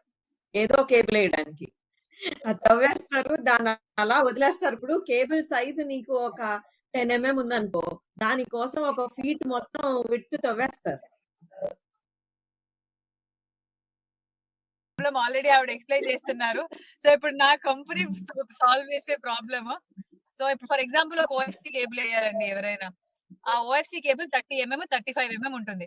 ఇప్పుడు మీరు ఈ పెద్ద ఎల్లో జేసీబీలు, ఎక్స్కవేటర్లు అవన్నీ రోడ్ మీద చూస్తూ ఉంటారు. వాడు 30 కట్ చేయాల్సిన దానికి 3 ఫీట్లు కట్ చేసి నేను మళ్ళీ రోడ్ వేస్తాను, డైవర్షన్ తీసుకో, నేను చేస్తాను. It is unnecessary work. So the problem is like ఇప్పుడు ఎవరైనా నా దగ్గరకు వచ్చి మేడం నాకు 50 కట్ చేయాలి, 5 ఫీట్ డెప్త్ లో కట్ చేయాలి అంటే ఎగ్జాక్ట్ గా అంతే డెప్త్ లో అంతే విడ్త్ కట్ చేసి వదిలేస్తుంది మెషిన్. లో గ్యాస్ పైప్ లైన్స్ కావాలి. వీటన్నిటికీ కావాల్సిన లాక్స్ ఆఫ్ కిలోమీటర్ ట్రెంచింగ్ మనం అన్ని చోట్ల టేక్ డైవర్షన్ అని పెట్టలేం కాబట్టి అలాంటి చోట్ల మా మషిన్ ఆ ప్రాబ్లం తొందరగా సాల్వ్ చేస్తుంది. ఒక సింపుల్ జేసీబీ ఒక రోజుకి 200 మీటర్లు చేస్తే మా మషిన్ 5 చేస్తుందండి దానికి. అంటే కిలోమీటర్ పని చేస్తుంది అదే ఒక రోజులో. అంటే నేను చూసాను కదా నీ మెషిన్ గాని అది ఎంత ప్రిసైజ్ గా కట్ చేస్తుంది అంత అనేది. అండ్ అలానే మనం అప్పుడు పోయినసారి కూడా మనం మాట్లాడుకున్నాము. ఎలక్ట్రానిక్స్ పెట్టి జీపీఎస్ పెట్టి దాన్ని ఎక్కడ ప్రతి లొకేషన్ ఎంత డెప్త్ తవ్వారు, ఏ డెప్త్ లో ఏం పెట్టారు, యూనో అవన్నీ కూడా మీరు మొత్తం డేటా అంతా కూడా క్రియేట్ చేసి, అంటే ఈ డేటా వల్ల కూడా మనకి ప్రభుత్వానికి చాలా ఉపయోగం ఉంటది. రేపు పొద్దున్న ఇంకేదో కేబుల్ పెట్టాలి అనుకున్నప్పుడు exactly that is a data mine that India wants to sit on. ఈ రోజున మాట్లాడుతున్న ఏఐ ఇంప్లిమెంటేషన్లు, మెషిన్ లెర్నింగ్స్ అన్ని పెట్టాలి అంటే ముందు ఆ డేటా కావాలి మనకి. అసలు ఎక్కడ ఏం కేబుల్ ఉంది, ఓఎఫ్సి ఎక్కడుంది, పవర్ కేబుల్ ఎక్కడుంది, గ్యాస్ పైప్ లైన్ ఎక్కడుంది, ఇవన్నీ తెలియకపోతే రేపు పొద్దున్న ఏమవుతుందంటే మల్టిపుల్ ప్రాబ్లమ్స్ లోకి ఇంకా వెళ్తూ ఉంటాం. సో నిజంగా అంటే నువ్వు ఆలోచన నీకు ఎలా వచ్చిందో నాకు తెలియదు కానీ my mentor has explained my startup best. Thanks అమ్మా. సో పృథ్వీ గారు, సో ఇప్పుడు మీరు అదే ఈ స్టార్టప్స్ కి అంతా హెల్ప్ చేస్తున్నారు మెంటరింగ్ తోటి వీటన్నిటితోటి, అండ్ రేపు పొద్దున్న యాక్సిలరేటర్స్ తో కూడా ముందుకు వస్తామని చెప్తున్నారు. కానీ మనం చూస్తే అంటే ఇది నిజంగా గ్రాస్ రూట్ లెవెల్ వరకు అది రీచ్ అవుతుందా అందరికి? ఈ రోజు మనం ఎంతమంది గ్రాస్ రూట్ లెవెల్ ఆంటర్‌ప్రెన్యూర్స్ ని ఆర్ స్టార్టప్ ఫౌండర్స్ ని చూడగలుగుతున్నాము? ఓకే. సో మీరు ఒక 10 ఏళ్ల కిందట గురించి ఆలోచించుంటే ఇన్ని స్టార్టప్స్ వస్తాయని కూడా మనం అనుకోలేదన్నమాట. సో అదే విషయం అదే విధంగా నేను చెప్తున్నాను ఇప్పుడు కూడా. మన యూత్ గా ఉన్న టైర్ 4, టైర్ 5 సిటీస్ లో ఉన్న చూసారంటే ఎంత పొటెన్షియల్ ఉందంటే దాన్ని ట్యాప్ చేయాలంటే ఎవరు ట్యాప్ చేయట్లేదు దాన్ని. సో ఇప్పుడు నుంచి మనం ట్యాప్ చేయకపోతే మనం ఎప్పుడు ఇంక ట్యాప్ చేయలేము అది. సో దానివల్ల మేము ఏం చేస్తున్నామంటే 2 ప్రోగ్రామ్స్ లాంచ్ చేసామండి. అటల్ కమ్యూనిటీ ఇన్నోవేషన్ సెంటర్స్, అది ఇంక్యుబేషన్ సెంటర్స్ లాగానే, కాకపోతే టైర్ 4, టైర్ 5 సెంటర్స్ లో ఉంటుంది. కానీ వచ్చేది ఎవరు అక్కడికి? ఎవరు వస్తారు అక్కడికి? ఎవరికి రిస్క్ తీసుకునే అపిటైట్ ఉంటది? అదే ఆ ఇంటెన్షన్ ఎట్లా డెవలప్ అవ్వాలి అంటే మేము లాంగ్వేజ్ ఇన్నోవేషన్ ప్రోగ్రామ్ అని చెప్పి లిపి అని చెప్పి స్టార్ట్ చేసాం. దీంట్లో భారతదేశపు రాజ్యాంగంలో 22 షెడ్యూల్డ్ లాంగ్వేజెస్ ఉన్నాయి. ఆ 22 షెడ్యూల్డ్ లాంగ్వేజెస్ లో ఇన్నోవేషన్ కరికులం తయారు చేసాం. దాంట్లో ఎలా తయారు చేసాము అంటే భాషని ఉంది మనం ఐటీ ఎలక్ట్రానిక్స్ నుంచి, సెంటర్ ఫర్ లాంగ్వేజెస్ ఉన్నాయి మన యూనివర్సిటీలు, అద్భుతంగా పనిచేస్తాయి అవన్నీ. సో వీటి నుంచి కంటెంట్ తీసుకొని మనం దాన్ని మార్చి, అఫ్ కోర్స్ ఆర్టిఫిషియల్ ఇంటెలిజెన్స్ ఇలాంటివన్నీ యూజ్ చేసాము. వాటిని కంటెంట్ డెవలప్ చేసి ఫస్ట్ కోహోర్ట్ డిజైన్ థింకింగ్ అనే కాన్సెప్ట్ ని 22 షెడ్యూల్డ్ లాంగ్వేజెస్ లో మనము కోహోర్ట్ విధానంలో ఇంక్యుబేషన్ సెంటర్స్ అన్ని కూడా చేసాయి. ఇందులో నాకు తెలిసి హైదరాబాద్ నుంచి తెలుగులో కూడా చేసిన వాళ్ళు ఉన్నారు అటల్ ఇంక్యుబేషన్ సెంటర్స్ ఎవరైతే ఉన్నారో. సో దీనివల్ల ఏమవుతుందంటే ప్రతి డిస్ట్రిక్ట్ లో, ప్రతి మండలంలో, ప్రతి పల్లెటూరులో మనకి ఈ ఇంక్యుబేటర్లు వెళ్ళి దానికంటూ సపరేట్ ఒక శాంక్షన్ వస్తుందండి, డబ్బులు వస్తాయి. అక్కడికి వెళ్ళి వాళ్ళు అక్కడ ఉన్న యూత్ తో మాట్లాడి వాళ్ళకి కోర్సులు ఇచ్చి ఫ్రీగా ఇందులో డబ్బులు ఏమి ఉండవండి, గవర్నమెంట్ డబ్బులు తీసుకోదు దీంట్లో. సో దీంట్లో ఫ్రీగా వాళ్ళకి కోర్సులు ఇచ్చి ఆ డిజైన్ థింకింగ్, ఆ ఇన్నోవేషన్ స్పిరిట్ పెంచి వాళ్ళని అటల్ కమ్యూనిటీ ఇన్నోవేషన్స్ సెంటర్స్ కానీ, అటల్ ఇంక్యుబేషన్ సెంటర్స్ కానీ తీసుకొచ్చి వాళ్ళతో ఐడియాని ప్రోటోటైప్ గా మార్చేంత వరకు వదలరండి ఈ ప్రోగ్రామ్ లో. సో దానివల్ల ఏమవుతుందంటే మనం ఇప్పుడు దాకా ఇగ్నోర్ చేసిన సెక్టర్ ఉంటారు చూసా, base sector of the population, వాళ్ళందరినీ ట్యాప్ అవుతాం అనమాట. ఆ తర్వాత ఏమవుతుందంటే వీళ్ళలోంచి ఎవరైతే బాగా బిజినెస్ మోడల్ ప్రూవ్ అవుతుందో, మార్కెట్ ఎక్స్పీరియన్స్ అవుతుందో, తర్వాత యూనో కొంచెం అడాప్టబిలిటీ స్కోప్ ఎక్కువ ఉంటుందో, వాళ్ళని మెల్లిగా ఇంక్యుబేషన్ సెంటర్స్ నుంచి యాక్సిలరేటర్ సెంటర్స్ నుంచి మార్కెట్ కి కనెక్ట్ చేయడం అనేది ఒక పాత్వే అనమాట. సో మీరు చూసినట్లయితే అటల్ ఇన్నోవేషన్ మిషన్ అనేది ఒక స్కీమ్ కాదండి, అదొక జర్నీ. ఒక స్కూల్ పిల్లవాడి నుంచి ఒక ముసలి వాడైనా కూడా పెట్టచ్చు. అది 60 ఏళ్ల తర్వాత మీరు ఖాళీగా ఉన్నారంటే కూడా మీరు ఒక ఐడియాని తీసుకెళ్లి ఇంక్యుబేషన్ సెంటర్ లో పెట్టి మీరు రన్ చేయాలనుకుంటే, 10 మందికి ఉద్యోగాలు ఇవ్వాలనుకున్నా కూడా అది పాసిబుల్ అండి. So it is kind of an umbrella scheme and covers the entire innovation life cycle of a country. అంటే ఇన్నోవేషన్ యొక్క మొత్తం దాన్ని ఏమంటారో నాకు తెలుగులో తెలియదు, మొత్తం ప్రయాణాన్ని ప్రయాణాన్ని ఒక ప్రయాణాన్ని మొత్తాన్ని స్కీమ్స్ లో తీసుకొస్తామండి. అది విత్తనం నుంచి చెట్టుగా ఎదిగే వరకు చెట్టునే కాదండి, చెట్టు ఎదిగిన తర్వాత కాయలు కాసిన తర్వాత దాన్ని పెట్టడం కూడా. నిజంగా అంటే ఆ ఆలోచన విధానం అనేది నిజంగా చాలా మెచ్చుకోవాలండి. మొత్తం అసలు ఏ విధంగా అయితే ఈ సహాయాన్ని, సహకారాన్ని డిజైన్ చేశారు. ఐడియా లెవెల్ నుంచి వాళ్ళు మార్కెట్‌కెళ్ళి వాళ్ళ ప్రొడక్ట్‌ని అమ్మి యూనికార్న్స్‌గా ఎదిగే వరకు కూడా వాళ్ళకి ఏ విధంగా మనం ఈ ఇంక్యుబేషన్ సెంటర్స్ ద్వారా సహాయపడొచ్చో, నిజంగా అంత ఎలాబరేట్ థింకింగ్ తోటి దీన్ని తయారు చేసినందుకు చాలా చాలా మెచ్చుకోవాలి నీతి ఆయోగ్ వాళ్ళని.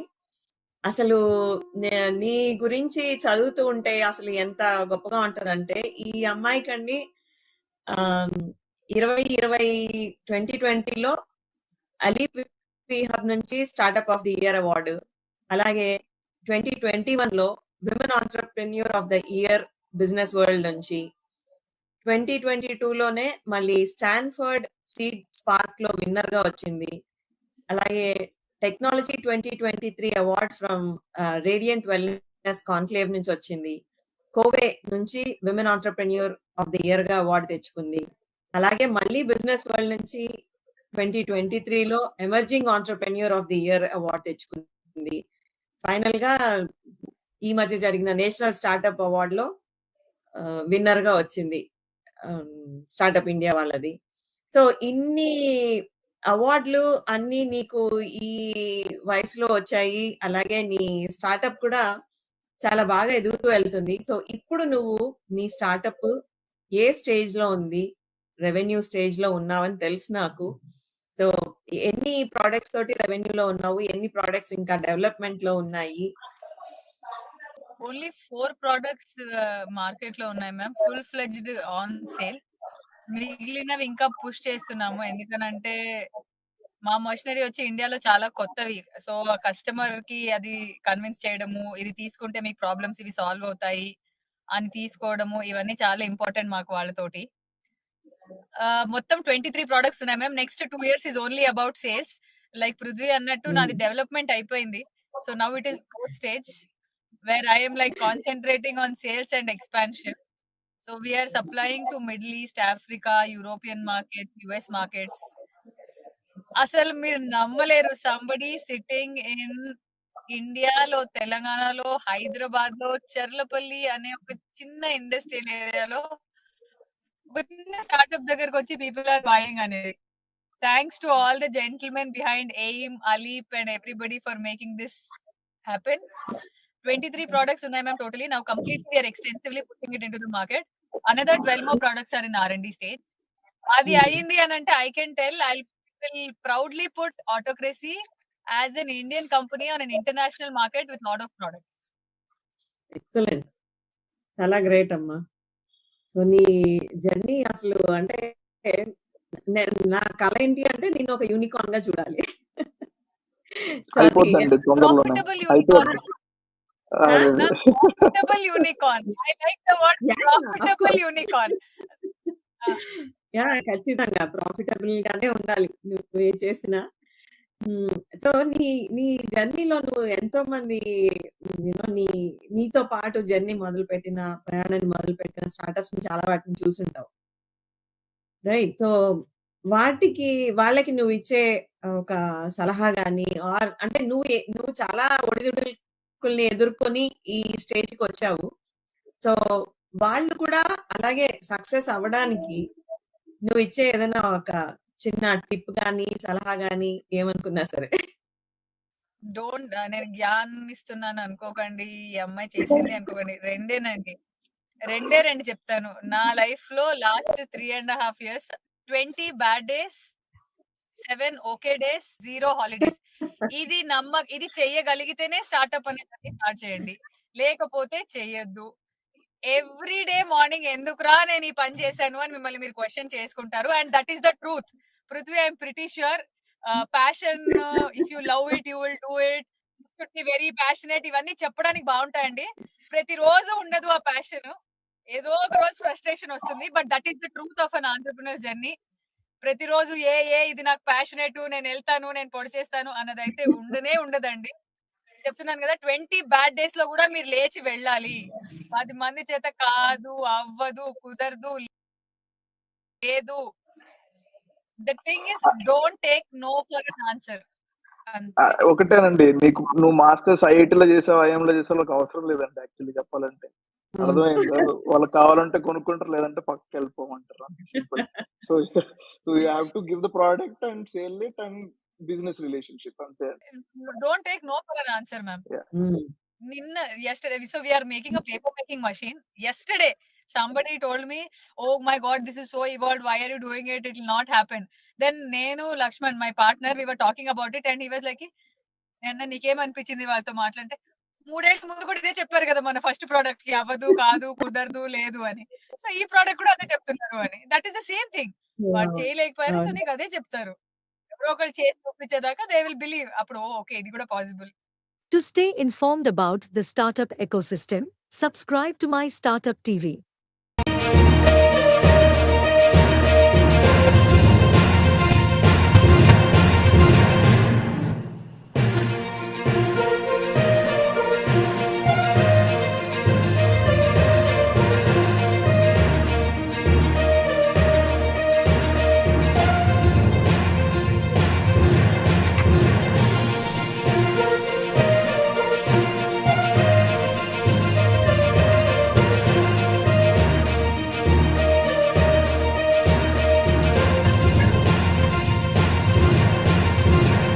अस्सलामुअलैकुम सर। वालेकुम सलाम। वालेकुम सलाम। महापरा आप ठीक हो? जी अल्हम्दुलिल्लाह ऑल गुड अच्छे से? सर। बहुत अच्छा, बहुत खुशी हुई। आपका बहुत बहुत शुक्रिया। माय स्टार्टअप टेलीविजन की तरफ से आपको वेलकम, आपका खैर मकदम। Thank you so much sir for introducing me and giving me an opportunity to have a conversation with you on my startup TV. Thank you very much.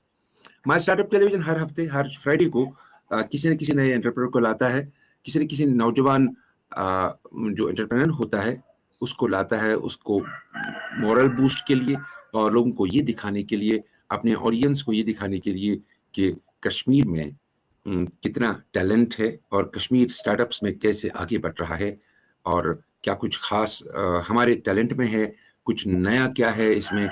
तो हमने नया पाया, आपने अपने क्राफ्ट से जो इनोवेशंस आप करती हैं, जो इनोवेशंस की आप गई हैं, उस बारे में हम बात करते हैं। सबसे पहला सवाल मेरा ये कि महापरा, आपकी एजुकेशन, आपके अपने बारे में, अपनी ज़ाती ज़िंदगी के बारे में हमें बताइए कि आपकी एजुकेशन आपने कब मुकम्मल की और आपका असल में गोल क्या था ज़िंदगी का? जी महापरा। जी जैसे कि आपने ऑलरेडी इंट्रोडक्शन में मेरा नाम बताया, महापारा। मैं श्रीनगर जम्मू एंड कश्मीर से बिलोंग करती हूँ। जी। तो मैंने अपनी स्कूलिंग से ग्रेजुएशन तक जो है वो पढ़ाई अपनी मुकम्मल की है श्रीनगर से ही। उसके बाद मेरा जो सिलेक्शन हुआ था सेंट्रल यूनिवर्सिटी ऑफ जम्मू में हुआ था फॉर मास्टर्स डिग्री। तो मैं मास्टर्स करने के लिए वहाँ चली गई इन एनवायरमेंटल साइंस। एंड उसके बाद जब वो डिग्री मेरी मुकम्मल हो गई, उसके बाद मैंने एक और डिग्री यहाँ से ली बैचलर ऑफ एजुकेशन में। वो मैंने सेंट्रल यूनिवर्सिटी ऑफ कश्मीर से पूरी हासिल की। तो हम्म। उसके अलावा मैं अपने टेक्निकल एजुकेशन के बारे में भी बोलना चाहूँगी कि मैंने कंप्यूटर साइंस में भी ओ लेवल कर रखा है। बहुत अच्छा। सर अगर मैं ऐसे बताऊँ कि मैंने अपने प्रोफ़ेशन की शुरुआत जो है वो एज़ एन एजुकेटर ही की है। ओके। जी, एज़ एन एजुकेटर मैंने प्रोफ़ेशन की शुरुआत की, तो काफ़ी साल वहाँ पे काम करने के बाद अभी right now I am also working in an MNC. मैं ऑनलाइन वर्क कर रही हूँ, वर्क फ्रॉम होम। तो साइड बाय साइड मैं अपना प्रोफ़ेशन जो है उसके साथ-साथ मैं अपना पैशन भी फ़ॉलो कर रही हूँ। बहुत अच्छा। ये पैशन आपको बचपन से था, शौक हुआ पढ़ाई के बाद या पढ़ाई के दौरान ही? सर बेसिकली ये है कि I am very passionate about art. तो मैं आर्ट बचपन से नहीं करती थी, जैसे कि हम स्कूल्स वगैरह में हर कोई हमारा एक सब्जेक्ट रहता है आर्ट का। तो यूजुअली मेरा भी वैसा ही एक सब्जेक्ट था। उसके अलावा मैं एज अ हॉबी अगर कभी मुझे टाइम मिलता था, फ्री टाइम, तो उसमें मैं कर लेती थी, बिकॉज हम स्टडीज में इतने इन्वॉल्व रहते हैं, बिजी रहते हैं, फिर स्टडीज कंप्लीट करने के बाद हम जॉब्स में चले जाते हैं, तो इतना टाइम नहीं मिलता था। But whenever I used to get free time, तो तब मैं थोड़ा बहुत आर्ट कर लेती थी फॉर एज अ हॉबी, अपना शौक पूरा। आर्ट एंड क्रिएशंस की हम बात कर रहे हैं, लेकिन अभी तक हम अपने नाजरीन को, अपने सुनने वालों को, अपने देखने वालों को ये नहीं बता रहे हैं कि आपका आर्ट क्या है। अपने आर्ट के पर आइए, आप अपने आर्ट के बारे में हमें बताइए, क्योंकि आपके सामने भी हम देख रहे हैं कुछ चीजें हैं, आर्टिस्टिक चीजें हैं, वेरी इंटरेस्टिंग। प्लीज एलॉबरेट कीजिए अपने क्राफ्ट के बारे में, उसके बाद हम क्रिएशन पे आते हैं। ओके सर, जैसा कि आप ने मेरा पेज का नाम बता दिया, क्राफ्ट एंड क्रिएशंस बाय महा। तो बेसिकली जो ये आर्ट मेरा है, it's about the bespoke gifting. तो बेस्पोक का मतलब ही होता है जो कि कस्टम मेड हो, which is made for a particular customer और यूजर। तो जैसे हमारे मतलब फॉर एग्जांपल मेरे कस्टमर की कस्टम मतलब उनकी चॉइस होती है, उसके अकॉर्डिंग मैं वो आर्ट में कस्टमाइजेशन करती हूँ। तो सर ऐसा है कि मैंने जो ये आर्ट है वो स्टार्ट किया 4 साल पहले। तो मैंने ये स्टार्ट किया कैंडल्स। तो I can show you here, I have my art here, so if it is visible. It is visible, yes it is, हम देख रहे हैं जी। तो ये आर्ट जो है मैंने कैंडल से ही स्टार्ट किया था। अच्छा। तो फिर धीरे धीरे जो ये आर्ट है मैंने ये कैंडल ये किस चीज का बना हुआ है? जी, यूजुअली जो कैंडल होता है वो वैक्स का ही बना होता है। तो वैक्स मोल्ड जो है वो मैं खुद से, जो वैक्स मोल्ड है वो मैं खुद से फिर अपने घर में ऐसे किसी भी शेप के कैंडल्स, जैसे पिलर कैंडल हो गया या बॉल कैंडल्स हो गए, या फिर छोटे छोटे मैं टी लाइट्स भी बनाती हूँ, या किसी भी और अदर शेप के कैंडल्स जो है मैं रॉ वैक्स लाती हूँ, और रॉ वैक्स को ही मोल्ड करके मैं इनको डिफरेंट शेप्स में बना देती हूँ। फिर जो वो डिफरेंट शेप्स बनती है उनके ऊपर अपना आर्ट मैं वो प्रेजेंट करती हूँ। जैसे कि आप देख सकते हैं इसमें फिर ऊपर से जो आर्ट बना है ये मैंने खुद हैंडमेड बनाया है। ये आर्ट किस चीज का बना हुआ है इस वैक्स पे? सर ये आर्ट जो मैं बनाती हूँ बेसिकली ये एक्रेलिक कलर्स का बनता है और ज्वेल्स का बनता है। मतलब जैसे मोती हो गए या बहुत सारी ज्वेलरी आती है, उस चीज का ये बनता है। कलरिंग, डिजाइनिंग भी? यस।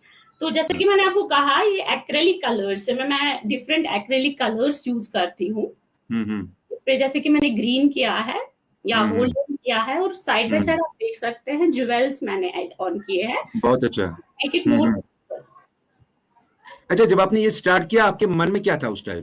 सर बेसिकली मैंने जब स्टार्ट किया ऐसा कुछ मैंने सोच के स्टार्ट नहीं किया कि मैं इसको आगे in the form of business में ले जाऊंगी। बस मैं इंटरनेट हम हर दिन अभी आप देखेंगे 24 घंटे में मुझे लगता है 6 से 7 घंटे हमारे हाथों में फोन होता ही है। yes, yes. तो हम कुछ ना कुछ देखते रहते हैं, because it's a digital world. आज की दुनिया डिजिटल दुनिया है, तो इंटरनेट इज वेरी इंपॉर्टेंट। हर एक चीज हमें इंटरनेट से ही देखने को मिलती है। तो इंटरनेट से ही मुझे ये आइडिया जो है बेसिकली क्लिक हुआ। तो one day I was scrolling something and मैं यूजुअली क्या करती हूँ, अगर मैं कुछ भी इंटरनेट से देखती हूँ मैं मोस्टली आर्ट एंड क्राफ्ट के रिलेटेड ही चीजें लाइक करती हूँ, बिकॉज मेरा पैशन है। मुझे अच्छी लगती है चीजें देखना, ये सब अट्रैक्ट करती है सब चीजें। तो एक दिन मैं ऐसे ही देख रही थी तो मुझे एक पेज मिला। So that was basically a foreign page. तो वहां से मैंने एक ये देखा कि वो वेडिंग के रिलेटेड कुछ चीजें वहां पे थी, तो उनमें से एक कैंडल भी था। तो मेरे दिमाग में ये आइडिया क्लिक हुआ कि if they can use it for wedding purpose, why not something more unique from this. तो मेरा आइडिया जो है वहीं से क्लिक हुआ। तो वहीं पे मैंने सोचा कि क्यों ना मैं कुछ यूनिक बनाऊं जो कि हम यहाँ पे भी अपनी वेडिंग्स में यूज कर सके या फिर गिफ्ट के तौर पे यूज कर सके। तो उस टाइम ये ख्याल था कि ये आप बतौर पैशन और ये ख्याल आया कि आप इसमें इसको बेच सकते हैं, इसके कस्टमर्स बन सकते हैं आपके लिए? सर टू बी ऑनेस्ट, जब मैंने मतलब ये आइडिया मुझे क्लिक हुआ तो उस वक्त मैंने ये नहीं सोचा कि मैं इसको बेचूंगी आगे। मुझे जस्ट अट्रैक्ट हुआ ये, तो फिर मैंने सोचा कि पहले मैं खुद के लिए कैंडल बना के देख लेती हूँ, and first of all I have to learn how to make, because मुझे भी पहली बार बनाना था। तो पहले मैंने सोचा कि मैं खुद के लिए बनाऊं, खुद को एक गिफ्ट दे दूं, देन अगर मेरे घर वालों को या मेरे फ्रेंड्स को पसंद आता है तो मैं मार्केट में भी ले जाती हूँ। जब मैंने स्टार्ट किया, मैंने बनाया, तो मेरे घर वालों से मुझे काफी अप्रिसिएशन मिला। मेरी मतलब जो फैमिली मेंबर्स है उनको बहुत ही पसंद आया। सो मुझे भी लगा कि no, there is something unique which I have made. मुझे भी काफी एनकरेजमेंट मिली उस चीज से। Then I thought about business and all. Your idea comes into your creation, your art, and then converted into creation. तो आपने जो क्रिएट किया ये चीज, उसके बाद आपने इसको सोशल मीडिया पे डाला? जी सर, जी सर, बिल्कुल। तो सोशल मीडिया पे डालते ही आपको अप्रिसिएशन मिल गई या आपको लगा कि हम मार्केट है? देखिए, हमारे पास अगर मैं बात करूं, इतने ज्यादा जो आर्टिस्ट वगैरह होते हैं या जिनके अंदर कुछ भी स्किल होता है, तो पर्टिकुलरली इन कश्मीर इतने प्लेटफॉर्म्स नहीं है हमारे पास, इतने स्टेजेस नहीं है कि हम अपना जो कोई भी टैलेंट है या आर्ट है या व्हाटएवर स्किल जो हमारे पास है वो शोकेस कर सकें। तो मेरे पास मेरे दिमाग में एक ही चीज आई, दैट्स इंटरनेट, सोशल मीडिया, क्योंकि सोशल मीडिया का ही दौर है, डिजिटल वर्ल्ड। तो मैंने सबसे पहले ही सोशल मीडिया पे ही अपलोड किया, तो टू नो कि रेस्पॉन्स कैसा आएगा। बट अल्हम्दुलिल्लाह मेरा फर्स्ट रेस्पॉन्स जो था वो काफी अच्छा था, सबने अप्रिशिएट किया उस पे। मतलब फिर मुझे काफी लोगों से या इवन अपने फ्रेंड्स से भी ये सुनने को मिला कि you should go and things related to this art, क्योंकि ये काफी यूनिक और अट्रैक्ट कर रहा था सबको। वहां पर मेरे जहन में एक सवाल आ रहा है, अगर आपने साइंस में ग्रेजुएशन की, उसके बाद आपने मास्टर्स किया एनवायरमेंटल साइंस में, जी, उस टाइम अगर आपके पास ये पैशन था तो अपने सब्जेक्ट आर्ट्स एंड क्राफ्ट्स को ही क्यों नहीं लिया? वो तो सब्जेक्ट है, ऑटोमेटिकली आप मास्टर्स उसमें कर सकती थी। बिल्कुल sir. That means you are have a different goal because you are done B.Ed also. या बेसिकली जैसे मैंने कहा, हमारी जो आर्ट एंड क्राफ्ट का सब्जेक्ट होता है वो हमारे सिर्फ स्कूल में होता है, बस वो स्कूल तक लिमिटेड होता है। उसके बाद यूजुअली हर कोई जो होता है वो प्रेफर करता है that I should B doctor, I should B engineer.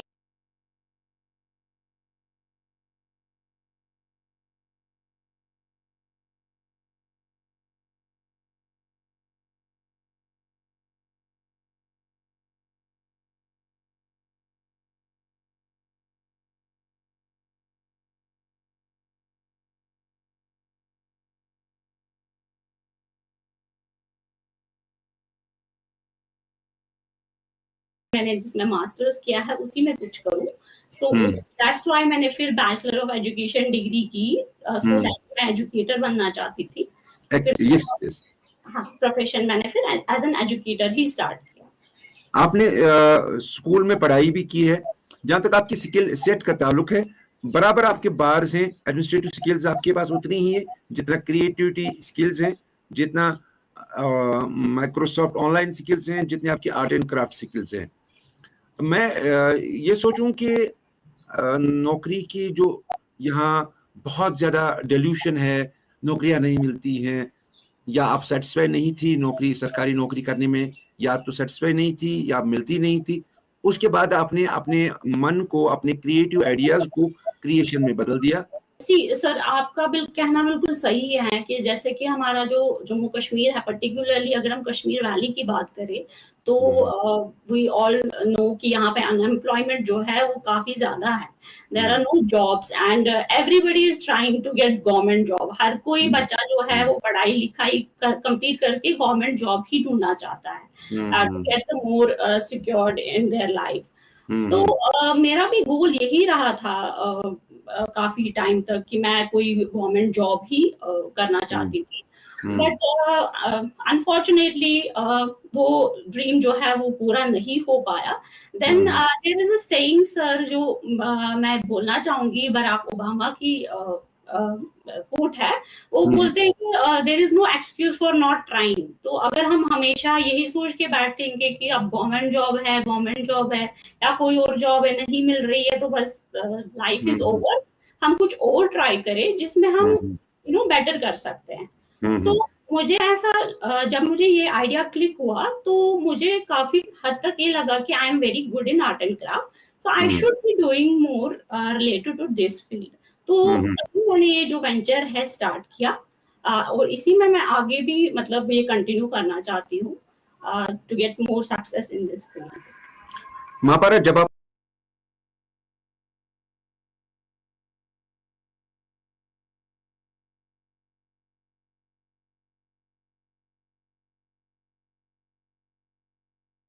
अच्छा, इवन मुझे हर एक से एनकरेजमेंट मिली, एप्रिसिएशन मिला और उसी एनकरेजमेंट एंड एप्रिसिएशन की वजह से जो है आज मैंने काफी अपने कस्टमर्स का कमाए हैं. काफी कस्टमर्स अभी मुझ पे बिलीव करते हैं. They just told me their customization and they are ready कि आप जो बना दोगी आप अच्छा ही बना दोगी बिकॉज दे बिलीव इन मी. सो वो एप्रिसिएशन ही था और वो काफी बाहर के लोगों से ही जो एनकरेजमेंट मुझे मिला, that's why I am here today. Mahapara, आपके सामने जो आइटम्स है ना वो मुझे अभी भी ये सवाल पे मजबूर कर रहे हैं कि ये क्या चीज है. आप क्या दिखा सकते हैं एक एक करके ये चीजें क्या है? बिल्कुल, जैसा कि मैंने आपको अभी दिखाया, this is a candle platter. जो मैंने मेन स्टार्ट किया था बेसिकली कैंडल से ही. फर्स्ट आइटम जो मैंने अपना क्राफ्ट में स्टार्ट किया that was the candle. So this is use and throw product, is it? No sir, no, this is not use and throw. इसको हम जलाते हैं, इसको हम एक दिन में जलाएंगे तो ये पूरा खत्म हो जाएगा. नो, फिर यानी जलाने के बाद तो कैंडल खत्म हो जाएगा? बिल्कुल, जलाने के बाद तो खत्म हो ही जाएगा. वैक्स तो मोल्ड हो जाएगा, मेल्ट हो जाएगा. वही. हाँ. बट जो इसकी ट्रे है वो तो यूज एंड थ्रो नहीं है. वो आप किसी और चीज में भी यूज कर सकते हैं. आप इसको डेकोरेशन पर्पस के लिए भी यूज कर सकते हैं. कुछ और आपके उस प्लेट के साथ कुछ और आइटम है, ये क्या है आपके सामने? उसके बाद मैंने कुछ और भी आइटम्स जैसे कि ये निकाह मिरर आप देख सकते हैं. यूजुअली ये वेडिंग सेरेमनीज में यूज होता है.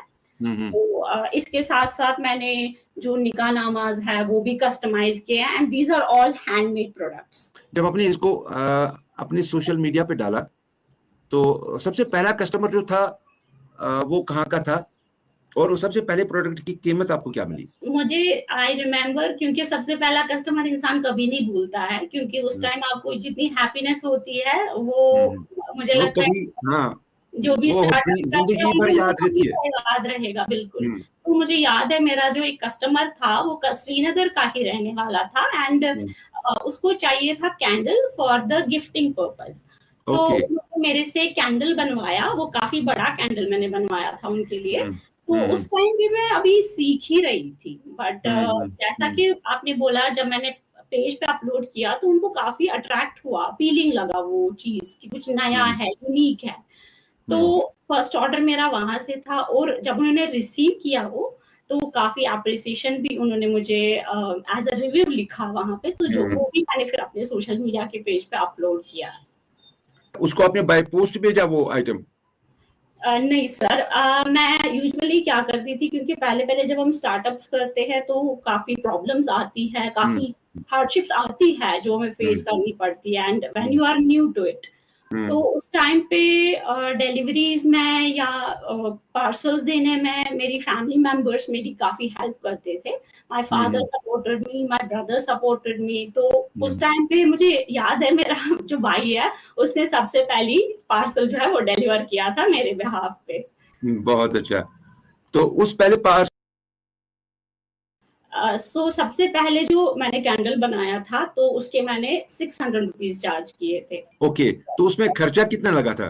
सर खर्चा तो मुझे लगता है खर्चे से ज्यादा मेहनत लगी थी अगर आप ऐसे पूछते तो. Yes yes. जी, खर्चा तो ऑलमोस्ट आप मान लीजिए 300 टू 400 लगता ही है. तो उसमें उस टाइम पे मुझे 300 टू 400 क्योंकि मैं बल्क में नहीं लाती थी रॉ मटेरियल्स. मुझे पहले थोड़ा-थोड़ा लाना पड़ा क्योंकि मैं अभी सीख ही रही थी. तो जब हम थोड़ा-सा लाते हैं तो वो हमें ऑब्वियसली महँगा पड़ता है. 300 का हुआ, आपने प्रोडक्ट को 600 में भेजा.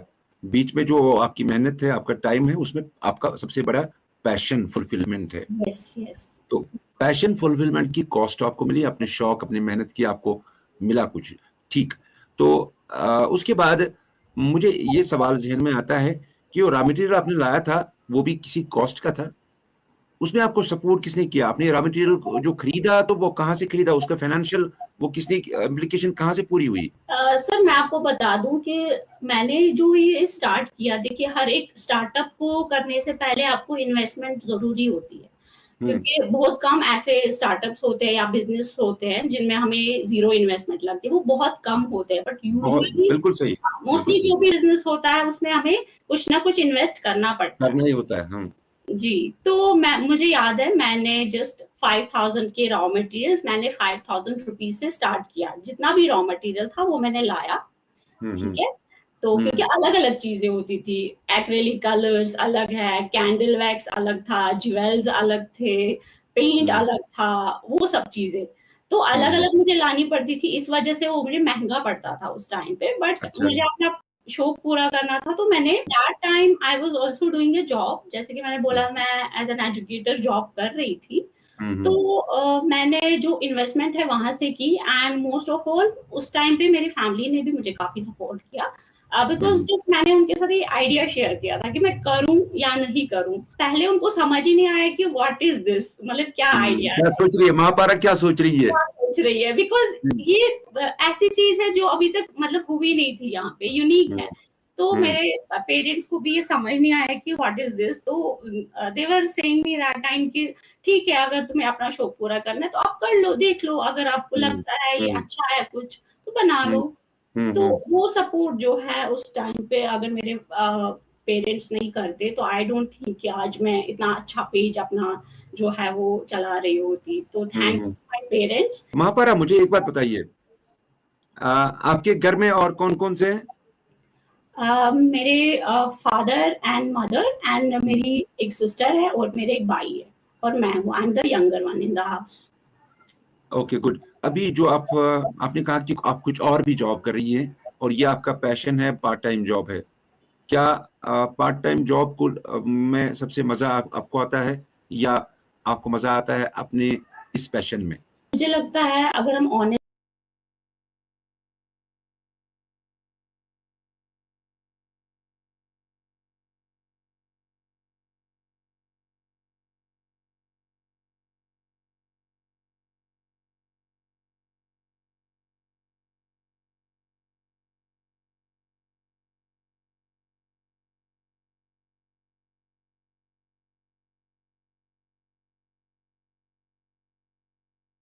महापारा आपके जो पेज पे मैं देख रहा हूँ, अभी मैं उसी पे हूँ, आपके पेज को देख रहा हूँ मैं. ये अपने बहुत एक खूबसूरत जो हैंड बैग होता है ना, लेडीज बैग, उस पे आपने कुछ काम किया है, वो क्या है? जी मेरे पास मैं आपको दिखाती हूँ. हम्म. तो ये अगर आप देखेंगे अभी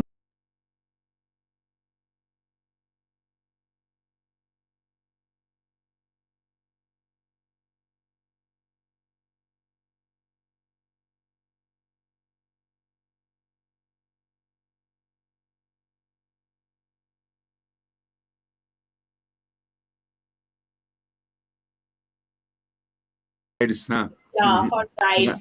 तो ये भी फिर मैंने साइड बाय साइड स्टार्ट किया था। तो इसका भी मुझे ठीक-ठाक रिस्पॉन्स आया, बट इसमें मुझे काफ़ी मेहनत लगती है, काफ़ी टाइम कंज्यूमिंग है, तो इस वजह से मैं ये बहुत कम करती हूँ, जो ये बैग्स का मैं ओके, करती हूँ। ये आइटम महंगा जाता है इसलिए आपको लगता है कि इसका ज़्यादा डिमांड नहीं है आपके पास? महँगा भी जाता है और दूसरा ये टाइम कंज्यूमिंग भी बहुत है, क्योंकि मैं जॉब भी कर रही हूँ साइड-साइड। तो जो मुझे कैंडल्स या बाकी वेडिंग रिलेटेड ऑर्डर्स आते हैं, तो मुझे वो कंप्लीट करने में ही वो सारा टाइम चला जाता है। तो बैग्स बनाने में इतना टाइम नहीं मिलता है। दैट्स व्हाई उनको मैंने फिलहाल के लिए पेंडिंग ही छोड़ दिया। अच्छा, मुझे एक बात बताइए, जो इसमें रॉ मटेरियल आपने बोला कि एक तो वैक्स है और तो कलर्स हैं, कलर्स, ज्वेल्स, और रॉ मटेरियल इसमें और क्या लगता है? देखिए सर, जैसे कि मैंने आपको मिरर प्लेट दिखाया, तो मिरर प्लेट ये मैं मिरर में बना नहीं सकती हूँ, बट इसके ऊपर अच्छा, जो है so वो this is your raw. This also comes in a raw material. These are Yes. The flowers, these are the acrylic names. तो ये सारी फ्लावर्स आर दिस, यस, ये भी आपके पास नहीं, ये भी आपको खरीदने हैं, ये भी आपका रॉ मटेरियल है। ये सारे रॉ मटेरियल है। फिर इन सब रॉ You are मटेरियल को मैं conceiving it, you are artisting it. बना Yes. सकती हूँ, वो मेरा स्किल है।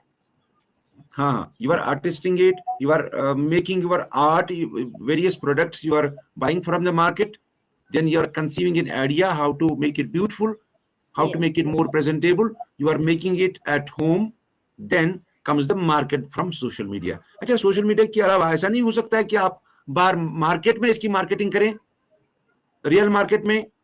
जी सर, हो सकता है। जैसे कि मैंने कहा कि मैं साइड बाय साइड जॉब भी कर रही हूँ, तो इस वजह से इतना ज़्यादा टाइम नहीं मिल पाता है। बट मैंने इससे पहले एग्ज़िबिशन्स पे भी पार्टिसिपेट किया, तो एग्ज़िबिशन में भी मैंने अपना जो ये प्रोडक्ट्स वगैरह है, ये शोकेस किए थे। तो काफ़ी वहाँ पे भी, जो आपको पता ही है, एग्ज़िबिशन्स में जब लोग आते हैं, तो वो आपकी चीज़ें देखते हैं, and they used to see it very keenly कि क्या चीज़ नई है, क्या यूनिक है और क्या यूज़फुल है। तो वहाँ पे भी मुझे काफ़ी एप्रिसिएशन मिला। तो इनफैक्ट कई कस्टमर्स या कई लोग मुझे ये भी बोलते हैं कि आप हमें मैम बताइए आपकी शॉप कहाँ पर है, हम आपकी शॉप पे आएँगे चीज़ें देखने के लिए। But it's just an online venture, तो अभी मैं ऑनलाइन ही कर रही हूँ सारा कुछ। जो भी मुझे बनाना होता है, वो मैं घर पे बैठ के ही सब कुछ बनाती हूँ, और ऑनलाइन में सिर्फ़ और सिर्फ़ उसको प्रेज़ेंट करती हूँ, ताकि वो लोगों तक जाए, उसकी रीच लोगों तक जाए, और to gain more customers and to gain more attention from the people. Mahapara, कोई ऐसा दिन भी आएगा जब आप इस पैशन को, इस वेंचर को फुल टाइम अपना प्रोफेशन बनाएंगे? Yes sir, alhamdulillah I am very very satisfied with my art और जो मैं फॉलो कर रही हूँ, बट मेरा लॉन्ग टर्म गोल ये है ज़रूर कि मैं इसको फुल टाइम करूँ आगे जाके, बिकॉज मैं इसको, क्योंकि मुझे इतनी सेटिस्फैक्शन और हैप्पीनेस मिलती है ये अपना पैशन फॉलो करके, कि मैं इसको छोड़ना नहीं चाहती हूँ। And I want to make it more big. मैं इसको बहुत ज़्यादा बड़ा बनाना चाहती हूँ। तो मेरा लॉन्ग टर्म गोल तो यही है कि मैं इसको फुल टाइम दूँ और एक अच्छा सा अपना स्टूडियो बनाऊँ, जहाँ पे मैं अपनी और भी नई-नई क्रिएशंस जो है वो बना सकूँ।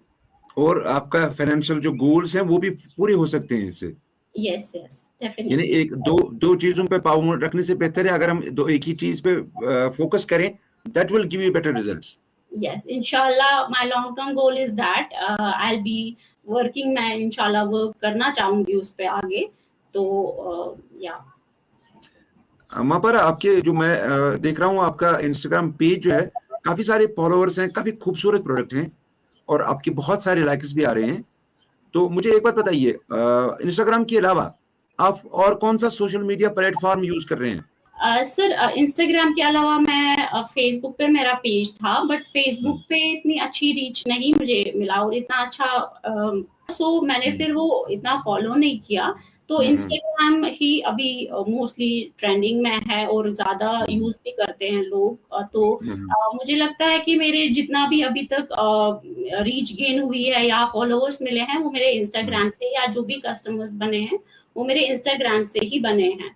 तो जी, इसके अलावा मेरा कोई और सोशल मीडिया पे, कोई और साइट पे कोई पेज वगैरह नहीं है। आपके पास यूट्यूब चैनल आपने स्टार्ट नहीं किए जिससे आप हमें सिखाते हैं और नए नए लड़कियों को, नए नए लोगों को? जी देखिए, मुझे काफ़ी ज़्यादा लड़कियाँ मैसेज करती हैं कि हमें आपसे सीखना है, तो मैं उनसे भी यही कहती हूँ कि इंशाल्लाह जब भी मुझे टाइम मिलेगा, सो दैट मैं अपना जो ये आर्ट है, मैं आप लोगों को भी सिखा सकूँ। क्योंकि आर्ट ऐसी चीज़ है कि वो अपने तक इंसान नहीं रख सकता है, अगर दूसरा भी इससे फ़ायदा उठाएगा, तो व्हाई नॉट?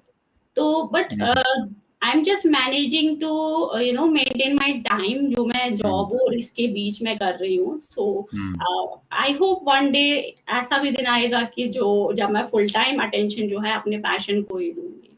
वहां पर आपके पेज पे मोर देन 5000 फॉलोअर्स हैं। कितने फॉलोअर्स आपके कस्टमर्स में तब्दील हो गए हैं?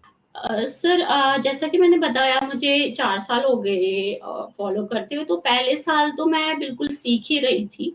तो बट जैसे ही मैंने अपलोड किया, वहीं से कस्टमर्स आने स्टार्ट हो गए। तो जैसे कि मैंने आपको दिखाया, मेरे जो आर्ट प्रोडक्ट्स हैं वो काफ़ी मतलब बड़े होते हैं। तो जैसे कि मैं इनमें मोस्टली वेडिंग एसेंशियल्स बनाती हूँ, कैंडल प्लेटर्स, रिंग प्लेटर्स, निकानामास। तो ये थोड़े बहुत मतलब जब वेडिंग सीज़न होता है तभी मोस्टली कस्टमर्स मेरे आते हैं। तो आई थिंक मैंने अभी तक 300 प्लस कस्टमर्स जो है वो अपने डिलीवर उनके प्रोडक्ट्स जो है वो किए हैं अभी तक के। Are there customers which belong from outside Kashmir also? Yes, sir. Outside Kashmir मेरे प्रोडक्ट्स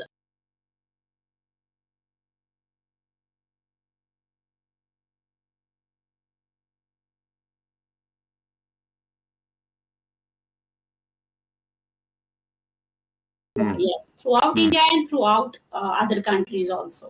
वहां पर और कुछ हमें बताना चाहते हैं? मैंने आपका रिज्यूम पढ़ा, आपकी क्वालिफिकेशन मैंने बताई, अपने नाज़रीन को बताते हैं कि महापारा मकसूद ने साइंस ग्रेजुएशन के बाद मास्टर्स भी किया, बीएड भी किया, स्कूल में पढ़ाई भी की। उसके बाद उसको लगा कि शायद बाहर नौकरी नहीं मिलती है, या जिसके लिए लोग ज्यादा भागदौड़ कर रहे हैं, जिसके पीछे लोग दौड़ते हैं, ऐसा दौड़ने के बजाय इसने कोशिश की कि अपना स्टार्टअप, अपना एक वेंचर, अपना एक शौक, अपने एक क्राफ्ट को क्रिएशन में बदल दें। तो वहां पर आपका पैगाम क्या होगा उन नौजवान लड़के और लड़कियों को? जी सर, जैसा कि सही बात है कि यहाँ पे अनएम्प्लॉयमेंट है, जॉब्स मिलने मुश्किल है, लोग इन्वेस्ट करना चाहते हैं बिजनेस में, बट उनके पास लैक ऑफ इन्वेस्टमेंट है। तो अगर किसी के पास टैलेंट है, वो अपना टैलेंट बाहर नहीं निकाल रहे हैं, शायद डरते हैं या एक्सप्लोर नहीं कर पा रहे हैं, या क्रिएटिव माइंड नहीं है। सो आई थिंक मेरा मैसेज ये रहेगा सबके लिए कि अपने आप को चैलेंज करना जो है, that is the key to achieve your endeavours. अपने आप को हमें हमेशा चैलेंज करते रहना चाहिए कि to do something better, so that कि हम जो है किसी, अगर हमें जॉब नहीं मिल रहा है तो why not try for any other thing. क्योंकि एक ही चीज के पीछे अगर हम भागेंगे तो वहां पे हमें सक्सेस नहीं मिल रही है, तो इसका मतलब ये नहीं है कि हम ट्राई नहीं करेंगे किसी और जगह। तो हमें ट्राई करते रहना चाहिए हमेशा। और सबसे बड़ी बात होती है बिलीव इन योरसेल्फ। अगर आप अपने आप पे बिलीव करते हैं, अगर आप हम मोटिवेटेड रहेंगे, पॉजिटिव रहेंगे और हमेशा जो है अपनी डेडिकेशन के साथ काम करेंगे, तो you will definitely achieve miles. अच्छा, एक और चीज ये कि आपको अभी आपने पर्सनलाइज ये अपना बिजनेस, अपना वेंचर रखा है, इसके रजिस्ट्रेशन के लिए या किसी और इदारे के पास आप गई फाइनेंशियल सपोर्ट के लिए, या उस वो ड्रीम आपने किया है कि मुझे इतना पैसा चाहिए, मैं बैंक के पास जाऊंगी या किसी सरकारी इदारे के पास जाऊंगी, उनसे हेल्प मांगूंगी, उनसे एक्सपर्ट एडवाइस मांगूंगी, ऐसा आपने कभी किया? जी सर, एक्चुअली अभी तो मैंने ऐसा कुछ सोचा नहीं है, बट मैं किसी इदारे के पास नहीं गई या किसी फाइनेंशियल सपोर्ट के पास, गवर्नमेंट के पास नहीं गई। But my ultimate aim is to convert this 5 figure into a 6 figure, जो मैं इसी पैशन से करना चाहती हूँ। तो डेफिनेटली अगर हमारे गवर्नमेंट हमें ऐसा कुछ प्रोवाइड करते हैं, वेरियस स्कीम्स और ऐसे प्लेटफॉर्म्स, तो डेफिनेटली मैं ट्राई करूंगी वहां पे और अपने पैशन को भी, अपने बिजनेस को भी वहां पे रजिस्टर करना चाहूंगी। So definitely I will think about it and I will definitely do the registration. हमारा Jammu Kashmir entrepreneurship development institute JKEDI बहुत बड़ा इंस्टीट्यूट है, जिसका मकसद यही होता है नए नए आइडियाज को कन्वर्ट करना into practical business venture, because this is your best idea what you can handle what you have the capacity, what you have talent, you have art, you are converting it into something. Now there are some formalities. Now there are इसमें अपना style होगा, इसमें अपना formal style होगा आपके इस करने का. तो मेरा मशवरा है कि आपको JKEDI या किसी और डिस्ट्रिक्ट इंडस्ट्री सेंटर है या बाकी इदारे भी हैं, KVIB है, KVIC, उनके पास अगर आप जाएंगे सपोर्ट के लिए तो they will give you definitely, if not financial, they will give you moral support, they will give you educational support, they will give you professional inputs about your craft. Definitely, sir. Thank you for the advice. I will definitely work on this. Mahapara, मेरा last question ये जी कि अगर कल को आपकी शादी होती है, आपने तो आपको लगता है कि आपकी पैशन कैरी कर पाएंगी?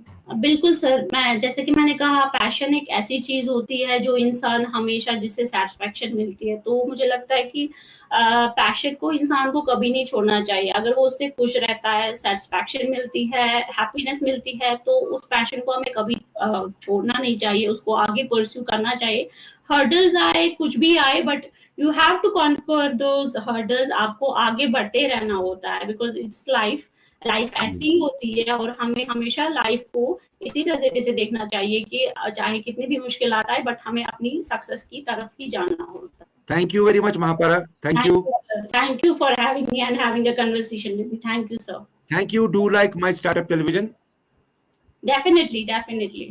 Thank you, Mahapaara. Thank you. तो हम अपने नाजरीन को बताते हैं कि ये थी महापारा मकसूद, जिसके साथ हम बात कर रहे थे उनके स्टार्टअप के बारे में, उनके बिजनेस के बारे में, उनके आर्ट एंड क्रिएशन के बारे में. My startup television regional broadcast में मैं हूं आपका मेजबान आबिद गौहर.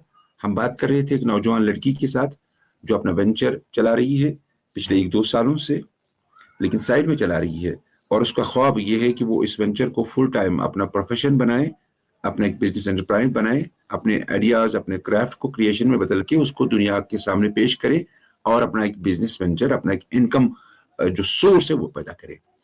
तो आगे चलकर अगले प्रोग्राम में जरूर एक नए दूसरे मेहमान से आपको मिलवाते हैं. आज कश्मीर की वादियों में घूमने का जो हमारा सेगमेंट है, आज चलते हैं हम दूध पथरी की जानिब. मैं अपनी टीम को बता दूं कि वो दूध पथरी की सैर कराए हमें. ये वीडियो है दूध पथरी जो रास्ता जाता है. दूध पथरी बस्ती कश्मीर के जिले बडगाम में वाक़ा सयाहती मकाम है. यहाँ रोज बरोज सयाहतों की नई भीड़ उमड़ आती है. सरकार ने कहा है कि साल 2023 में 28 लाख मकामी, मुल्की और गैर मुल्की सयाहों ने इस से तबसा मकाम का दौरा किया, घूमने का इंतखाब किया. तो खासकर कोविड-19 के बाद इस जगह ने काफी फरोग पाया. ये जगह काफी तवज्जो तलब बनी. काफी लोगों ने यहाँ का रुख किया. खुली फिजाएं, खूबसूरत रास्ता जाता है श्रीनगर से. ये जो टूरिस्ट स्पॉट है, ये कुछ 42 किलोमीटर, 40 के थोड़ा ज्यादा किलोमीटर दूर है श्रीनगर से, और ये 8,957 फुट की बुलंदी पर वाक़ा है. यहाँ का दर्जा हरारत आमतौर पर मुतदिल रहता है. It remains always pleasant. दूध पथरी इसलिए इसको कहा जाता है कि यहाँ दूध की मीन्स दूध की वादी, क्योंकि यहाँ जो पानी है वो दूध की तरह सफेद होता है, और सफेद पानी के चश्मे यहाँ बहुत हैं. ये देखिए आप, जहां भी नदी बहती है उसका रंग सफेद है, इसलिए इसको दूध पथरी कहा जाता है. यहाँ के मनाजिर में सब्जे से भरे मैदान, ये नाले, छनछनाते नाले, और इतना खूबसूरत मौसम. कितने लाखों टूरिस्ट यहाँ आते हैं, चाहे वो मकामी होते हैं, वो हिंदुस्तान के कोने कोने से आते हैं, और कुछ फॉरेन टूरिस्ट भी होते हैं. ये जेड के फॉरेस्ट डिपार्टमेंट का बोर्ड लगा हुआ दूध पथरी में. यहाँ हाइकिंग और ट्रैकिंग भी की जाती है. ये मकाम हाइकिंग और ट्रैकिंग के लिए भी माना जाता है. यहाँ के कुदरती रास्ते और मनाजिल पैदल चलने वालों को एक मुनफरिद तजुर्बा फराहम करते हैं. यहाँ लोग मछलियाँ पकड़ते हैं, यहाँ घोड़े पे सवारी करते हैं, पौनी वाली यहाँ बहुत सारे हैं. घोड़ी की सवारी का भी अच्छा खासा इंतजाम है. ये श्रीनगर से काफी नजदीक है, उतना टाइम नहीं लगता है. 1.5 घंटा के आसपास यहाँ का रास्ता जाता है दूध पथरी तक श्रीनगर से. यहाँ की सैर का बेहतरीन वक्त अप्रैल से अक्टूबर तक का होता है, जब यहाँ मौसम बहुत खुशगवार रहता है। यहाँ कश्मीर का एक खूबसूरत मकाम जो कुदरती खूबसूरती, पुरफजा मनाजिर और मुख्तलिफ सरगर्मियों की वजह से सयाहों के लिए एक दिलकश मकाम है। यहाँ का दौरा करके कुदरत के हसीन मनाजिर से लुत्फ अंदोज होना एक बेहतरीन तजुर्बा हो सकता है।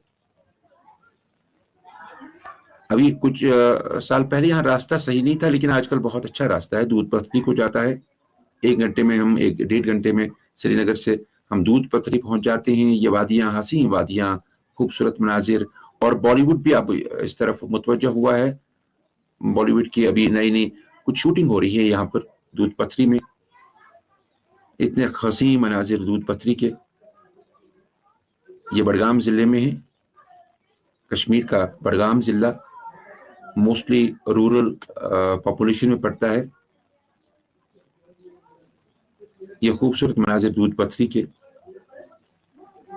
श्रीनगर से थोड़ी ऊंचाई पे है, तो रास्ते में जो भी रास्ता जाता है श्रीनगर से दूध पथरी तक, वो भी बहुत खूबसूरत है, वो भी दिल लुभाने वाला है। रास्ते में हर जगह आपको जी करता है कि आप वहां बैठें, वहां फोटोग्राफी करें, वहां मनमौज करें, वहां खाएं पिएं। बहुत खूबसूरत मनाजिर, खासकर इस मौसम में, जून का मौसम होता है, बहुत सुहाना होता है। जब गर्मी होती है वहाँ दूध पथरी में टेम्परेचर 2-3 डिग्री बहुत कम रहता है श्रीनगर के मुकाबले में। अगर आजकल यहाँ 32 है, तो वहाँ दूध पथरी में 25-26 के आसपास होगा, और सर्द हवाएं चलती हैं। लोकल टूरिस्ट आप देख सकते हैं यहाँ बहुत सारे आते हैं, खासकर वीकेंड्स पे। तो सैलानियों का, जो बाहर से टूरिस्ट आते हैं, उनका रश तो लगा रहता है पूरे हफ्ते के हफ्ते। लोकल्स वीकेंड्स पे जाते हैं, सैटरडे संडेज को जाते हैं। बहुत खामोश, बहुत पुरसकून ये फ़ज़ा है। इसको हम कश्मीर में दूध पथरी कहते हैं। तो दूध पथरी के नज़ारों में अगर आप भी कश्मीर आना चाहते हैं कि ज़रूर आइए, और दूध पथरी को ज़रूर ढूंढिए, दूध पथरी कहाँ पर है।